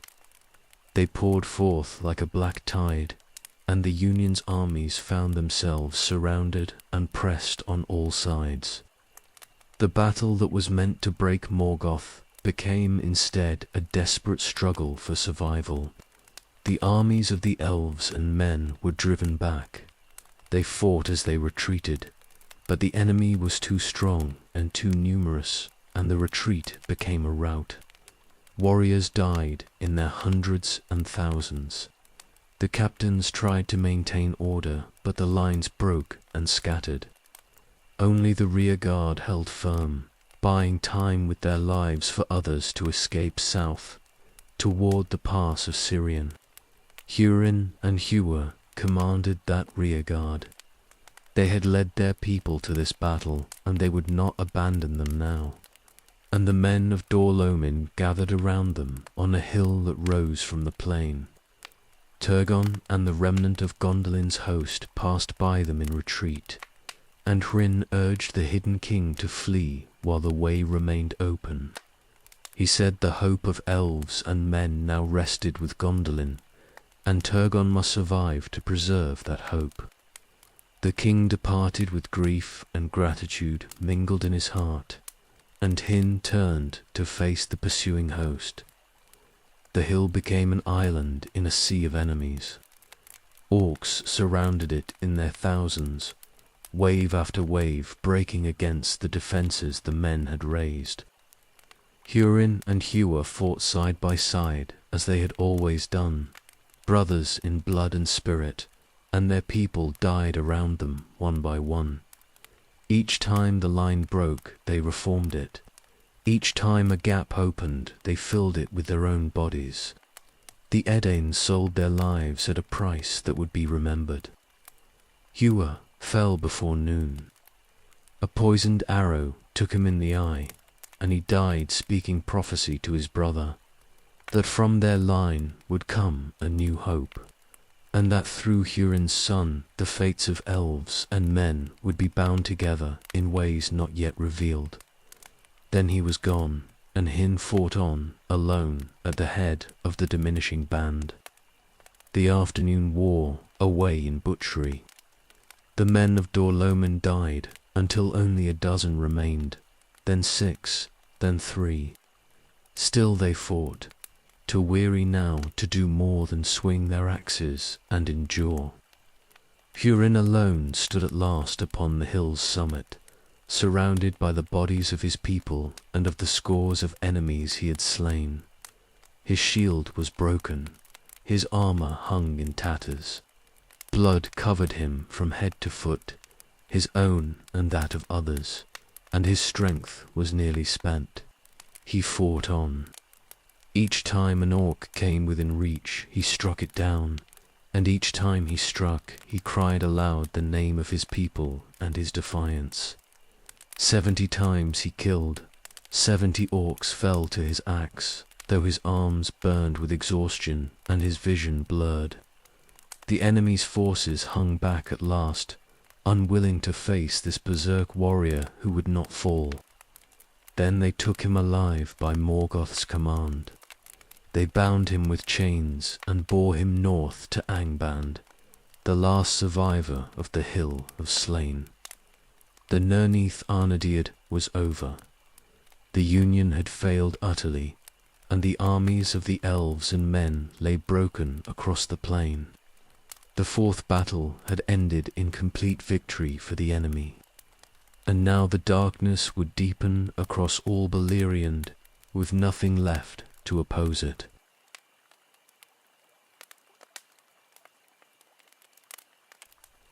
They brought Hurin before Morgoth in chains. He stood in that throne room where Beren and Luthien had once stood, but he came as captive, not infiltrator, and there would be no escape for him. The Dark Lord looked upon this mortal who had slain 70 of his servants and defied his armies until the very end, and he saw in Hurin something that kindled his interest. Here was spirit that might be broken in interesting ways, and will that might be turned to useful purpose. Morgoth spoke to him of mercy and reward. He said Hurin might be released and given lordship over his people if he would only reveal the location of Gondolin, the last remaining stronghold that threatened the enemy's dominion. Turgon had escaped the battle and returned to his hidden city, and Morgoth desired, above all things, to find that place and destroy it. He offered Hurin freedom, power, and the lives of his family in exchange for simple information. The words were fair and the logic was compelling, but they came from the father of lies and carried poison in them. Hurin refused. He said he knew nothing of Gondolin's location, which was true, but even if he had known, he would not have spoken. He had bought Turgon's escape with the lives of all his people, and he would not undo that sacrifice now for any promise the enemy might make. His defiance was absolute and unshakable, and it was spoken in words that mocked Morgoth's power and questioned his victory. The Dark Lord's patience ended. He had offered mercy as a test, and perhaps as a genuine option, for he preferred servants to corpses when the servants might prove useful. But Hurin had chosen defiance, and now Morgoth would demonstrate what such choices cost. He would not kill this mortal, for death would be release and escape. Instead, he would make Hurin's existence a torment that would last until the will finally broke or the flesh failed, whichever came first. They placed Hurin in a chair of stone high upon Thang. It stood upon the mountain's peak, exposed to wind and weather, carved from the rock itself and fitted with chains that bound the prisoner immovably. From that vantage, the north of Middle-earth stretched visible for leagues, and the chair's occupant could see much of what occurred in Hithlum and Dorloman and the lands beyond. Morgoth meant Hurin to witness what would follow from his choices. The curse was laid with words and with power. Morgoth spoke doom upon Hurin and all his kin, declaring that sorrow and suffering would follow them, that every choice would turn to ashes and every love to grief. He said Hurin's children would die in darkness and despair, and that Hurin himself would watch it all unfold, powerless to intervene or aid them. The Dark Lord wove his malice into fate itself, bending probability and chance toward maximum tragedy, and he sealed it with a vision that would show Hurin everything. The vision opened before Hurin's eyes. It was not complete sight of all things, for even Morgoth's power had limits and could not grant true omniscience, but it was enough. Hurin could see through mist and shadow to where his wife and children struggled in the changed world the Nirneath had created. He could perceive their choices and their consequences, filtered always through Morgoth's malice, so that everything appeared in the worst possible light. Truth and lies mixed together in that vision, and Hurin could not always tell them apart. He saw Morwen in Dor Lomin. His wife endured hardship and invasion as Easterlings took the land and oppressed the remaining Edain. He saw his son Turin growing to youth, proud and dark, and marked already by the shadow that would follow him. He saw his daughter Lalath die of plague while still a child, innocent and destroyed by the simple evil of disease. Each image drove like a knife into his heart, and Morgoth stood beside him and spoke commentary, twisting what Hurin saw until even good things appeared tainted. Hurin tried to turn away. He closed his eyes, but the vision remained, burned into his mind by the enemy's power. He tried to shut out Morgoth's voice, but it followed him even into his thoughts. There was no escape from the seeing or the knowing, and every day brought fresh torment as his family's tragedy unfolded across the years. He watched Turin depart from Dor Lomin and go to Doriath. He watched his son grow in Thingol's halls, saw the pride and anger that lived in the boy, and knew where they came from. Yet Hurin did not break. Through all the visions and all Morgoth's words, through exposure and pain and the unbearable weight of helpless knowing, the defiance held. He would not recant his choice.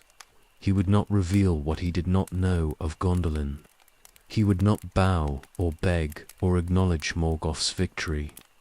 His body was bound in stone, and his mind was assaulted with visions of horror, but his will remained his own, untaken and unbroken. Morgoth left him there.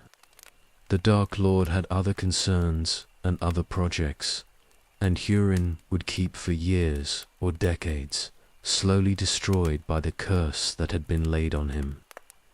The chair on Thangorodrim held its prisoner through seasons and years. Rain fell on Hurin, and snow covered him, and sun blazed down. And always the vision continued, showing him his children's doom unfolding step by terrible step. He endured it. He had no choice but to endure it. But he did not yield. The curse spread outward from that mountain peak. It followed Turin and Nina wherever they went, twisting fate around them, turning good intentions to tragedy and love to horror. It worked through chance and choice and the malice Morgoth had woven into its nature. And Hurin watched it all from his stone chair, witness to the destruction of everything he loved. Powerless to change or prevent any of it, suffering under the weight of knowledge he could neither use nor escape.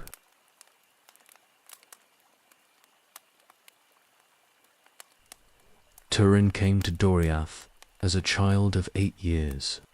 Morwen had sent him from Dor Lomin when the Easterlings grew too dangerous, seeking safety for her son in Thingol's realm, where Heness' friendship with the king might grant protection. The girdle of Melian admitted him, and he was brought to Menegroth, dark-haired and grey-eyed, silent with grief and displacement. Thingol remembered Hurin, who had saved Turgon's life and taken him into his household, fostering him as he might have fostered his own son if Luthien had not chosen mortality. The boy grew in Doriath's halls. He learned the skills of arms and the lore of the Sindar, and he showed aptitude for both.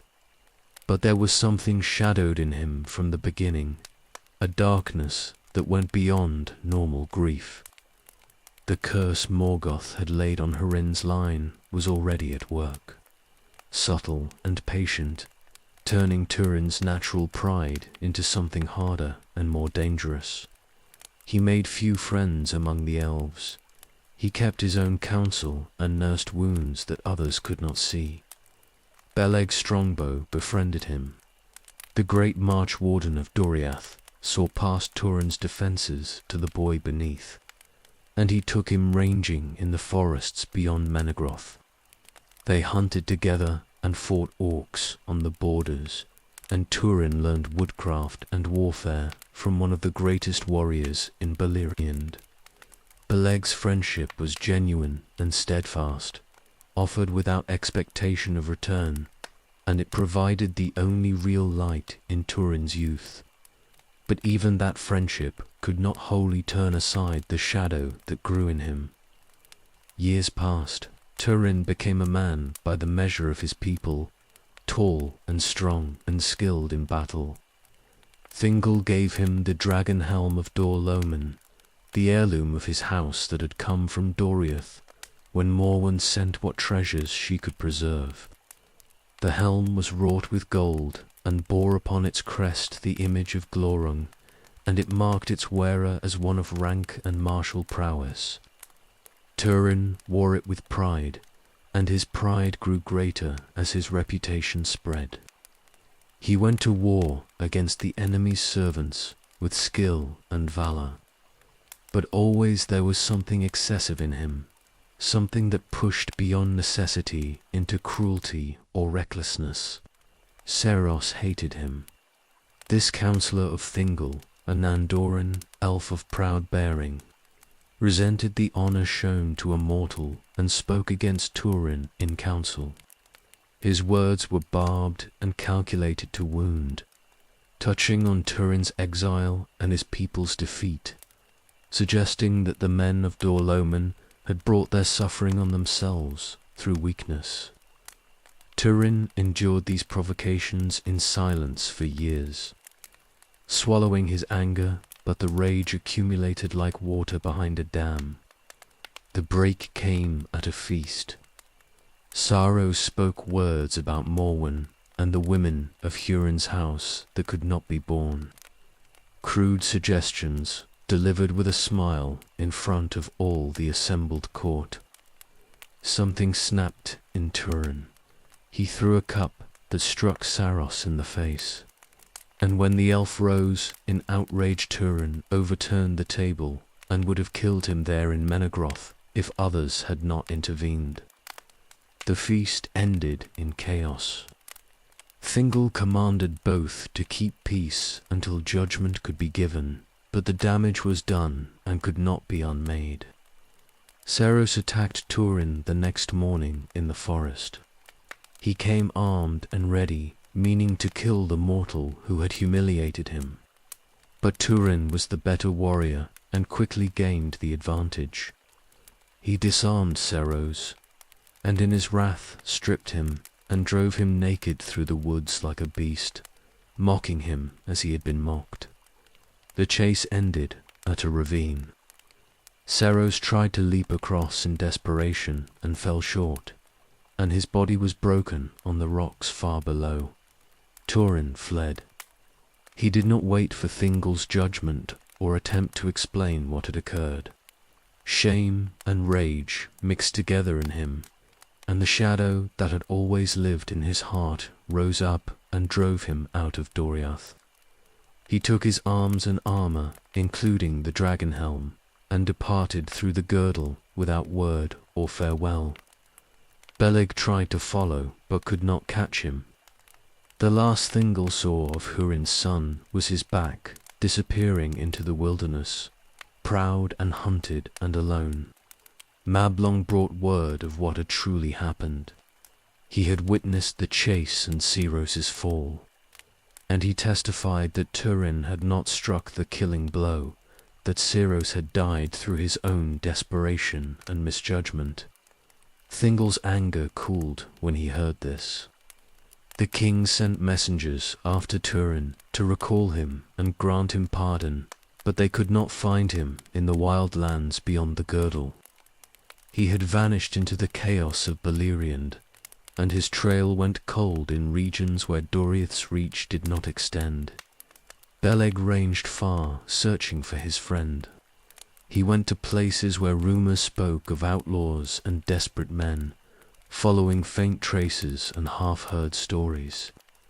Turin had fallen in with hard company, men outside the law who survived by strength and cunning in a land that had grown ever more dangerous.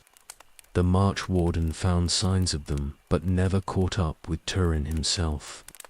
He returned at last to report failure, and Thingol grieved for the loss of Hurin's son, but could do nothing more to retrieve him. Turin dwelt among outlaws in the wild.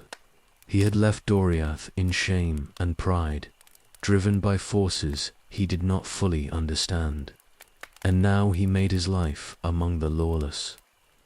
The dragon helm marked him as someone of consequence, and gradually he rose to leadership among them through skill at arms and strength of will. But the curse followed him. It had driven him from safety into danger, from honor into shame, and it would continue its work in the years ahead.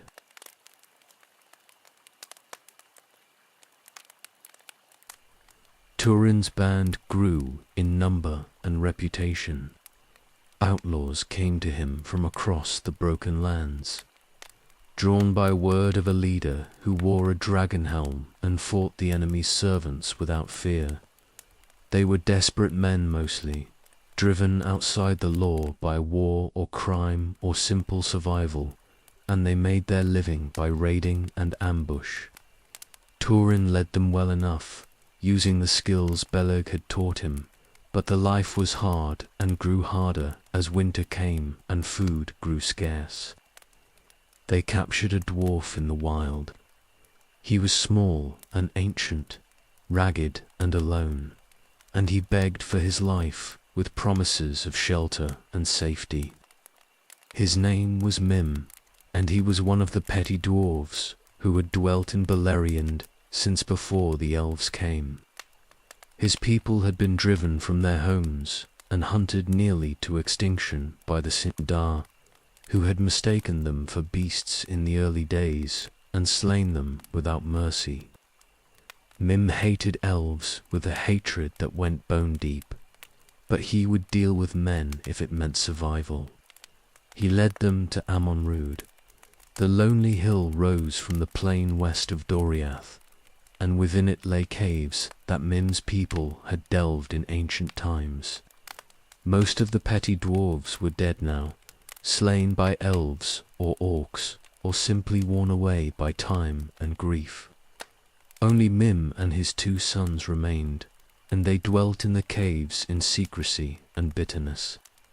But Turin's band was strong and Mim was weak, and the dwarf agreed to share his haul in exchange for protection and a portion of what the outlaws took in their raids. They made Amon-Rod their stronghold.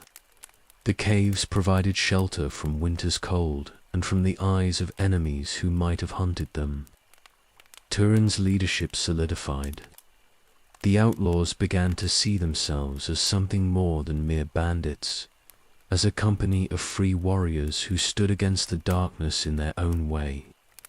They raided orc bands and supply trains, taking what they needed but also striking at the enemy where they could.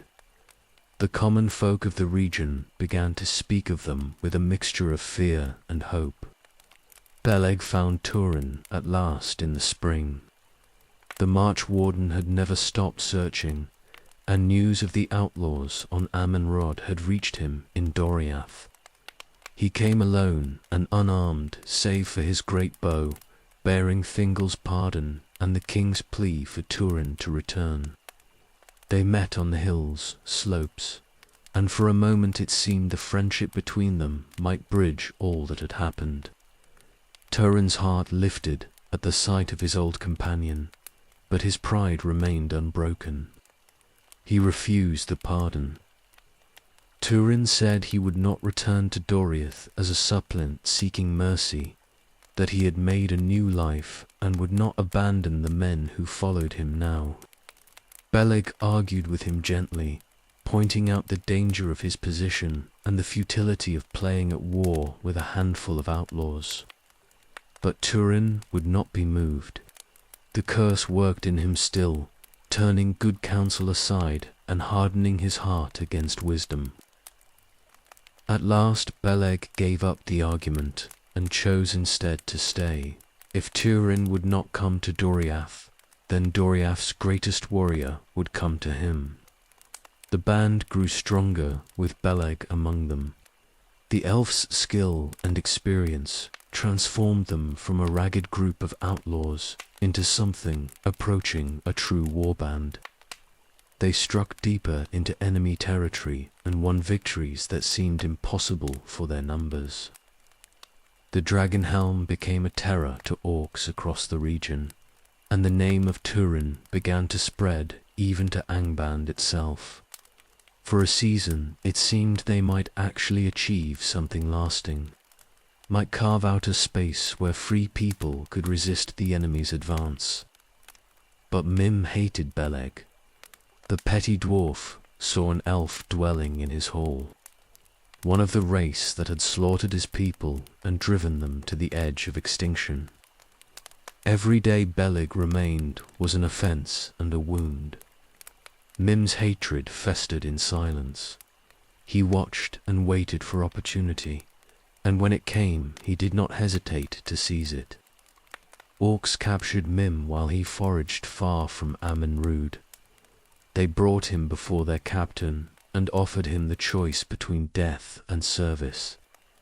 The dwarf agreed to betray the outlaws in exchange for his life and for one further condition: that Beleg should be killed, but he himself should be spared along with his treasure.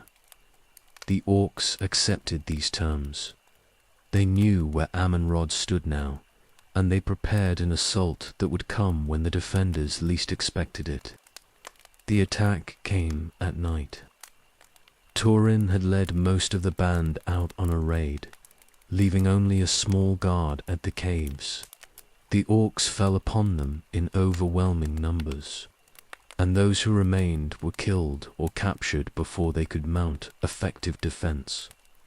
Turin and his companions returned to find Amen-Rud overrun, their stronghold taken, and themselves surrounded in the darkness. They fought desperately, but were overcome. Turin was struck on the head and fell senseless, and the orcs bound him and prepared to carry him north to Angband. Beleg had been out hunting when the attack occurred. He returned to disaster and ruin, and he tracked the orc band through the night with skill born of centuries. They were moving slowly, burdened with captives and loot, and he caught up with them as they camped in a dark hollow. He waited until deep night when most of them slept, then crept into the camp and found Turin bound and guarded. Using his knife in silence, he cut the bonds and tried to wake his friend. But Turin remained senseless from the blow he had taken. The blade slipped in darkness.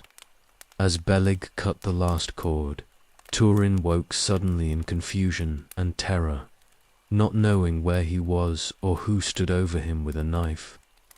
In that moment of disorientation and panic, with the curse whispering in his heart, he seized the blade and struck out blindly. The knife took Beleg in the throat. The march warden fell without a sound, and his blood poured out upon the ground while Turin stared in dawning horror at what he had done. Recognition came too late. Turin saw his friend's face in the dim light and understood that he had killed the one person who had never abandoned him, who had given up rank and comfort in Doriath to stand beside him in his exile. Beleg died there in that hollow, slain by the hand he had come to free, and Turin's mind broke under the weight of it. He sat holding the body and would not move or speak, and when dawn came, the orcs were scattered or dead, and only grief remained.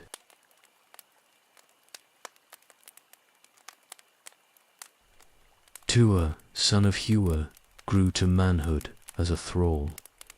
The Easterlings had taken Dor-lomin after the Nerneith, and they enslaved the remnant of the Edain who remained there.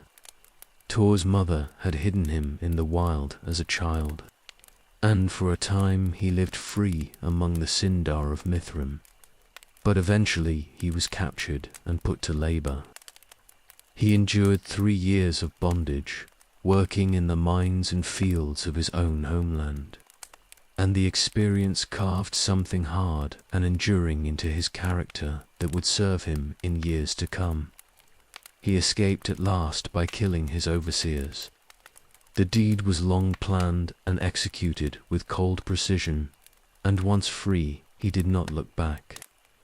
He went west into the abandoned lands, living as an outlaw much as Turin had done, though their paths never crossed and their fates were moving toward different ends.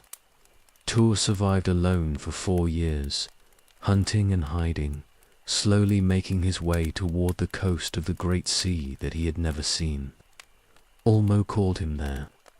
The Lord of Waters had watched the disasters unfolding across Beleriand, and he alone, among the Valar, still took direct action to oppose Morgoth's dominion. He had sent warning through Turgon's dreams long ago, urging the hidden king to prepare for flight to the coast, but those warnings had gone unheeded. Now Ulmo chose a messenger to carry his words in person, and the messenger he chose was Tuatha, son of Hua, whose brother had saved Turgon's life and whose bloodline carried significance that would only become clear in later generations. The Valar appeared to him at the mouths of Sirion. Tuatha had come to the sea and stood upon the shore, overwhelmed by the vastness of it. And there in the waves and spray, Ulmo revealed himself in power and glory. He spoke to Tuatha in a voice like the thunder of deep waters, commanding him to go to Gondolin and deliver a message to its king. The hidden city must prepare to abandon its isolation and march to war, or else prepare to flee to the coast where ships might be built against a day of final refuge. Doom was coming to Gondolin, whether Turgon acted or not, and action might yet save what refusal would destroy. Tuatha accepted the task, though he had no idea where Gondolin lay.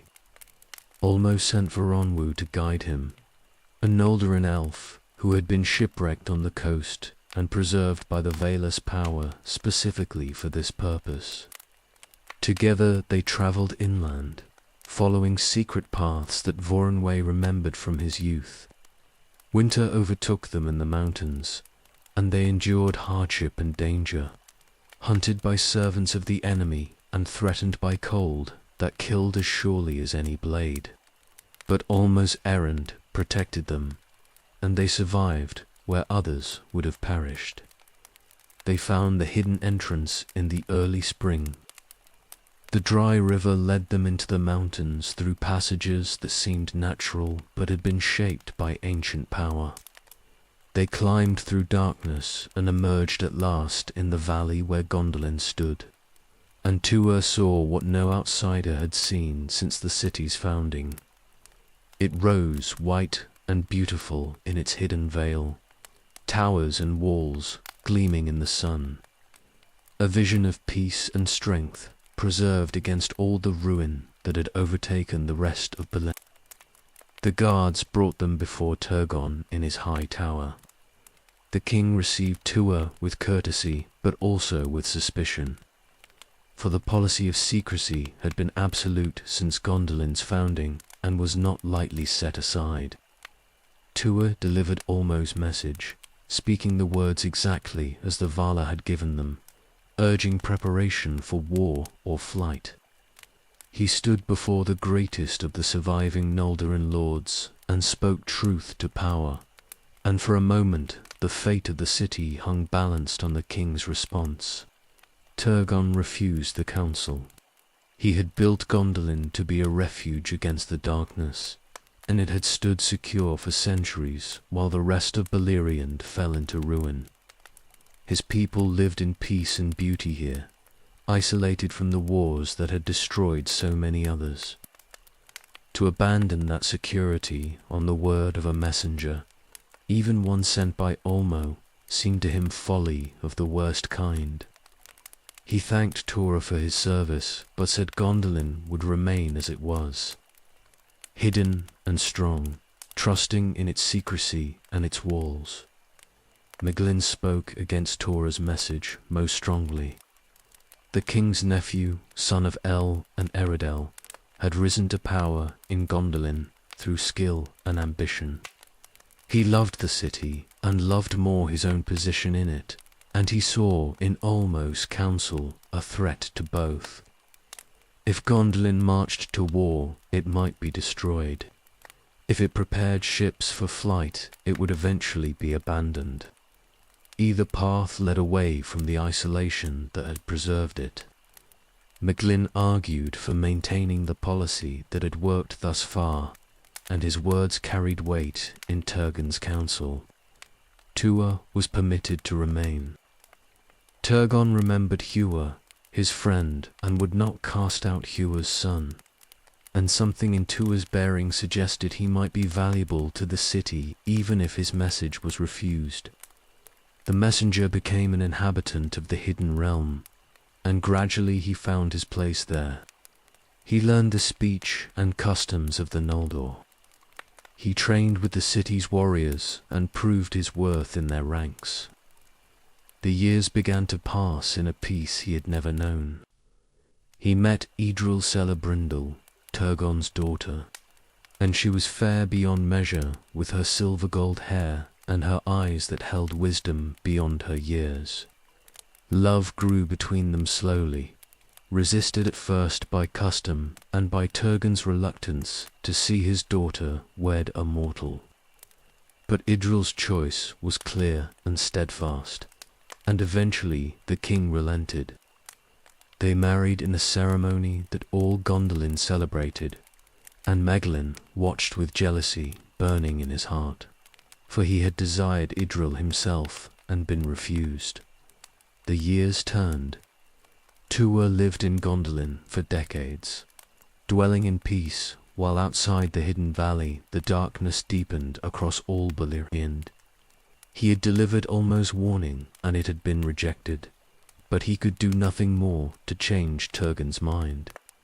The king grew ever more fixed in his determination to maintain the city's isolation. The beautiful towers stood gleaming in their valley, and within them the Noldor lived as if the wars and sorrows of Middle-earth belonged to some other world entirely. But doom was coming regardless. It moved in secret toward the hidden city, and all their walls and all their strength would not suffice to turn it aside when it finally arrived.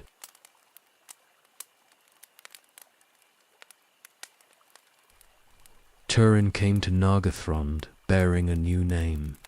He called himself Agarwin, the Bloodstained, and later Mormagil, the Black Sword, for he carried a blade reforged from the shards of Beleg's broken weapon. The elves of Nargothrond knew nothing of his past or the shadow that followed him. They saw only a warrior of great skill who fought the enemy with savage effectiveness, and they welcomed him into their host. Orodreth ruled there, gentler than his brother Finrod had been, and less able to see the darkness in those who served him. Turin rose swiftly to prominence. His counsel in war was aggressive where Nargothrond's policy had been cautious, and he spoke with such conviction that others began to listen. He argued that hiding in secrecy had failed the elves everywhere else, that Gondolin stood alone only because of its walls and strength, not because of isolation. Nargothrond should fight openly, he said, should take the battle to the enemy instead of waiting for doom to find them. His words found fertile ground among the younger warriors who chafed at their kingdom's defensive stance. Findwela's daughter of Orodreth loved him. She was fair and wise, and she saw in Turin both the greatness and the shadow that lived in him. Her love was genuine and deep, but it could not turn aside the curse that drove him. Turin remained bound to the memory of Beleg and the guilt that consumed him, and though he respected Finduilis, he could not return her love as she deserved.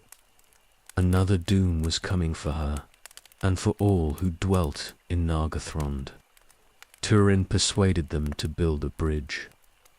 For years the realm had been reached only by secret ways and hidden entrances, but he argued this limited their ability to send out forces and receive supplies.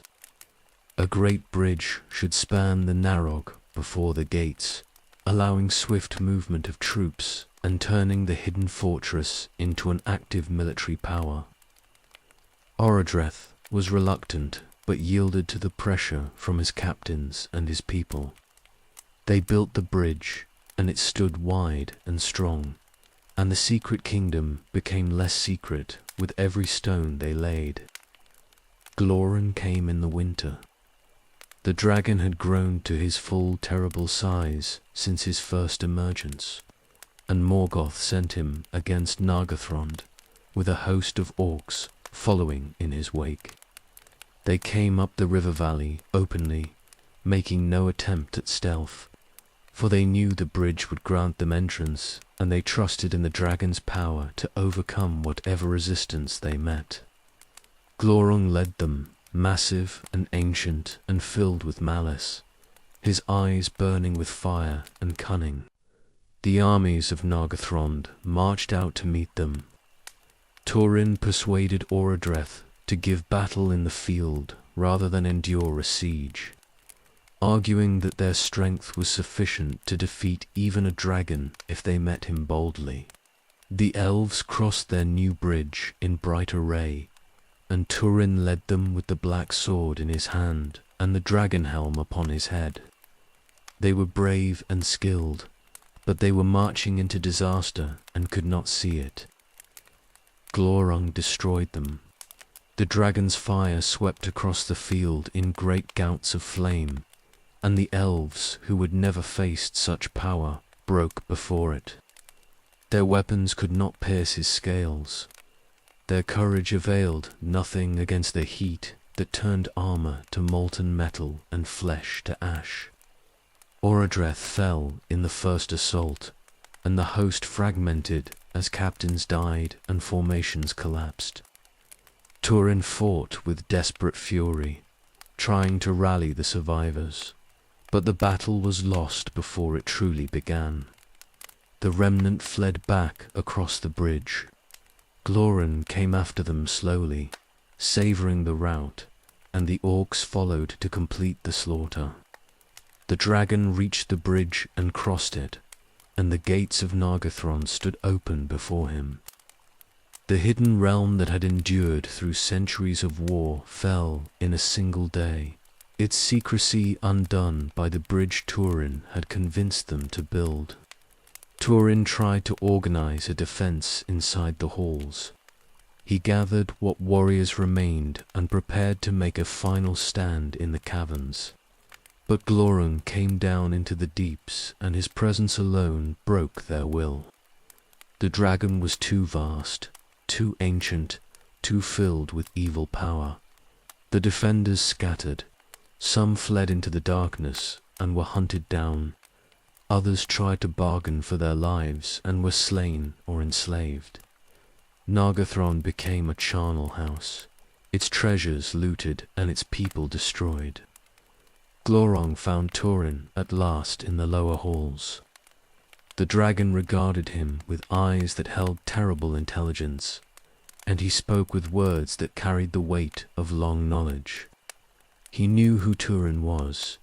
He knew the doom that followed him, and he spoke lies mixed with truth, saying that Morwen and Nina were suffering in Dor-Lomin, abandoned and helpless, while Turin played at war in distant kingdoms. The words struck home. The curse worked through them. turning Turin's thoughts away from Finduilas, who needed him now, toward family who might or might not be in danger. The dragon's eyes held him. Glorung laid a spell of confusion and binding on Turin, freezing him in place and filling his mind with visions of his mother and sister in desperate need. The spell was powerful and cruel, and it achieved what fire and claw could not. Turin stood paralyzed while the orcs led away the captives, Finduilas among them, and he could do nothing to stop it or help them. When the spell finally broke and Turin could move again, Nargothrond lay in ruins around him. The dragon had taken the treasury for his bed, piling up the treasures of Finrod's kingdom and making his lair among them. The people were dead or enslaved. Finduilas was gone, taken north toward certain torment and death. And Turin's counsel had brought all of this to pass, his pride and his certainty opening the doors to catastrophe. He fled from the wreckage, and the curse followed him, patient and thorough, not yet finished with its work.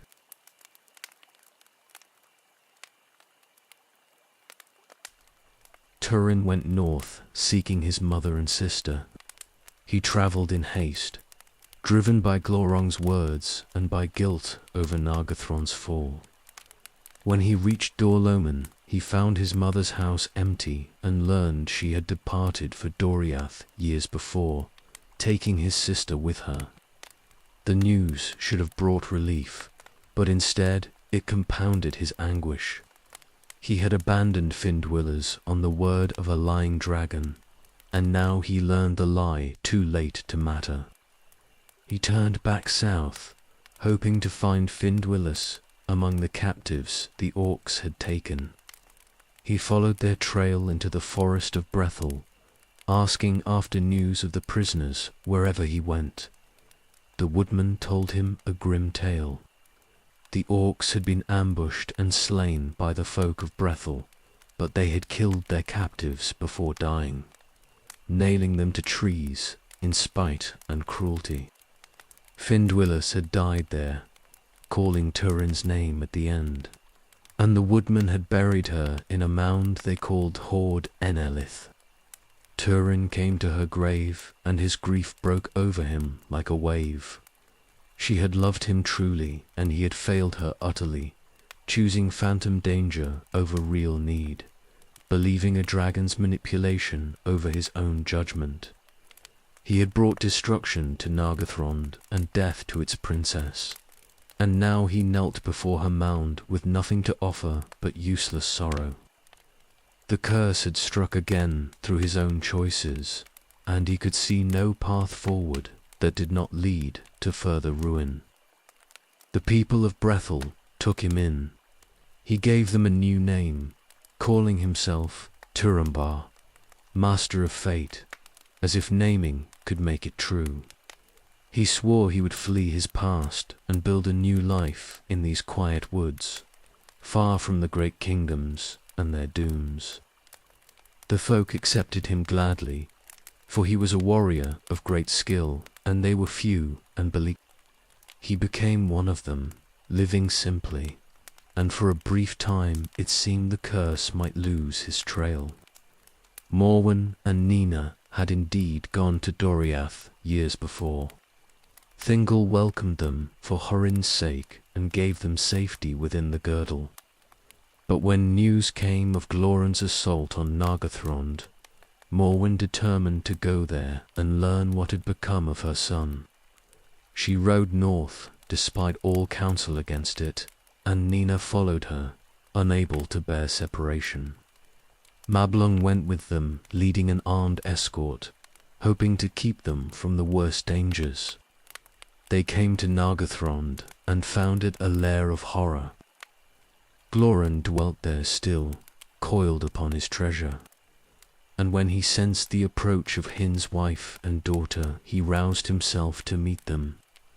The dragon emerged from the gates like a nightmare-given form, vast and terrible, and the escorts scattered before him. Morwen fled into the wilderness and was lost. Nina stood frozen as Gloran came before her, and his eyes held her in place while he worked his cruelest magic. He spoke her family's doom to her in detail, telling her of Turin's fate and the curse that followed him. Then he took her memory entirely, stripping away name and past and knowledge of self. She stood empty and terrified when he released her, a blank vessel without history or identity, and she fled naked into the wild with no idea who she was or why she ran. Mablung searched for her desperately but could not find her trail. She vanished into the forest like a ghost, and he returned to Doriath, bearing only failure and grief. She wandered until she came to Bretzel. The woodman found her on hard Enolith, lying senseless on Findulus's grave as if something had drawn her there. They brought her to their homes and tended her, and Turin was called to see if he could help. He looked upon this woman who could not speak or remember her own name, and he felt pity for her that gradually deepened into something more. She was beautiful despite her suffering, dark-haired and gried, and there was something in her face that stirred recognition without quite achieving it. He named her Ninil, meaning tear maiden, and took responsibility for her care. Slowly she recovered the ability to speak and to function in the world, though memory of her past never returned. She learned the ways of Brethel and made herself useful among the people. Turin watched over her and taught her what she needed to know, and the bond between them grew stronger with each passing season. Love came to them both. It should not have, for they were brother and sister, though neither knew it, but the curse worked through their ignorance and drew them together. Turin felt his heart lighten for the first time since Beleg's death, and Ninil bloomed in his presence like a flower finding sun. They married with the blessing of Brethel's people, and for a year they knew happiness that seemed impossible given all that had come before. She quickened with child as summer turned to autumn. The news brought joy to them both, and Turin began to believe he had truly mastered fate as his name proclaimed. But Gloran had not forgotten them. The dragon left Nargothrond and came hunting through the forest, drawn by malice and by knowledge of what his presence would accomplish. He came to the borders of Brethel, and word of his approach spread panic through the woodlands. Turin gathered the hunters to face him. He would not flee this time or let others fight while he remained safe. He led a small band to where Gloring had settled, and they found a place where the dragon must cross a ravine. Turin went down into the gorge and waited beneath the span while his companions drew the dragon's attention from above. Glorong came across slowly, his vast bulk stretching over the gap, and Turin struck upward with the black sword into the dragon's unprotected belly. The blade drove deep and found the heart. Gloran screamed and thrashed in his death agony, and venomous blood poured down upon Turin and burned him terribly. He fell back unconscious while the dragon died above him, and his companions fled the poisonous fumes that rose from the wound. They thought Turin dead and brought the news back to Brethel before returning to retrieve his body. Ninel heard that her husband had fallen and ran to the ravine despite her pregnancy. She found Turin lying as if dead beneath the dragon's corpse, covered in black blood, and she wept over him in despair. Then Gloran opened his eyes for the last time. The dragon looked upon her and spoke her true name, and with his dying breath he broke the spell he had laid upon her. Memory returned in a terrible flood. She knew herself as Nenna, daughter of Hurin, and she knew the man she wept over as Turin, her brother, and she knew the child she carried was born of incest and curse. Thorin stirred then and began to wake, but Nenna did not wait. She ran to the ravine's edge and cast herself over it, choosing death rather than face the horror of what had been done. She fell to the rocks below and perished there, and the child died with her, and the curse claimed 2 more victims in a single stroke. Turin woke to learn what had occurred. His companions told him everything, who Ninil had truly been, how the dragon's final words had restored her memory, how she had chosen death over living with the truth. He understood then the full measure of Morgoth's curse and his own role in fulfilling it. He had killed his friend, destroyed a kingdom, failed the woman who loved him, and married his own sister in ignorance. Every choice had led to tragedy. Every path had ended in death. He took the black sword and went back to the ravine. There he spoke to the blade, asking if it would take his life as readily as it had taken so many others. He set the hilt in the ground and fell upon the point, and the sword killed him as it had killed Beleg, who first bore it. Turin, son of Hurin, died there beside the dragon he had slain, and the curse was finished with him at last.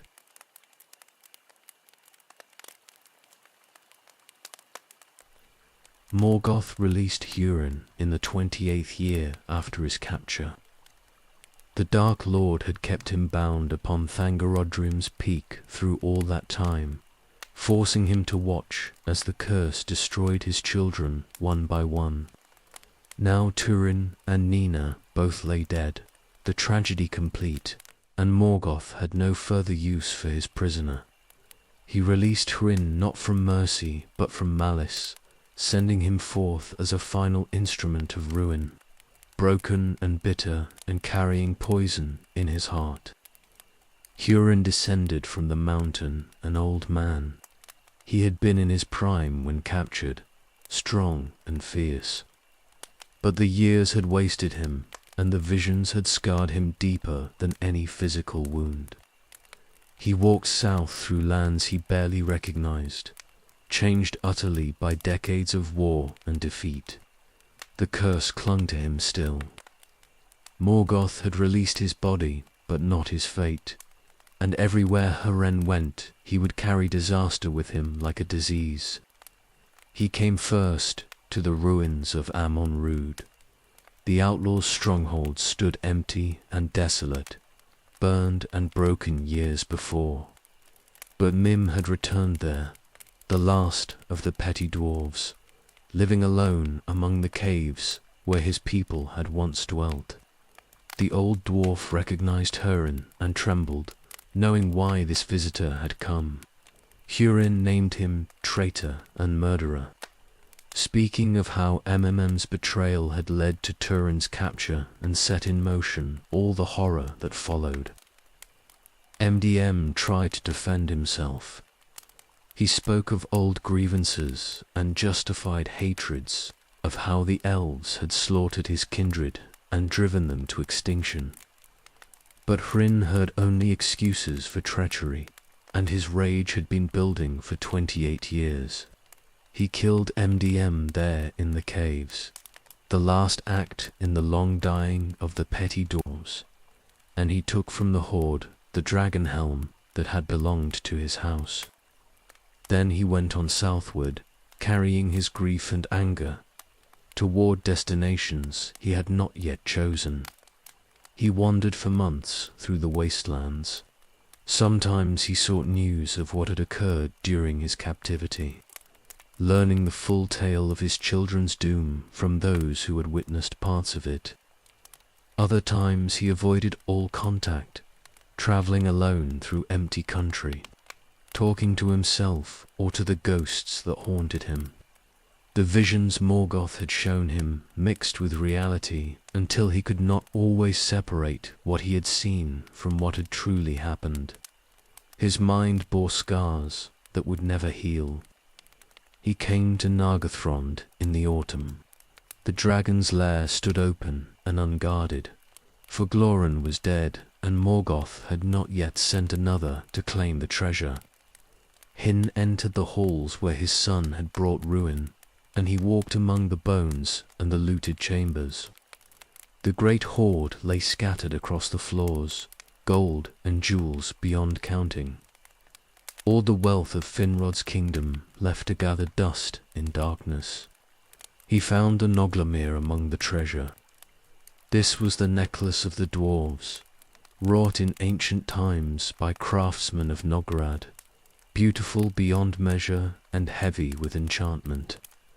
It lay half buried in the dragon's bed, and Hryn took it as if compelled, seeing in it a gift he might bring to Thingol. The king had fostered his son. Perhaps this treasure might serve as payment or thanks.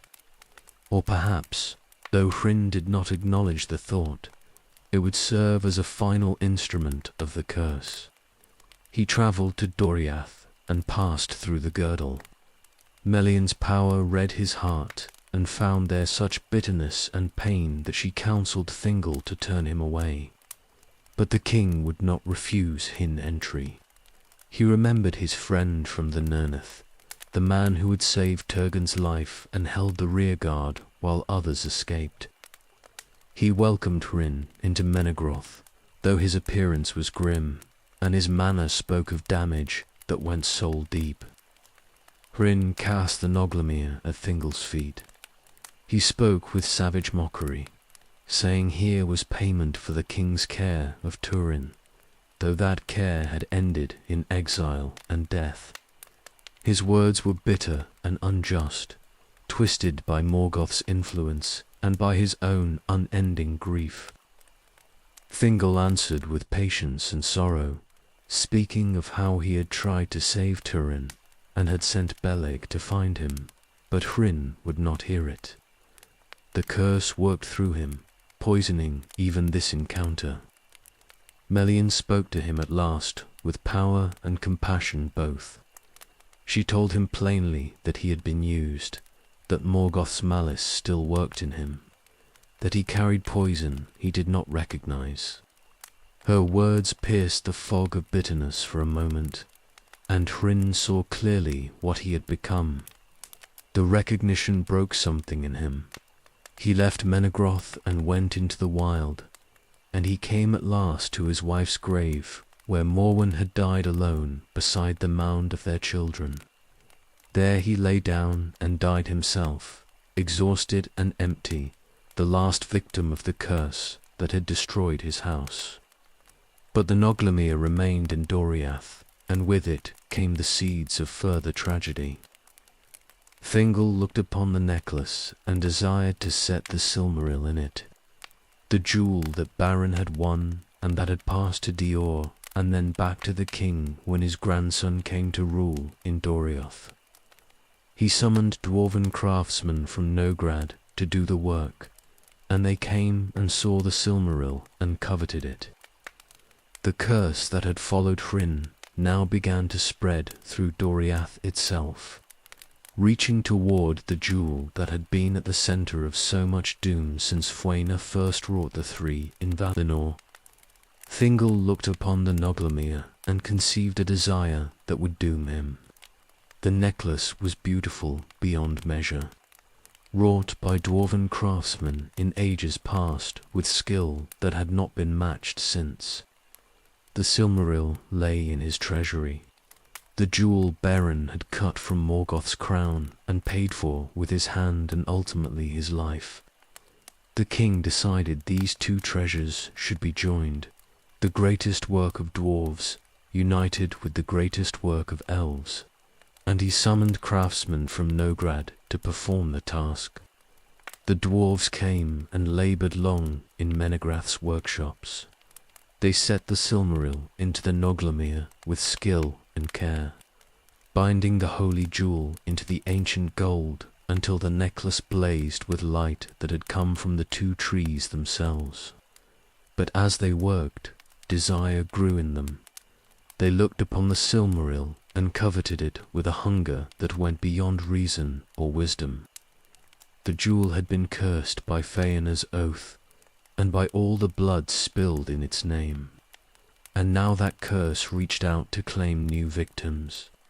They demanded the necklace as payment for their work. Thingol had promised them gold and gems, wealth sufficient for any service. But the dwarves said their labor had been beyond price, and only the finished piece itself would suffice. The demand was outrageous, and they knew it, but greed had overcome them entirely. Thingol refused with anger and scorn, speaking words that touched on old grievances between elves and dwarves, and the craftsman's desire curdled into rage. They murdered him in his own halls. The dwarves fell upon Thingol in a chamber where he had come alone to inspect their work, and they killed him there with tools meant for shaping metal.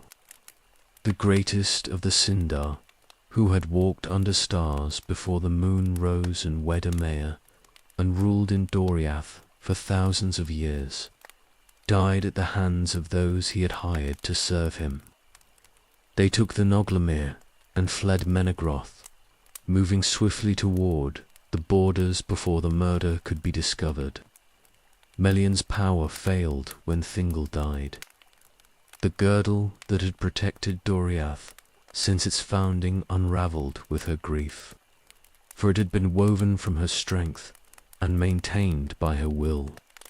She could have held it perhaps, but the heart had gone out of her with Thingol's death.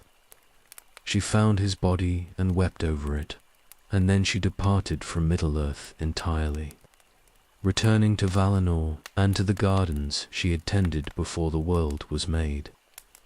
Doriath lay open and unprotected for the first time in all its long history. The dwarves reached Nograd and told lies about what had occurred. They claimed Thingol had cheated them and threatened them, that they had taken only what was rightfully theirs. The Lord of Nograd believed them, or pretended to, and he gathered an army to march on Doriath and claim more treasure while the realm lay exposed.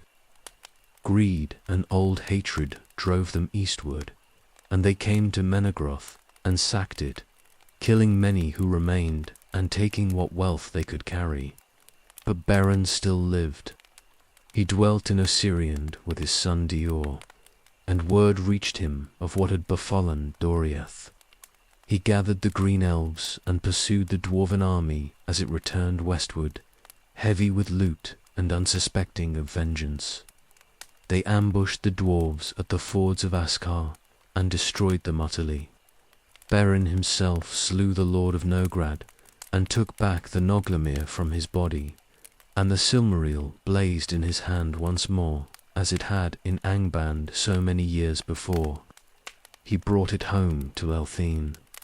She wore the necklace once, and those who saw her in that moment said she appeared as the most beautiful thing that had ever existed in Arda, more lovely even than Varda herself. But the shadow that hung over the Silmaril troubled her, and she gave it to Dior before she and Beren passed from the world for the second and final time. Their son inherited the jewel and the doom that went with it, and he determined to reclaim his grandfather's throne in Doria. Dior came to Menegroth and restored what he could.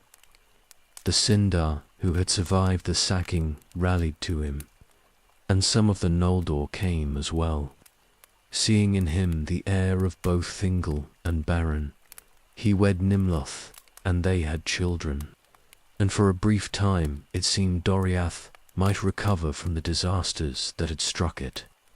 But Dior wore the Noglamir openly, and the Silmaril's light shone from Menegroth's halls, and word of it spread across Beleriand to where the sons of Feanor dwelt. The oath woke in them with renewed force. They had restrained themselves when the jewel rested with Lethene and Beren, for those two had won it fairly from Morgoth himself, and to attack them would have been both futile and wrong. But Dior had not won the Silmaril. He had inherited it, and by the logic of the oath he held it unlawfully no matter what his lineage might be. The sons of Fuena sent messages demanding he surrender the jewel. Dior sent no answer, or if he did, it was refusal. They came in winter with armed force. Selagorm and Curufin led the assault, and with them came Caranthor and the younger brothers, who had followed in everything. They attacked Menegroth at night, breaking through defences that had not yet recovered from the dwarven sack. The elves of Doriath fought back desperately, but they were too few and too unprepared. The halls that had stood inviolate for ages became a battlefield, and elf slew elf in pursuit of a jewel that had already caused more death than could be numbered. Dior died fighting. He killed Selagorm and stood over his body, and then Curufin struck him down. And Caranthor killed Curufin in the chaos, and all three perished there in Menegrath's halls. The younger sons of Feanor survived, but could not find the Silmaril in the confusion. Nimloth had fled with her daughter Eluing, and servants had carried them away into the darkness while the battle raged. The attackers retreated at last with heavy losses and nothing gained, leaving Menegroth ruined and burning behind them. The second kinslaying was complete. The sons of Feanor had murdered their own kindred for the second time, and 3 of their number had died in the attempt, and they had not even achieved their goal. The Silmaril remained beyond their reach. Doriath lay destroyed at last, all its glory ended in blood and fire. The curse that had begun with the oath in Tirion continued its work, and no end to it could be seen.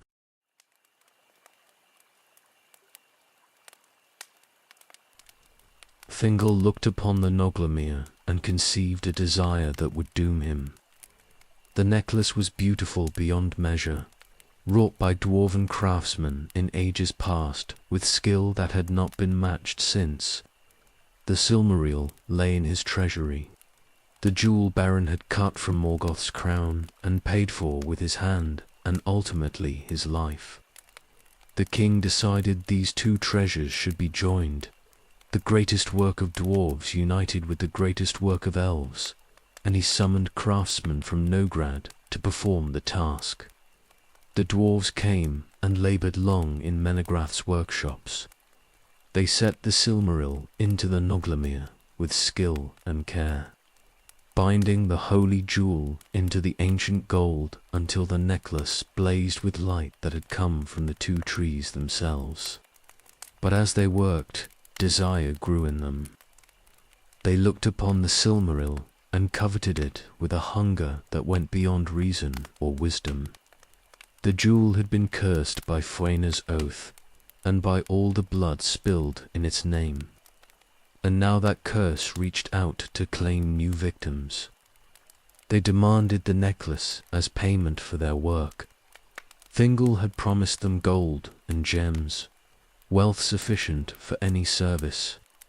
But the dwarves said their labour had been beyond price, and only the finished piece itself would suffice. The demand was outrageous, and they knew it, but greed had overcome them entirely. Thingol refused with anger and scorn, speaking words that touched on old grievances between elves and dwarves, and the craftsman's desire curdled into rage. They murdered him in his own halls. The dwarves fell upon Thingol in a chamber where he had come alone to inspect their work, and they killed him there with tools meant for shaping metal. The greatest of the Sindar, who had walked under stars before the moon rose and wed Amaya and ruled in Doriath for thousands of years, died at the hands of those he had hired to serve him. They took the Noglamir and fled Menegroth, moving swiftly toward the borders before the murder could be discovered. Million's power failed when Thingol died. The girdle that had protected Doriath since its founding unravelled with her grief, for it had been woven from her strength and maintained by her will. She could have held it perhaps, but the heart had gone out of her with Thingol's death. She found his body and wept over it, and then she departed from Middle-earth entirely, returning to Valinor and to the gardens she had tended before the world was made. Doriath lay open and unprotected for the first time in all its long history. The dwarves reached Nograd and told lies about what had occurred. They claimed Thingol had cheated them and threatened them, that they had taken only what was rightfully theirs. The Lord of Nograd believed them, or pretended to, and he gathered an army to march on Doriath and claim more treasure while the realm lay exposed. Greed and old hatred drove them eastward, and they came to Menegroth and sacked it, killing many who remained and taking what wealth they could carry. But Baran still lived. He dwelt in Arsiriand with his son Dior, and word reached him of what had befallen Doriath. He gathered the green elves and pursued the dwarven army as it returned westward, heavy with loot and unsuspecting of vengeance. They ambushed the dwarves at the fords of Askar and destroyed them utterly. Beren himself slew the Lord of Nograd and took back the Noglamir from his body, and the Silmaril blazed in his hand once more, as it had in Angband so many years before. He brought it home to Luthien. She wore the necklace once, and those who saw her in that moment said she appeared as the most beautiful thing that had ever existed in Arda, more lovely even than Varda herself. But the shadow that hung over the Silmaril troubled her, and she gave it to Dior before she and Beren passed from the world for the second and final time. Their son inherited the jewel and the doom that went with it, and he determined to reclaim his grandfather's throne in Doriath. Dior came to Menegroth and restored what he could. The Sindar, who had survived the sacking, rallied to him, and some of the Noldor came as well. Seeing in him the heir of both Thingol and Beren, he wed Nimloth, and they had children, and for a brief time it seemed Doriath might recover from the disasters that had struck it. But Dior wore the Noglamir openly, and the Silmaril's light shone from Menegroth's halls, and word of it spread across Beleriand to where the sons of Feanor dwelt. The oath woke in them with renewed force. They had restrained themselves when the jewel rested with Luthien and Beren, for those two had won it fairly from Morgoth himself, and to attack them would have been both futile and wrong. But Dior had not won the Silmaril.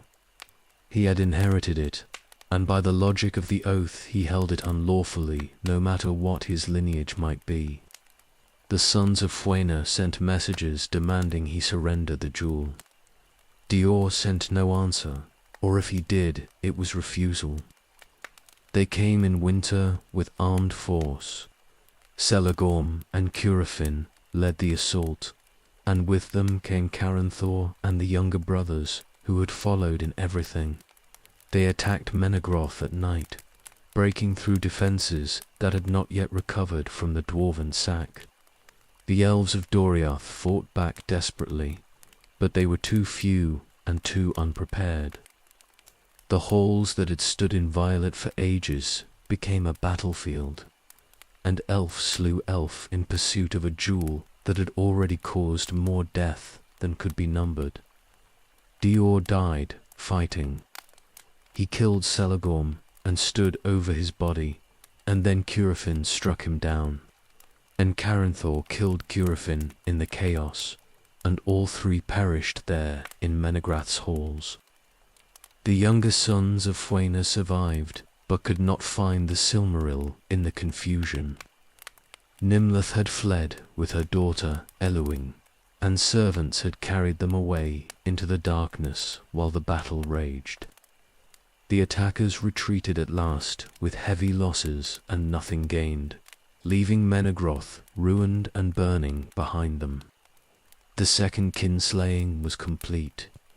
The sons of Fuena had murdered their own kindred for the second time, and 3 of their number had died in the attempt, and they had not even achieved their goal. The Silmaril remained beyond their reach. Doriath lay destroyed at last. All its glory ended in blood and fire. The curse that had begun with the oath in Tirion continued its work, and no end to it could be seen.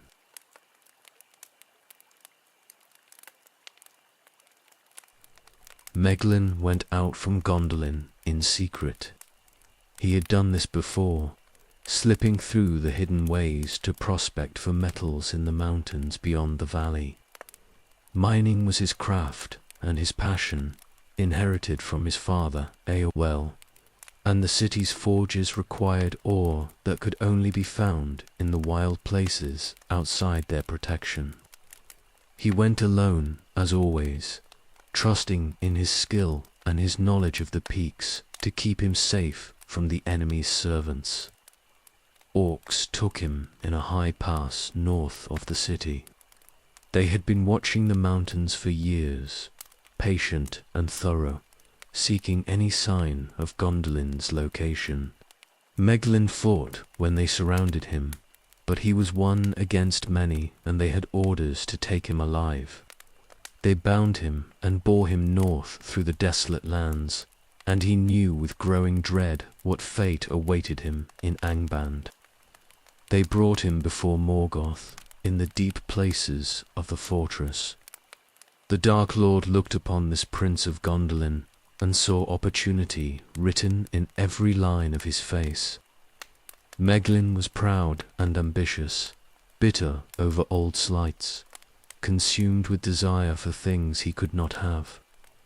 These were weaknesses Morgoth understood intimately, and he went to work on them with all the skill of ages. He did not use torture. That would have been the expected approach, but Morgoth knew this elf would break more surely under other pressures. He spoke, instead of rewards and greatness, of power that might be Meglin's if he chose to take it.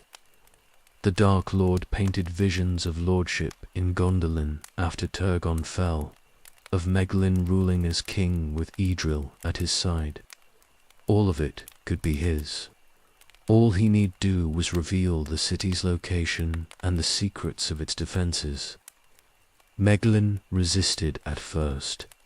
He was proud, and he loved Gondolin in his way, and the thought of betraying it to destruction troubled him despite his grievances. But Morgoth was patient and thorough. He spoke of how Turgon had denied him. Idril had given her instead to a mortal whose descendants would inherit what should have been Meglin's by right. He spoke of the council that never truly valued Meglin's counsel, of the respect withheld and the suspicion always lurking beneath their courtesy. The promises grew more specific. Morgoth swore that Idril would be spared when the city fell, that she would be given to Meglin unharmed and whole.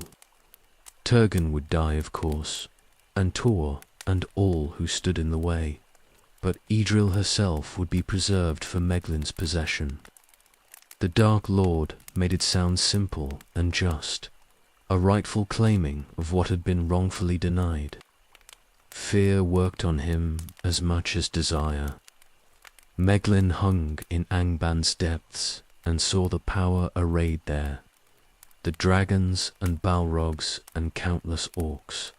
He understood that Gondolin would fall eventually, whether he betrayed it or not. The city's doom was certain. The only question was whether he would be destroyed with it or survive to rule in its aftermath. Morgoth gave him the choice between death as a failed prince or life as a victorious king, and the choice seemed obvious when framed that way. He broke at last. Meglin revealed the location of Gondolin's valley and the secret of the hidden entrance. He described the defenses in detail, told which gates were strongest and which might be vulnerable, identified where the king dwelt and where the warriors mustered.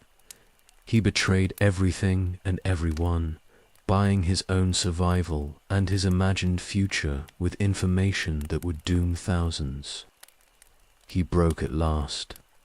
Meglin revealed the location of Gondolin's valley and the secret of the hidden entrance. He described the defenses in detail, told which gates were strongest and which might be vulnerable, identified where the king dwelt and where the warriors mustered. He betrayed everything and everyone, buying his own survival and his imagined future with information that would doom thousands. The Dark Lord received each revelation with satisfaction and sent him back to Gondolin, bearing instructions. Meglin returned through the secret ways. The guards welcomed him as they always did, seeing nothing different in his manner or his bearing. He had learned to hide his thoughts beneath practiced courtesy, and he concealed the mark Morgoth had left on his soul. He went about his duties as before, speaking in councils and overseeing the forges, and none suspected what he had become. He watched and waited. Morgoth had commanded him to send no signal and attempt no sabotage, simply to be ready when the assault came. The Dark Lord wanted surprise, complete and total, wanted the attack to fall on Gondolin like lightning from a clear sky. Meglin lived with the knowledge of coming doom. Seeing the city's beauty and knowing it would soon be ash, observing people who trusted him and knowing he had sold them all. He looked at Idril and imagined possessing her after the battle. This was the dream he clung to, the justification for everything he had done. She would be his at last when Tor lay dead and Turgon fallen. He did not allow himself to consider that she would hate him for his betrayal, that possession gained through such means could never yield the love he actually desired. The corruption Morgoth had worked in him ran too deep for such clarity. Months passed. The city continued in its isolation and its beauty, unaware that its greatest secret had been sold. Turgon ruled in wisdom, and Tuor stood as captain of his guard, and the people lived in peace while doom gathered in the north.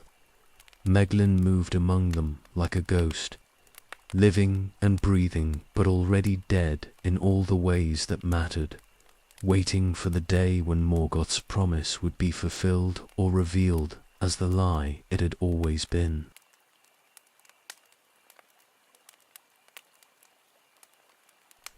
The assault came at the festival of Gates of Summer. Gondolin celebrated in the streets. Its people gathered for the first great feast of the year, and none watched the mountains with proper vigilance. Morgoth had chosen his moment perfectly. The armies he had gathered in secret approached through the night, moving silently through passes that Meglin had revealed, and they came down upon the hidden valley in overwhelming force. Dragons led the attack. Glorong was dead, but Morgoth had bred others in Angban's pits, and they came now in numbers with fire in their bellies and iron will driving them forward. Behind them marched Balrogs, creatures of the ancient world who had followed Morgoth since the music itself, and with them came orcs in their thousands, armored and disciplined. A black tide flowing down into the valley that had stood hidden for so many centuries. The last stronghold of the Noldor lay before them, and Morgoth meant to erase it utterly. The outer defences fell swiftly. The guards at the northern gate died before they could raise proper alarm, and the enemy's forces poured through into the valley itself.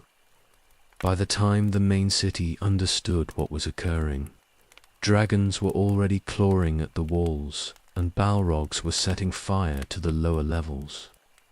The surprise was complete. Gondolin had trusted in secrecy for its protection, and now that secrecy had been broken and they faced annihilation, Turgon armed himself and went to the walls. The king had refused Olmo's warning decades before, choosing to trust in isolation rather than prepare for war or flight, and now the price of that choice had come due. But he did not flinch from it. He rallied his warriors and organized the defense with all the skill and courage he possessed. The city would fall, that much was already certain, but he would make the enemy pay for every stone and every street. The houses of Gondolin fought desperately. Each had its own warriors and its own lord, and they defended their quarters with valor that would be remembered in song. The House of the Hammer fought at the main gate until they were overwhelmed. The House of the Tree held the great square until dragons broke their lines with fire. One by one the defenses crumbled, but the elves made the orcs by every advance with blood, and even the Balrogs found the going difficult against opponents who had trained for centuries in the arts of war. Ecthelion fought his way to the great fountain in the city's heart. There he found Gothmog, lord of Balrogs, standing amid the carnage with his whip of flame laying waste to all who approached. The captain of Gondolin challenged him, and they fought in the plaza while the city burned around them. Their battle was terrible and desperate.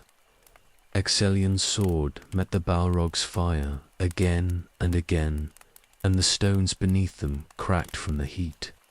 They wounded each other gravely, and at last Ecthelion drove his opponent back to the fountain's edge and cast them both into the water. There they died together, elf and Balrog, and the fountain's basin became their tomb. Tuatha fought to reach the king's tower. He gathered what forces he could and tried to organize a retreat. Seeing clearly that the city could not be saved and that survival now depended on escape. But the streets were full of enemies and the way was contested at every turn. He killed orcs by the dozen and faced down lesser Balrogs, and around him the warriors of Gondolin died defending their homes and families. The beauty that had stood inviolate for centuries was being systematically destroyed. Meglin revealed himself at last in the tower, when Idrel came there with young Irandil seeking shelter. Meglin tried to seize them both, meaning to deliver the child to Morgoth and claim Idril as his reward. But Tuatha arrived in time to stop him. They fought briefly and savagely, and Tuatha cast Meglin from the tower's heights. The traitor fell screaming to his death on the rocks below, and his body was left there for the fires to consume. His betrayal was complete, and his reward was nothing but death and eternal shame. The survivors gathered for a desperate escape. Tuatha and Idril led them, taking a secret way that she had prepared in defiance of her father's confidence. A tunnel that led from the city toward the northern mountains. Hundreds followed them, maybe thousands, all that remained of Gondolin's people. Behind them the city burned. Dragons pulled down the towers and Balrogs set the rubble aflame. And Turgon died defending his throne in the highest chamber, refusing to the last to abandon what he had built. They climbed through the secret tunnel and emerged into the mountains. The escape route was narrow and difficult, and the refugees struggled through it while behind them Morgoth's forces discovered the flight and sent pursuit. Orcs came after them with wolves and lesser creatures, harrying the column and killing stragglers. The survivors fought as they retreated, trying to hold the line long enough for the weakest to gain distance.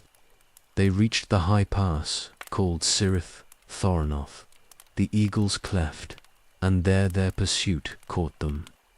Balrogs had joined the chase, moving faster than the orcs, and they fell upon the rear guard with fire and fury.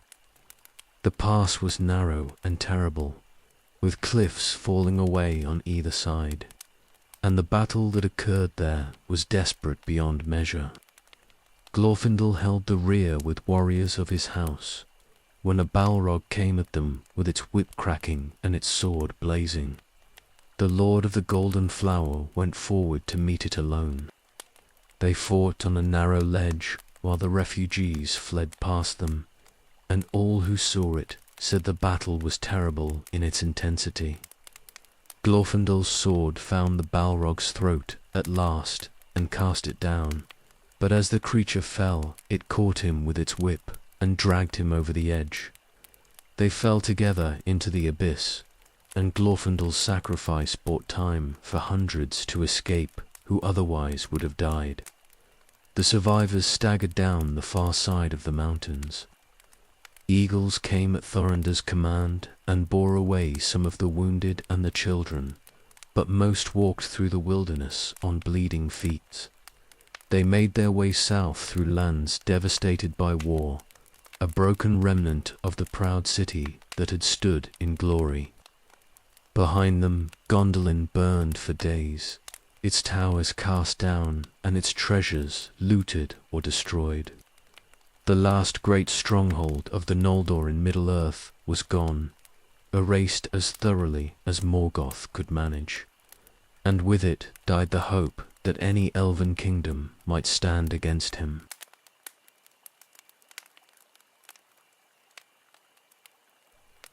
The survivors of Gondolin came at last to the havens of Sirion, where the river met the sea. There they found refuge among others who had fled the destruction sweeping across Beleriand. A community of exiles from many kingdoms gathered in one last, relatively safe place. Tuatha and Idril dwelt there with their son, Irondil, and they were joined by remnants from Doriath and Nargothrond and other fallen realms. Eowyn came there bearing the Silmaril. She was daughter of Dior and had escaped the sack of Menegroth as a child, and servants had carried her away with the jewel hidden in her garments. She grew to womanhood in the havens, bearing with her the treasure that had caused so much bloodshed and ruin. When Irondil saw her, he loved her, and she loved him in return. They married despite the shadow that hung over the jewel she carried. Their union joined the lines of Baron and Tuatha, and from it would come consequences that reached beyond the ending of the age. The oath found them there. The sons of Fëanor who remained had not forgotten or forgiven, and word reached them that the Silmaril rested in the havens, worn openly by Eowyn. Medros and Maglor were the eldest who survived, and with them were Amrod and Amros, the youngest twins. They had already committed to kinslayings in pursuit of the jewels their father had made. They had lost brothers to that pursuit, but the oath would not release them, and it burned in them still, demanding fulfillment regardless of the cost. Medros tried one last time to find another way. He sent messages to the havens asking that the Silmaril be surrendered, pointing out that it had been made by Fëanor and stolen by Morgoth, and was rightfully the property of his house. He promised that if it were given freely there would be no violence, that the people of the havens could live in peace. Eowyn refused. The Silmaril had been won by Beren from Morgoth himself at the price of his hand and ultimately his life. It had passed to Luthien and then to Dior, and now it belonged to Eowyn by right of inheritance and sacrifice. She would not surrender it to those who had murdered her father and her brothers, no matter what oaths they claimed or what threats they made. They came in the night as they had come to Doriath. The attack was swift and brutal, designed to overwhelm resistance before proper defense could be organized. But the people of the havens were not unprepared, and they fought back with desperate courage. The streets became battlegrounds. Fathers died defending their children. mothers took up weapons they barely knew how to wield. The Feanorians fought their way toward the center of the settlement where Eliwing dwelt, and they left carnage in their wake. Eliwing fled to the shore with the Silmariel. She stood at the cliff's edge with the sea crashing below and her enemies approaching from behind. The choice before her was impossible and clear. She could surrender the jewel and live as a captive, or she could deny them even in death. The decision took only a moment. She cast herself from the cliff with the Silmaril clutched to her breast, choosing the sea over submission. Almost saved her. The Lord of Waters had watched over the line of Beren and Lathine, seeing in them something precious to his purposes. He changed Elwing's form as she fell, giving her the shape of a great white bird, and she flew over the waves bearing the Silmaril in her beak. She went seeking Irendil. He had taken ship and sailed west weeks before in a desperate attempt to reach Valinor and beg the Valar for aid. She would find him on the open ocean, and together they would complete the quest that might yet save something from the ruin of Beleriand. The havens burned behind her. The sons of Feanor had won the battle, but lost what they fought for. The Silmaril was gone, carried away by powers they could not match or follow. They stood among the dead and dying, surrounded by the evidence of their third kinslaying. They had nothing to show for it but more blood and more shame. Some of the people they had sought to rob had joined them, survivors who had nowhere else to go, but most lay dead or had fled into the wilderness. Medros and Maglor looked at what they had done. 2 of them remained now from the 7 who had sworn the oath in Tirion so long ago. 5 of their brothers had died in pursuit of the Silmarils, and they had achieved nothing but the enmity of all the Eldar and the destruction of their own house. The jewels remained beyond their reach. 1 flew with Eliwing over the sea. 1 lay buried with Beren and Lathine in the earth. 1 still blazed in Morgoth's crown in the depths of Angband. The curse of the oath settled over them like a weight. They had become exactly what Mandos had prophesied when he spoke doom on the Noldor at the beginning of their exile. They were kinslayers who would find only sorrow in Middle-earth, and they had proved the prophecy true 3 times over. The havens smouldered and the refugees scattered. The sons of Fuena departed, knowing they were beyond redemption.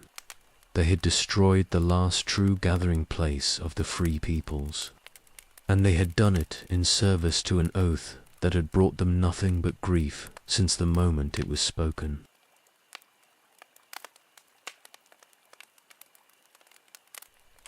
Irendil had built Vingalot over long years of labor. The ship was fair beyond measure, wrought with knowledge passed down from the Teleri and improved by his own craft. He had constructed it with one purpose, to sail west beyond the circles of the world and reach Valinor, to beg the Valar for aid that might yet save the remnant of the free peoples. No mortal had ever accomplished such a voyage, and few elves had dared attempt it. But desperation drove him where prudence would have counseled remaining ashore. He sailed with a small crew of volunteers. They were brave and loyal, knowing the voyage would likely end in death, either from the sea's dangers or from the Valar's wrath if they somehow reached the forbidden shores. The ban of the Valar still stood from the days of the rebellion, and the Noldor were not permitted to return to Aemon.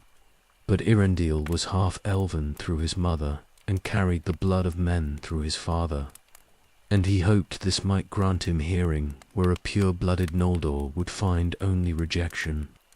They sailed into empty vastness. The ocean stretched before them without landmark or guidance, and they navigated by stars and hope. Storms beset them, and strange creatures troubled their passage. Some of the crew died or were lost overboard, and others despaired and begged to turn back.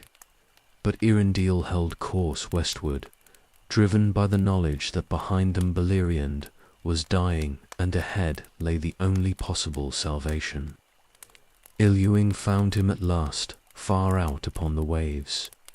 She came as a white bird with the Silmaril blazing at her breast, and she alighted on Vingelot's prow, exhausted from her flight. Irandil knew her instantly, despite her changed form, and almost power allowed her to resume her natural shape. She told him of the haven's destruction and the third kinslaying, of how she had chosen the sea over surrender. The jewel she carried now was the only Silmaril beyond Morgoth's reach, and it represented the last tangible proof of everything the elves had lost and fought for.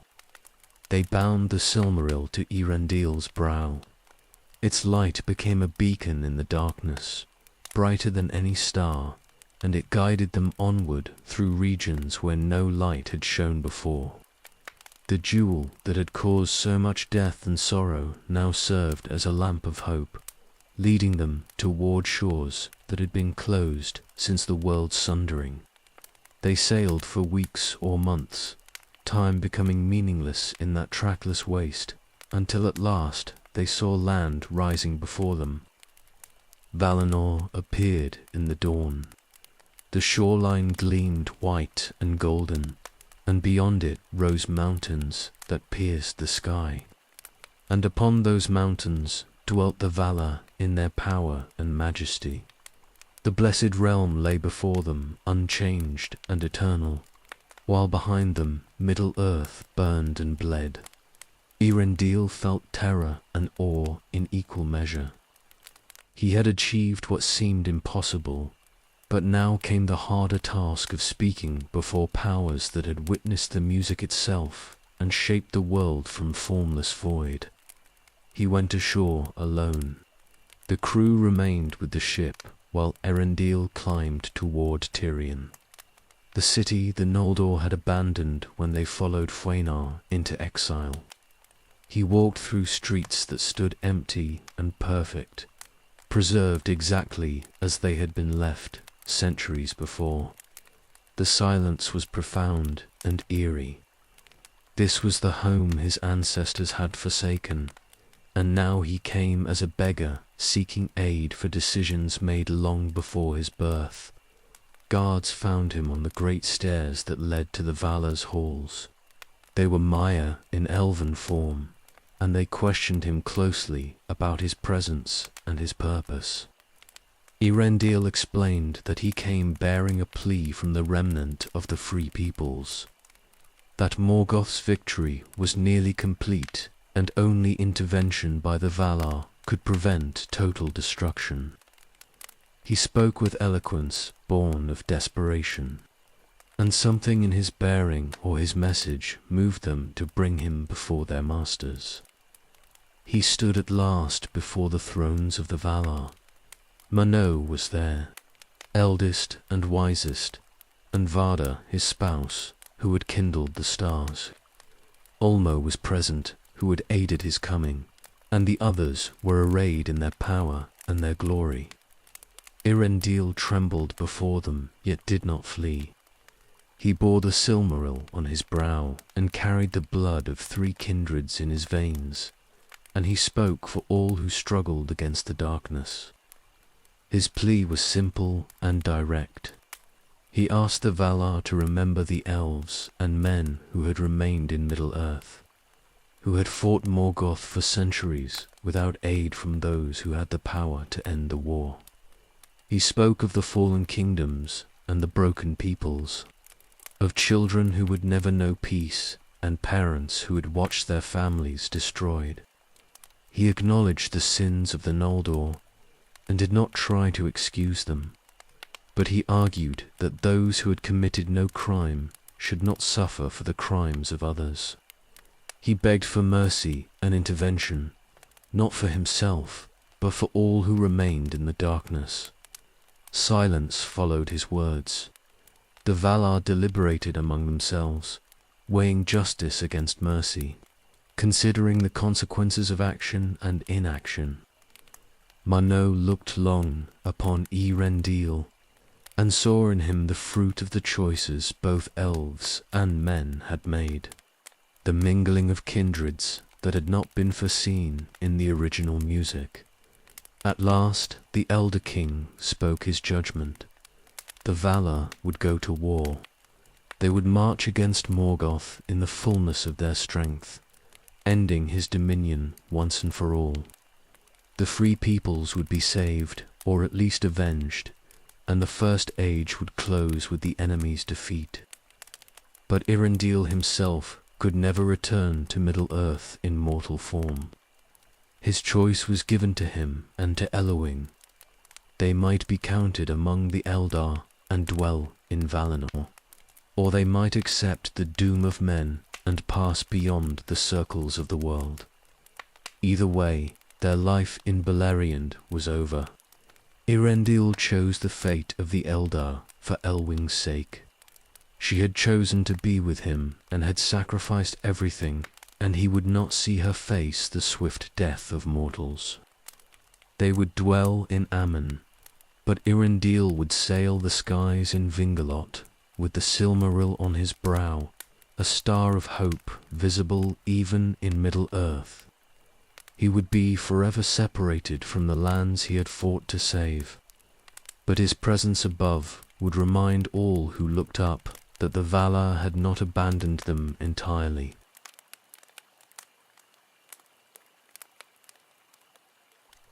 The host of Valinor came to Middle-earth in power and glory. Ships beyond counting crossed the sea, bearing warriors who had dwelt in the blessed realm since before the moon rose. Ingwell led the Vanyar, fairest of the Eldar, who had never seen war or known the darkness of exile.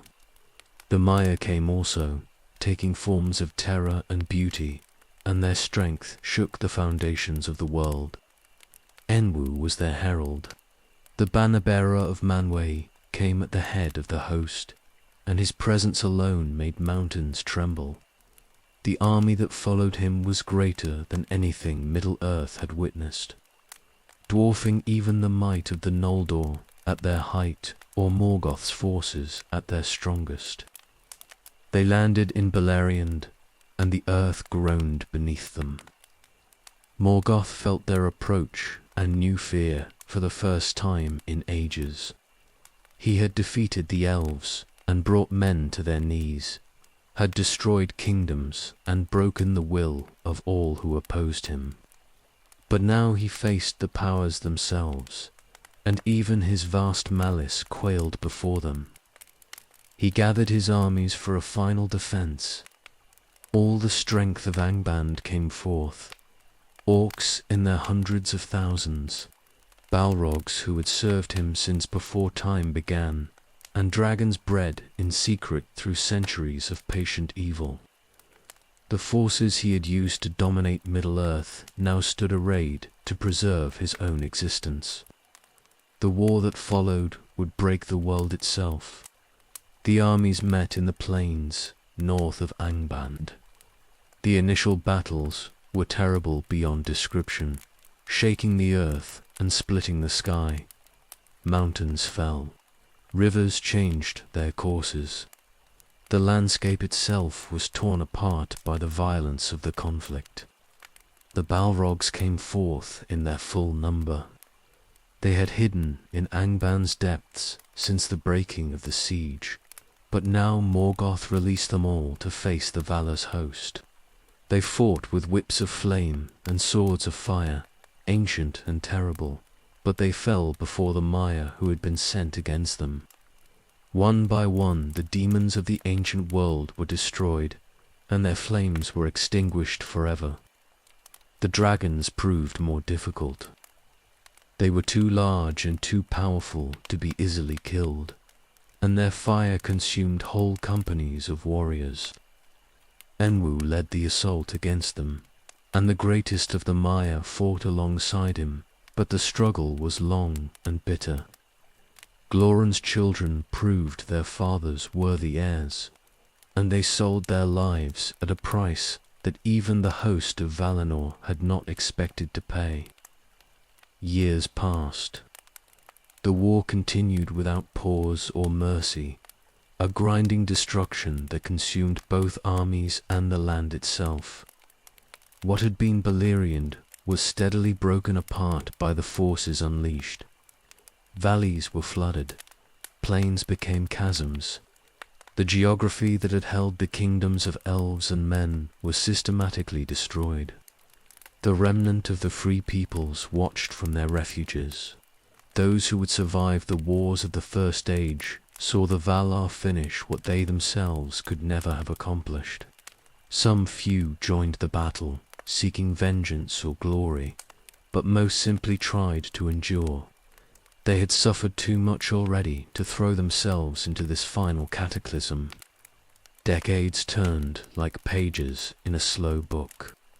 The war entered its 20th year, then its 30th, and still neither side could gain decisive advantage.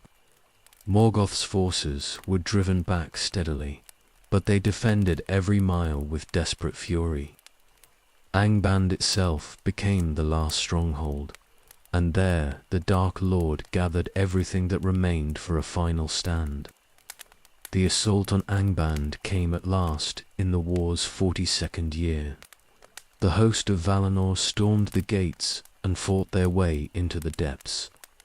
The battle raged through every hall and corridor, a savage struggle that destroyed much of the fortress from within. Morgoth sent forth his last reserves and his most terrible servants, but they could not turn back the tide. Morgoth himself came forth at the end. He emerged from his deepest chamber in wrath and terror, wielding weapons he had not taken up since the ancient days. He was vast and terrible beyond measure, but he was not what he had once been.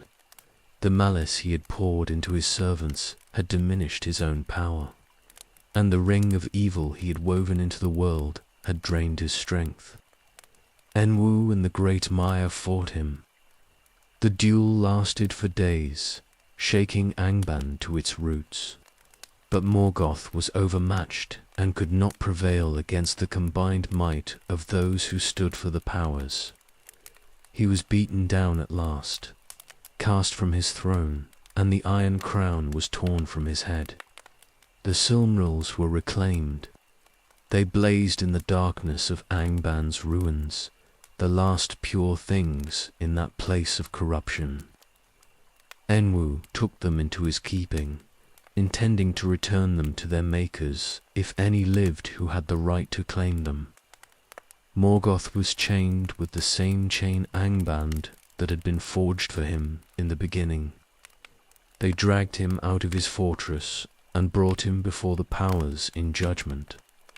He who had been the mightiest of the Valar save Manwë was cast down utterly, stripped of his form and his power. They thrust him through the door of night into the void beyond the world's circles, and he would remain there until the final end of all things. The war was over. Morgoth's dominion ended after millennia of darkness, and the Valar had achieved what the children of Ilúvatar could never have accomplished alone. But the victory had come at terrible cost. Beleriand was shattered, most of it sinking beneath the waves. The kingdoms of the First Age were gone entirely, destroyed by the war that had saved them. The survivors faced a changed world. Those who remained could go to Valinor if they chose, pardoned at last for the sins of their ancestors. Or they could stay in Middle-earth, building new lives in lands that had been spared the worst of the destruction. The choice was theirs. The First Age was ending, and what came after would be shaped by those decisions.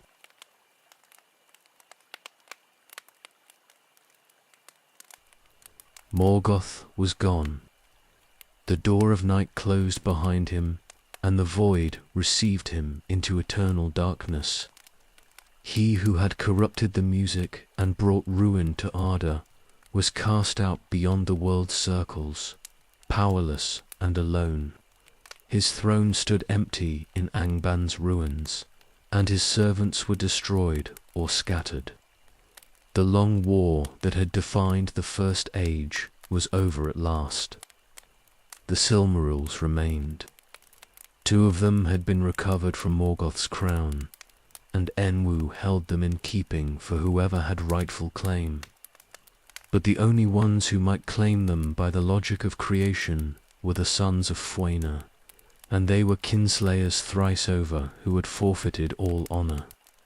The Herald of Manwë commanded them to surrender their claim and seek judgment from the Valar for their crimes.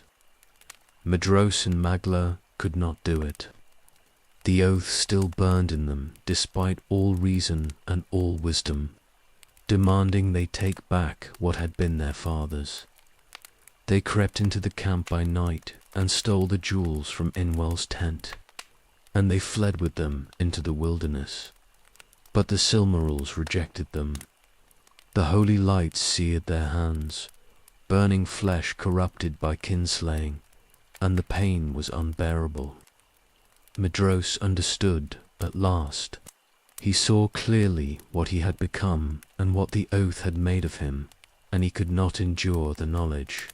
He cast himself into a fiery chasm with the Silmaril still clutched in his burning hand, choosing death over the endless torment of failure.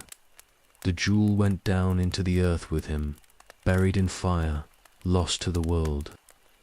Magla threw his Silmaril into the sea. He could not bear the burning and could not bear to keep it, and he cast it far out into the waves where it sank into the deeps.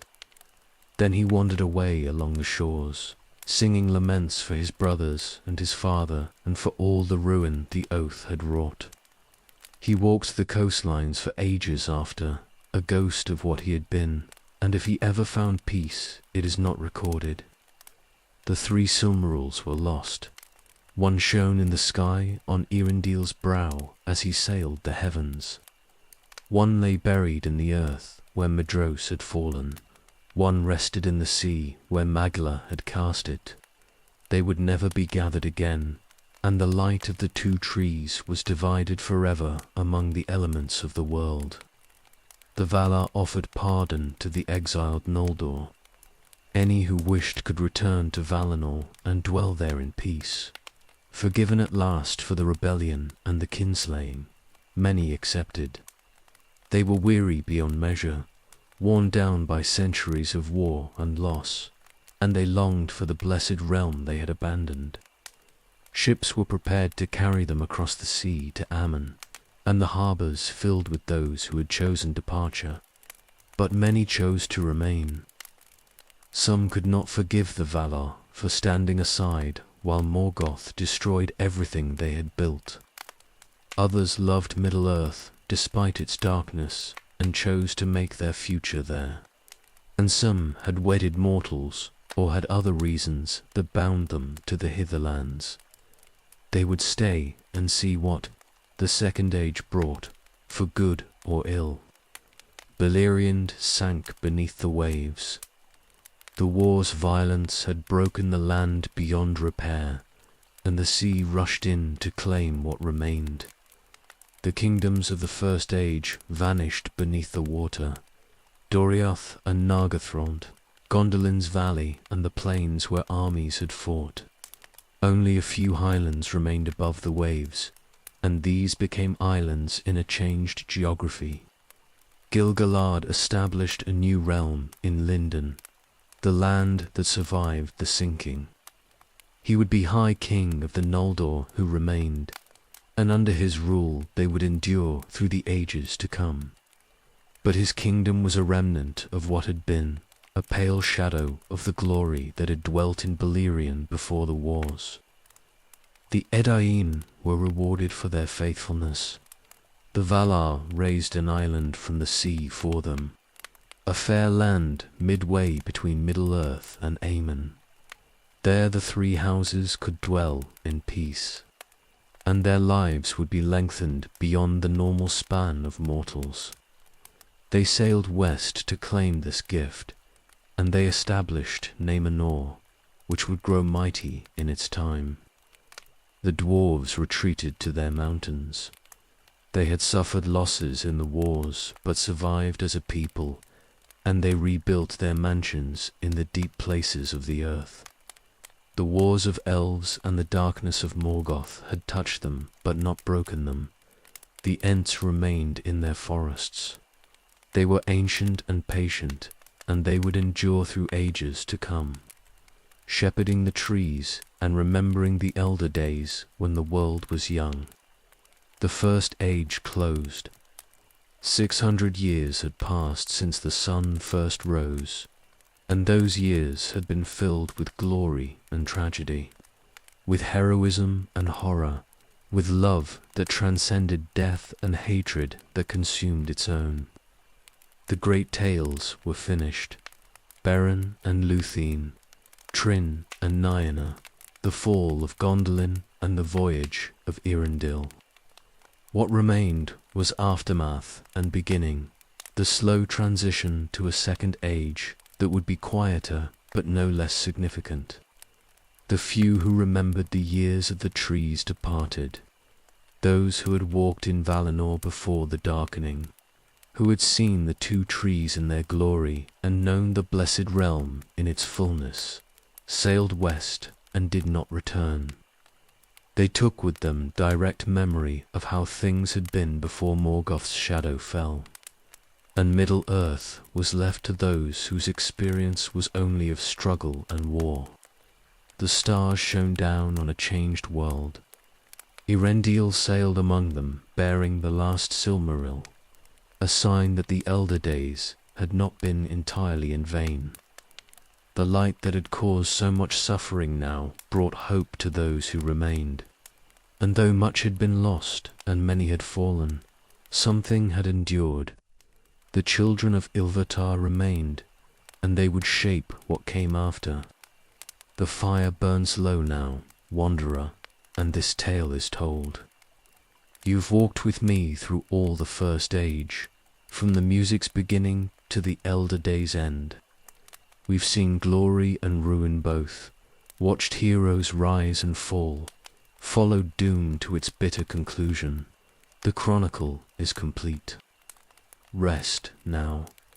Let the embers fade to ash and the night draw close around you. The age we've lived through together is finished, and morning will bring new stories.